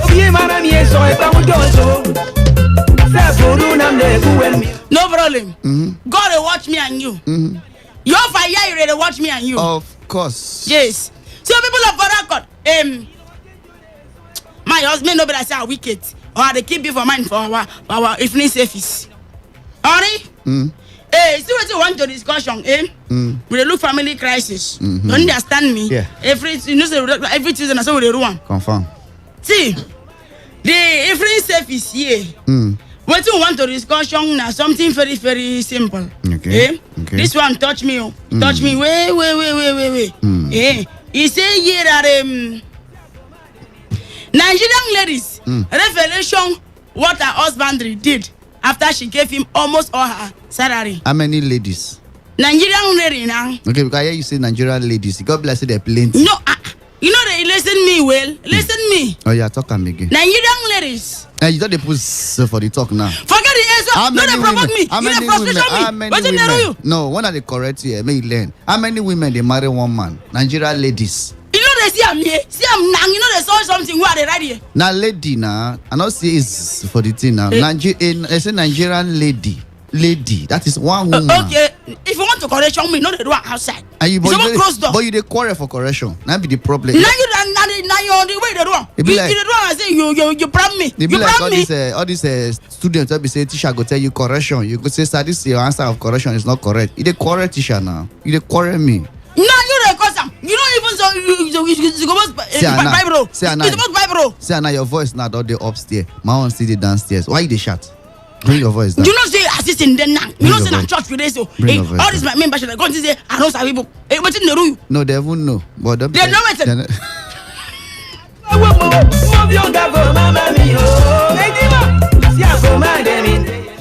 See, this thing now. Oh yeah, pronunciation it yourself. Call it yourself. Nigerian lady reveals what her husband did after she gave him almost all her salary. Oh, now what's in the right day? No, not I will not see him wait. Okay, thank you for the correct. So you go talk now for English. I go call pronounce for pidgin English. For those of us like it, when no graduate where, and also okay. I think go understand. Now, Nigerian ladies.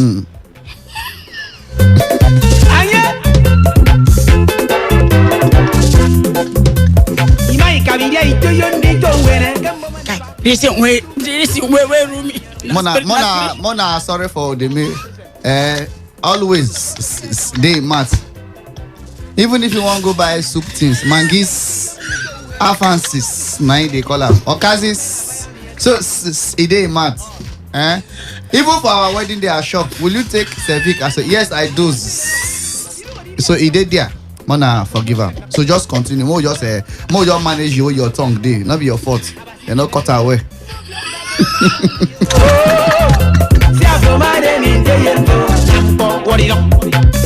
No problem. No problem. Now I'm going to pronunciation it. Nigerian ladies, preparation what a husbandry do after listen. What a husbandry do after she give him almost her salary. All right, she say one Nigerian lady, he don't come out to talk waiting her husband do everything when her husband do after she carry her full salary, her full alawi for the month to give her husband. So Moku know waiting the husband do last. Now this open your Bible. Open your Bible to the book of today. To the book of today. Chapter 95 verse 1. Chapter 95 verse 1. FM. I just say Efion come office. What thing you remain? When I hear Efion, and you know say Efion are one of the names where you say you want to give listen me. I say today chapter 95 verse 1 Efion. What thing you talk? Now they talk now. You know say Efion follow for all those names where you say you won't give your picking. I copy say Efion don't come. Now FM now be Efion. Will they manage you? You know guy you won't be. Mommy Joe. The church is moving. Yes. Since January, the only one member would not get because of all this your language.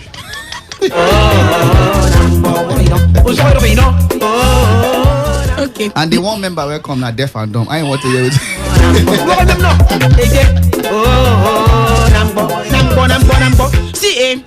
See the way they think go be now, Since you they talk now, say my English no correct. Anything what you go break it down. No in Piyan what English? No wala. I'm a cop saying tangaro. Does you yes me? Here is you. Okay now. Second Bible reading. Problem. Shout it now. Problem. You don't go shout them. Problem. Okay. I know they correct too. Say problem.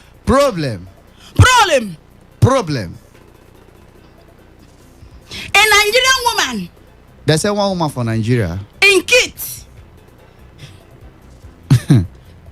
You come again, no? A Nigerian woman. They say one woman for Nigeria. In kids them. In children them.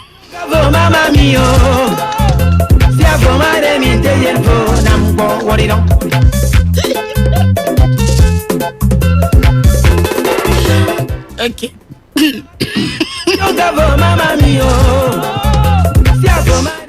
Now listen to the word of God. Now, more than hear, carry your ear, hear the word of God. Problem. A Nigerian woman. There's a one woman for inside Nigeria. In kids them. In children them. Doesn't want her. They don't want her. To remarriage. Say make he come marry again.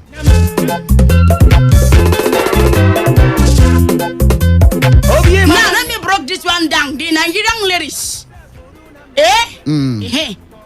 Now he say yeah, my salary come yesterday. And immediately I receive her alert.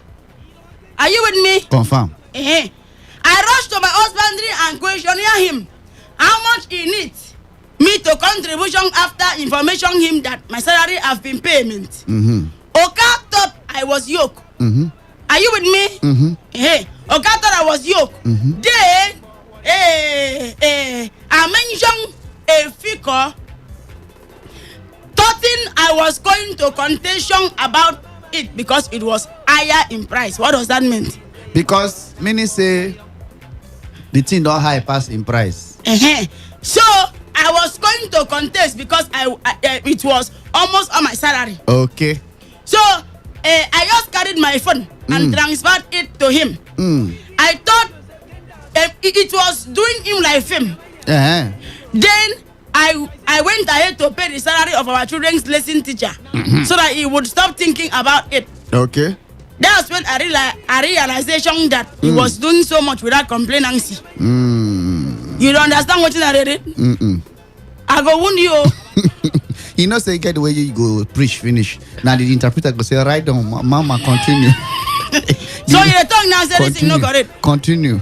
He said that, he said that in carry in salary. Okay. Almost all in salary, payment to husbandry accountancy. For school and fees. the yes, and no.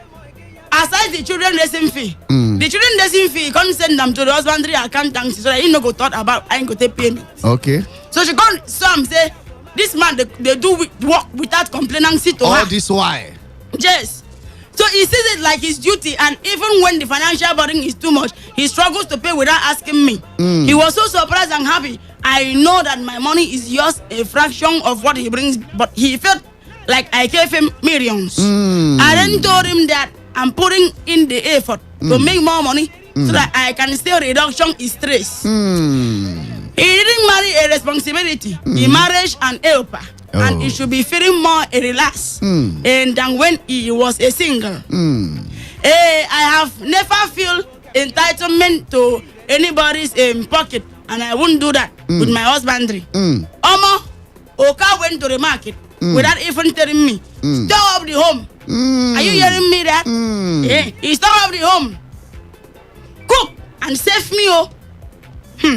This more support, has gone a wrong way to settle certain quarrel that I didn't even know about. I will keep working harder and harder and do my best. Men also need support. They are not supermen. I tell you. You don't see them now. See what we go do now. I tell you. My assistant here. We go do this thing now. Okay. We go ask people for parakon now. Men's them and women's. For the men's. When was the last time when you cook for your wife? When you go market, go buy things for your wife, cook for them. You understand me? And women's. And again, when was the last time where your wife surprised you like this? Two questions for one man. When was the last time you go market cook for your wife? And when was the last time your wife surprised you like this? You understand me? Even if you never married, but you get one baby, whether your wife, waiting she don't do it, don't surprise you. Then for the women, which one will you come post? Come carry your muscle out. I want to hear the women own. Okay, the women's own. When was the last time when you surprise your husband or the man for your wife? Carry your salary, keep him. Which never happened. They never get any first and last. You understand me? Hey, waiting me that thing when you don't do, we don't make your man belay with that. When shock your man. When shock your man. When shock your man. Are you with me? Like you know you're my man. That works as well I buy for you. Now shock. Now lie. Not go there. No, but what's the right to Not go there. Not go there. The one what you do will shock me. Now the day when you collect the last money in my pocket, it shock me. See, it shocked me. Now rough they play with you. I not even ask you the money. I was so shocked. Not be rough. But think you the talk. To love the shock people. You know, say get some kind of will shock you. You say, does it happen to me? Listen, I don't have to make you know say I there around because you ignorance me. You ignorance me when we there inside house. Mostly inside bedroom. So I get to thief your money, make you know say woman there house with you. And again, as I get this radio belay now for Odo. For Odo. Okay, now Odo give you belay. Now they begin them now. Who you want call Odo? I don't know song. Better stop that, you know. So don't want them. We don't cancel those names. So which name want? They know why you shan't tell me. You want call picking name when people they carry last for class. But think you tell. Okay. Who to? No, if I call Paiso. Paiso. You know the meaning of Paiso. I buy some now because I'm safe. See my just tell you, what say you they do, My membership they saw you. Now my prayer word we get married, I'm going to pray for you. Yes, over and out. This is me. Now me they tell you. Udeme, give them the phone line. Oh, this is why you don't ginger me before you could come press my neck. Do you press my neck the other day? You don't do nang. Tourist can't know they open door. Cross them. So I make I remind you. But you cross door. You don't close. But the window open. No. You don't spoil market now. No, the matter. No. You know say you get a close up finish this morning. I find out say you know use them. But I can't I reach sweet now. I buy sweet 10 naira. Now I think I wrote 10 them now. Oh, you lick sweet. Yeah, this sweet. Okay. So if you say it's sweet now, don't cover the whole order. Forget about this is me, Jace. Something why they hear from here. You know, say get the way order goes, man. I hear you could hear them. So you hear my order. I hear them now. The order is profound. They come. You be. They come like wind. You belong to this person. See, this woman will say in children no one making marriage. They talk say they doesn't want another man to come be their fatherhood. The woman said the fatherhood don't dumb them. You understand? Now they say they used to hold their mama and that their father. We don't dumb them. Okay. So make the woman no carry another man in the house. And she wear a wedding gown. They see him now. In the face. In the face for children them. And the children reach like 4. Okay. They cry, say make the woman no marry another man again. Okay. The woman they fix for them to say the no one making enjoyment themselves.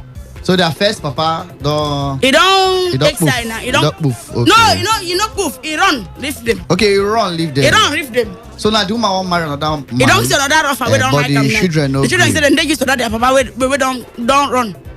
Okay. Like Craig David.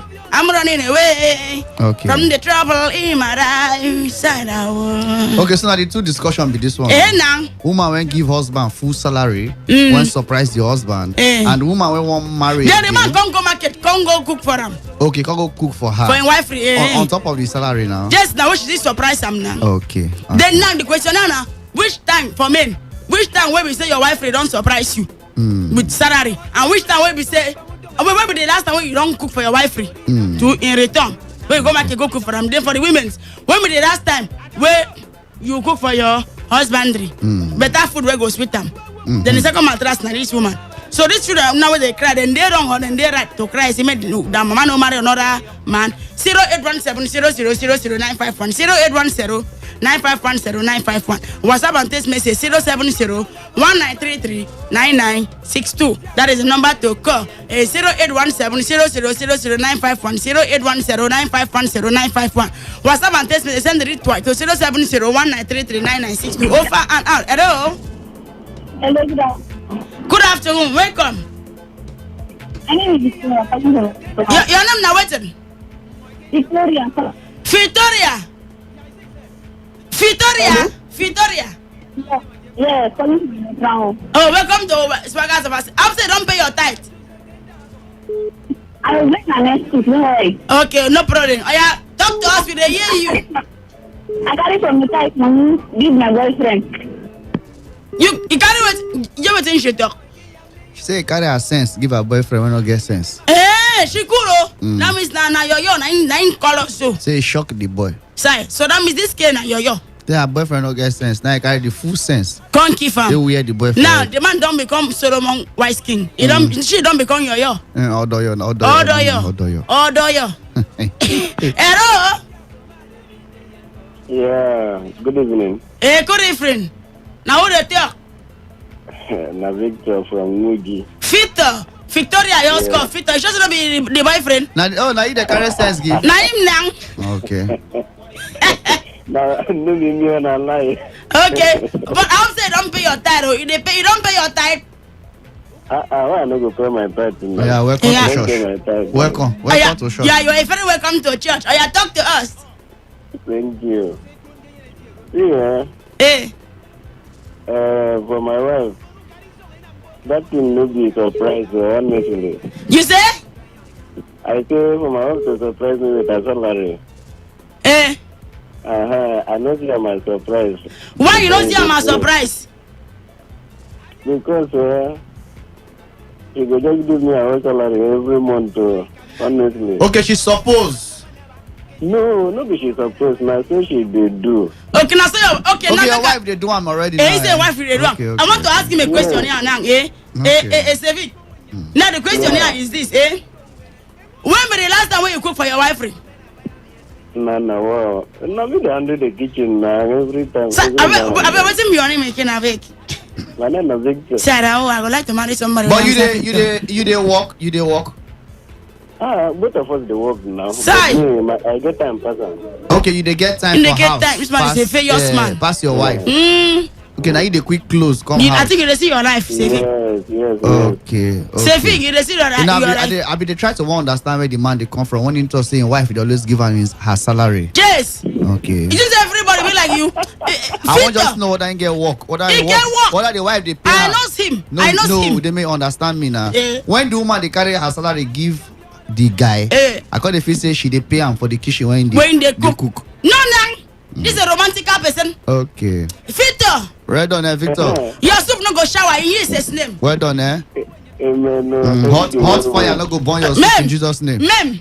Amen. Say, your wife free daddy. She never closed now. Your wife free daddy. Your wife don't come. No, she never come. She never came. Tell them say so you don't cook soup now. Make curry. You don't cook. You don't cook. Don't want to yesterday. We never finish up now. Father, where are you? Give me this kind of man. Me and Udeme go come visit you now so that I go finish quick. You want to see your life? Instead of you to ring from this man, ring from Simon Peter. Ring from Simon Peter. You doesn't want to Victor, ring. thank you. Not at the land, yeah. Instead of you to ring, so that you can pamper me. Nothing. You can laugh me. That's not. Hello, Swagger House of Assembly. Yeah, this is not what happened cathedral for today. Not today. Today na church we dey. Na church. Na church na there. Okay. Welcome. I don't know it now. I will talk that one now. No, you go just say what's in the happen cathedral? We say blessing to you. Waiting the happen cathedral. Blessing to you. 67 nose. My program really they make me happy. I dey drive, but I say I go get to call. Sarah, you are a Christian. I think you don't pay your time. Yes. My time I never pay am, but I still dey prepare am. Hey, I better bring better money. You dey prepare your tithe. Your tithe na soup. You dey prepare the tithe. You don't cut on your soup on all the tithe. Yes, the topic we to na dey on top. Oh, yes. And the interesting part is say men no get problem for the matter. Married, so I no go fit tell you my own. But we men, they need to hear and well. Give that money na problem. But the men to cook na men go make concussion give their wife. Thanks my own contribution. God bless you. My assistant EO, you know, I've been drop some things here before you go put man. You go talk what you want make God do for any of your person where we fan of the waiting the Apple Cathedral. Where you like, even if you never see the person, but you hear your voice and you want make God bless the person, you go tell us, so that we go young man to prayer for the person. I never talk my own. Talk with but I go talk my own later. Wait, what did God go do for one person? I talk my own. No, another person. I mean, hey, this is me. This now, mommy Yo. Now you want to make the country say now, mommy Yo, the freighter. I'm not a freighter. Oh. You say? The way they call this, I cannot help myself. I know they hear you again. Now this off the waist. Where you stand? Yeah, the surprise way you surprised me the other day. Never see come over. See my husband will go, please talk to me. The surprise way you surprised me the other day. I never see forget to. You don't mean it.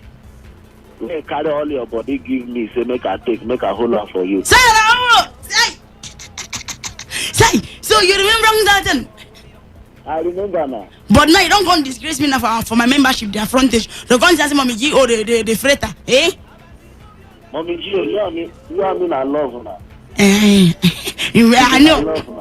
I know. If only this my this assistant G or no, if you know what's in there, I love with the love of the Lord in Jesus' name. Took it. That one don't know what you need to do for there. You just sit down for that here. This is what you do. In the prayer right now. Where? We are in the play. In the team person there. No! You when you don't come back. You another say and kiss person. He did the word of God say the kiss person. You there with him, you saw him.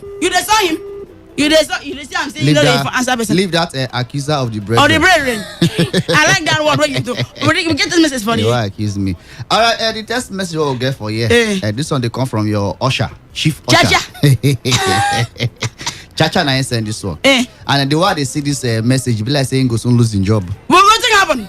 What's happened? Chacha say every time when you they break all this your breaking bottle, all this your English, say they speak English like breaking bottle. He they beg me, say please, Sir Vic, you need to send Udeme for masters, so that this bottle English go upgrade to tank bottle.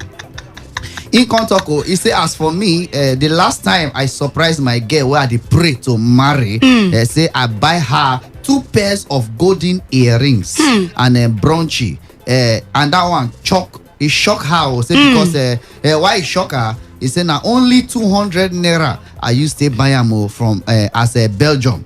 I make a shocker.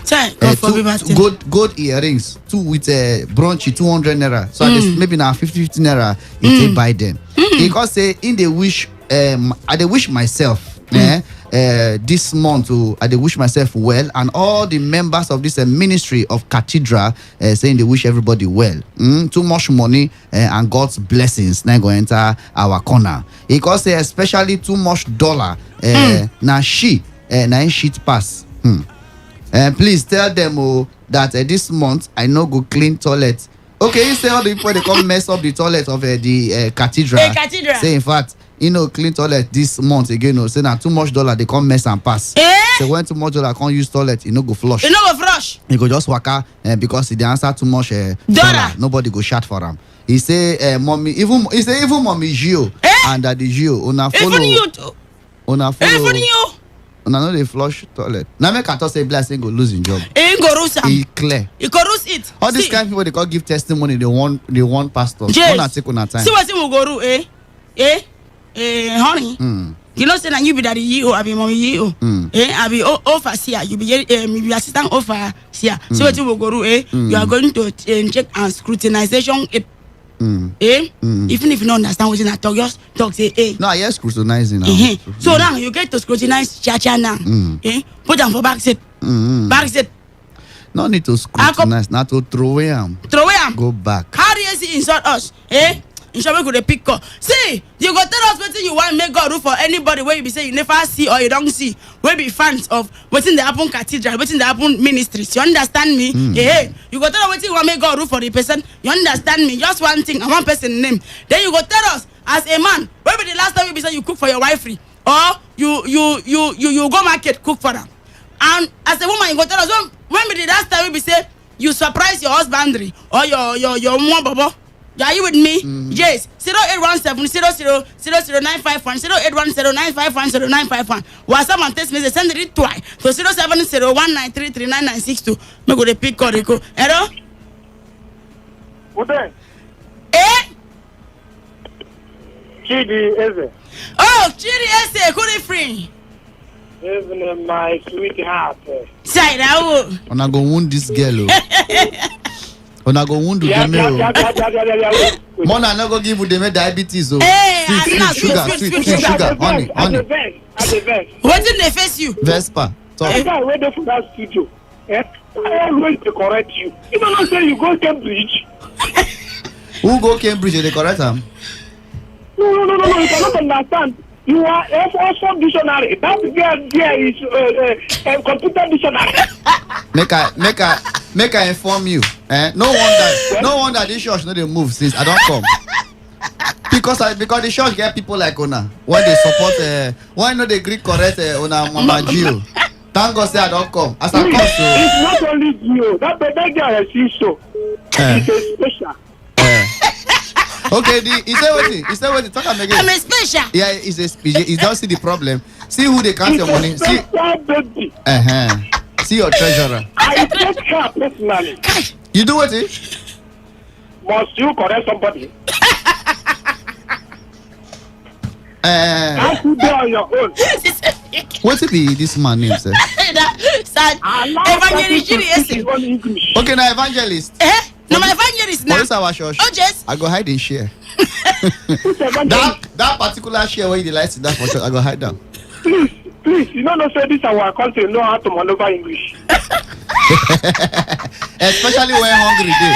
When hungry day, they go maneuver. And especially when they got to go for their own side. You can reach me this evening, though. So listen now. Listen me. Okay. You see, my brother, Professor Ikiti. This is how we go to school in Cambridge that time. So we don't speak English that you use nowadays are speaking. That is the wall of life. It's all of us is corrupt. Yes. Because people always confuse in English statutes and Oxford dictionaries. What we are speaking now is 10 edition. Okay. So, but now that time we use 1 edition. Okay. Yes, my dear. So stop correcting of the volume. Okay. Why are you laughing now? No, nothing. I regress to after you. Now him who are after. I take it wrong there now. The man don't even get points. You know, so people when go. He got a point. People when go Cambridge, they know they get better. He get a point. This bridge one are the cane like this so. This bridge, this bridge all of them are the cane. The I just said this bridge the cane on her. See, Sefi.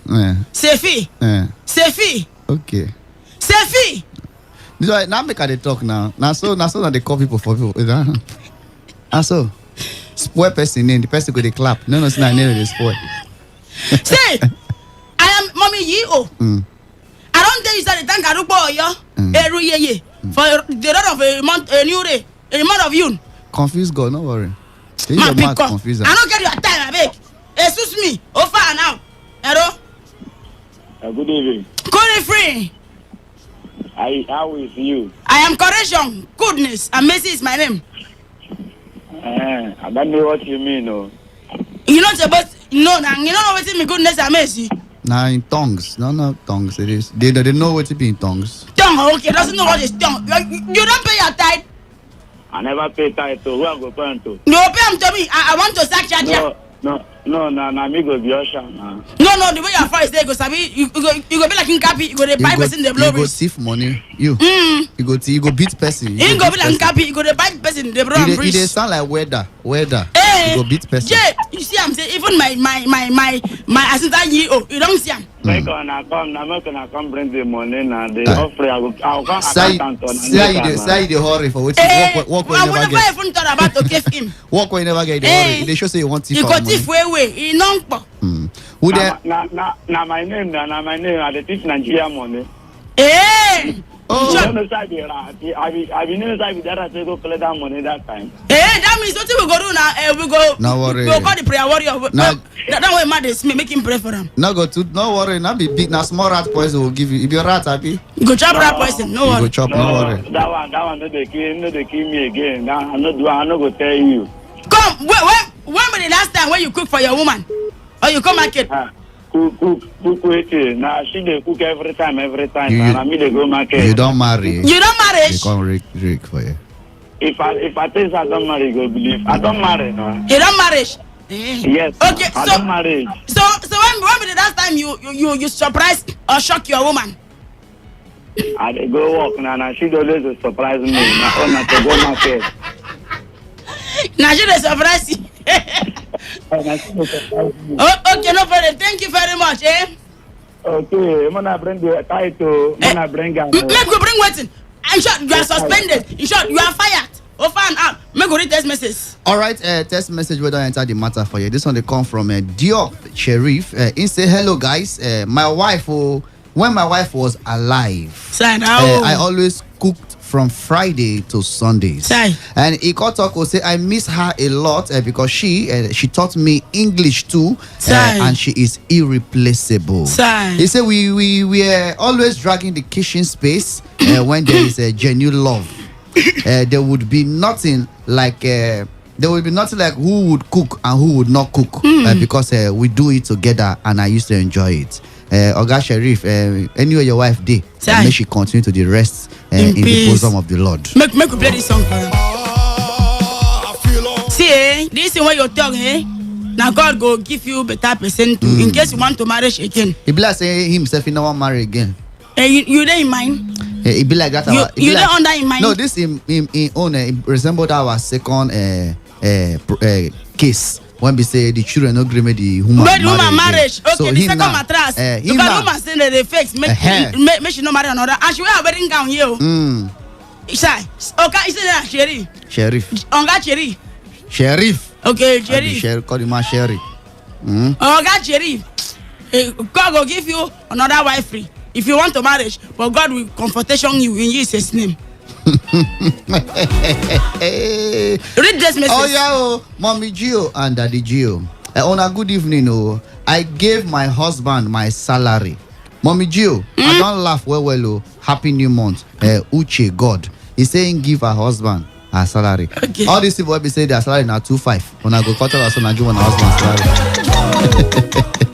Me, I don't give you my salary. Your salary. My salary, no, this thing. What I give you. Your salary will not be this thing. What you give me?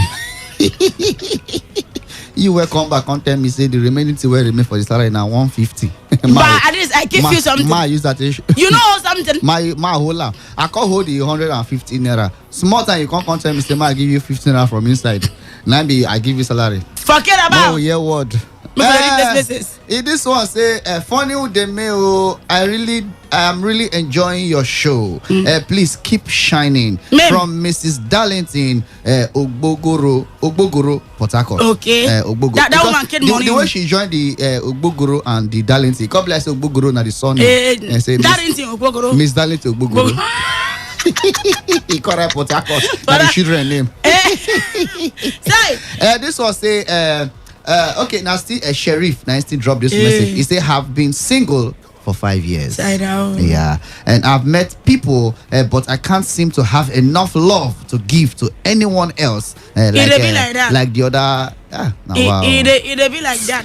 It be like that. You don't there for the shoe before. You know, nothing. I make they pray every midnight about you. Say the love where you get to be plenty past my own. Yes. Me my own plenty. Me you carry my love play. You must plenty past my own thing. You don't tell me. Me you carry my love. I don't even start my plan A. Plan A no work. Plan B must work. Make we read this message. We never get okay, we never get. Okay, pull up for that card. In case you want to send anybody happy birthday wish.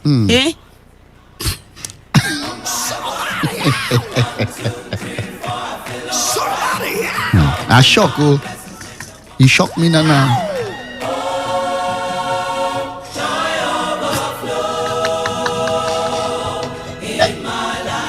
Somebody shout. Wasn't I talking now? Whatever.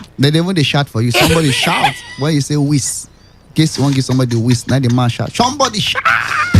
Say, Mommy, you don't tiens.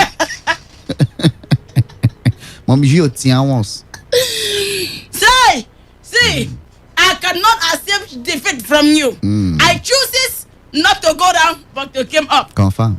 If you want to wish person happy birthday, why you shake like that? No, you say you want came up, oh. If you want to wish happy birthday, happy birthday to Princess Enyi, my childhood friend she work off her phone that day. Okay. In Nice, and I'm the princess. Okay, the niece. Yes. Okay. Our birthday na today. Princess Enyi, very smart girl. You turn 2 today. Happy birthday from Auntie Funny Udeme. I love you plenty, yeah? God with preservation your life in Jesus' name. Only you get best way to do birthday today. All the people what would they at the wish since when they do birthday, none of them don't send my cake. So I call the verse. No send. I don't get any special person. Yes, I support you for this one. I just there they wish they happy birthday, no cake. No, don't worry. I did here for you. Cake whatever spoil. They don't send. I did here for you. Can't they come? Which kind cake you want to chop? Which kind cake you want to chop? Yeah. Which kind of cake does he want to chop? All those cake when cream, when things they did the body, when they say everywhere, if you leak everywhere. Okay, now see what I go do, When we don't go as this 9, that on this way you buy for me, we get cream and all those things I go wear them, creme bed. You can be like cake. Yes. You can be like cake. See, 0817000951, 081095100951. WhatsApp and text me SS. Send it twice to 0701933996. That is the number to send your WhatsApp and text message. If you be man, when be the last time when you shock your wife free? When you come market, go cook for her. And if you be woman, and if you be woman, when be the last time when we say you give your husband the money and you collect gift from your husband? Then you go tell us anybody where they wish long life and prosperous this month of June. Anybody where they pray for this month of June, you go told us so that we to go on our faith with you. Then if your birthday not today, happy birthday. Our social media handle now at Funny Udeme where they inside copy. We type at Funny Udeme. You go see me. I stand for governor frontage. I hold my wig for hand. I wear red shoe and shine gown. Yes, this is me over and out. Now my YouTube handle profile with that. Then listen, I mean Instagram, Abi. Now Instacrat now. There's a man not correct you again. Continue. Okay. The Instacrat. I stand for governor frontage. Oh my week for hand. Wear red shoe and shine count. Then for YouTube, I just post one new video for YouTube. That one.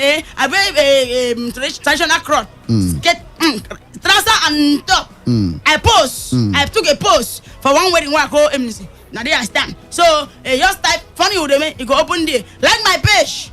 I cannot accept your request on Facebook. Just like my page. F-U-N-A, the capital letter Y, the capital letter U-D-E-M-E. Honey, told them your own. Before I go told them my own, this picture where they explain, give us every time you stand for front of governor. So the day where that picture go lost, I don't know what to go happen. That day, so the full cathedral I go gather settle that case. Wait, so that the day where that picture go just mistakenly lost for inside now for Instacrat.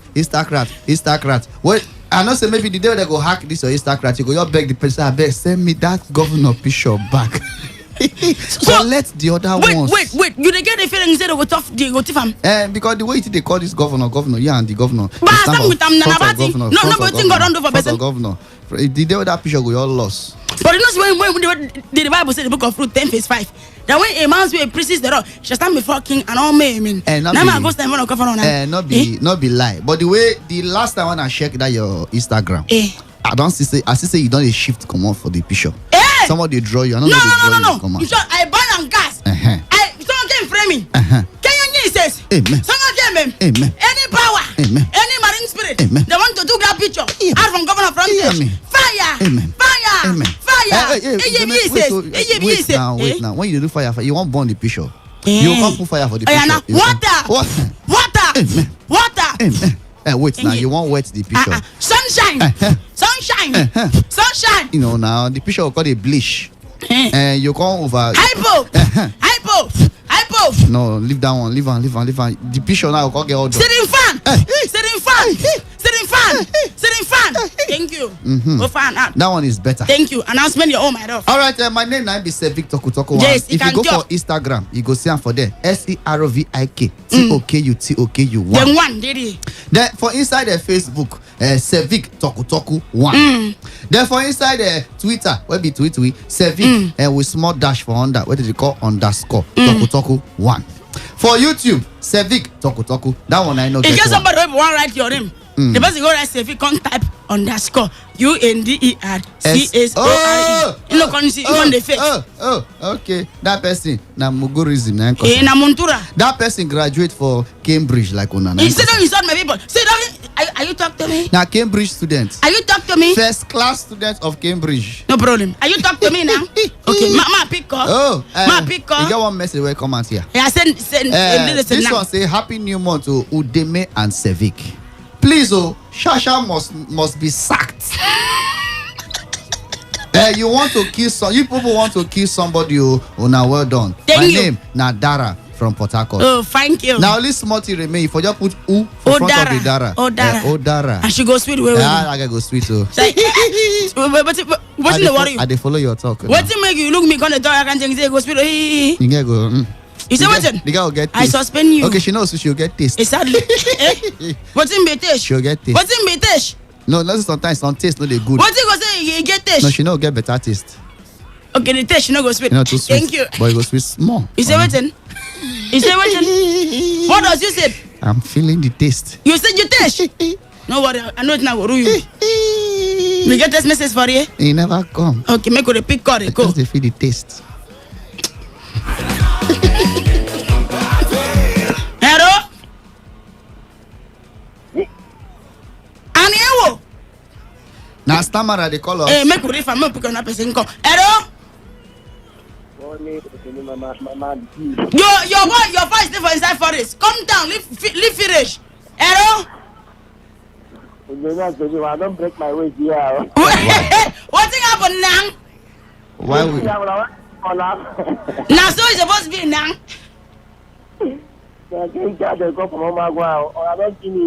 It is way. May after the first see you are on the way and use his name. Oh yes. Say, honey. You don't say tell me say you want to play a song for me, say what you want to do for me. You show the way your face even to press your neck, now you just the hungry me.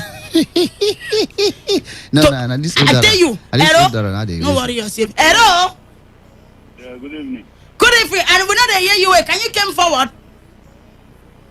I say good evening. Good evening. Good evening. Welcome. You did there? No, you did. No, we don't go. You did there. no day, no live the media. So that's what I answer you now. Now waiting. Now Mafik. Yeah, no day. You know that, and you the you know that you travel. Yeah, man. Me and now I go when you trio. Yeah, man. This is as you shut as you can do yeah, man. Now we can know. I mean, day man. No, they may not be man. I are there, woman. I are there, woman. No. Don't know every human being is man. For Jaras and fried rice. And chicken and tara. From the Holy Book. It's from the roots of Adam. The human consumed. Okay. No, accuse with them. If I'm young, you study by Jamaica Bible.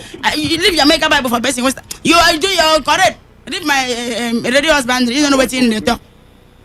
I want to pray for our president. Oh. Okay, now what you want to pray for? Oh yeah, I mean, and we want to pray for Elephant General Muhammadu Buhari. Okay. You see this work where it start. He go they complete am. Amen. He go they complete am. Amen. Amen. The work where it start. The good work, add good for front. Amen. Yes, make whether it good or no good though, the work where it start. He go complete am. Amen. So that if not glory, go to them. If not punishment, go to them. Na glory. Glory. So Udeme, police hold one man, you know. So they don't say the man from a Bible. You know? So as they one near the guy say, whoa. The police say, come, what do you mean? The guy say, whoa. Then they back like dog. Now they say this one a dog. He bring that in tongue. Now police say, so this one a worry. Listen, quick. Now they take off. You know what I like this man. When they arrange me, right? You go just after with that. Ekwe. Ingo run now. Sample. Ekwe. Are they here? So why you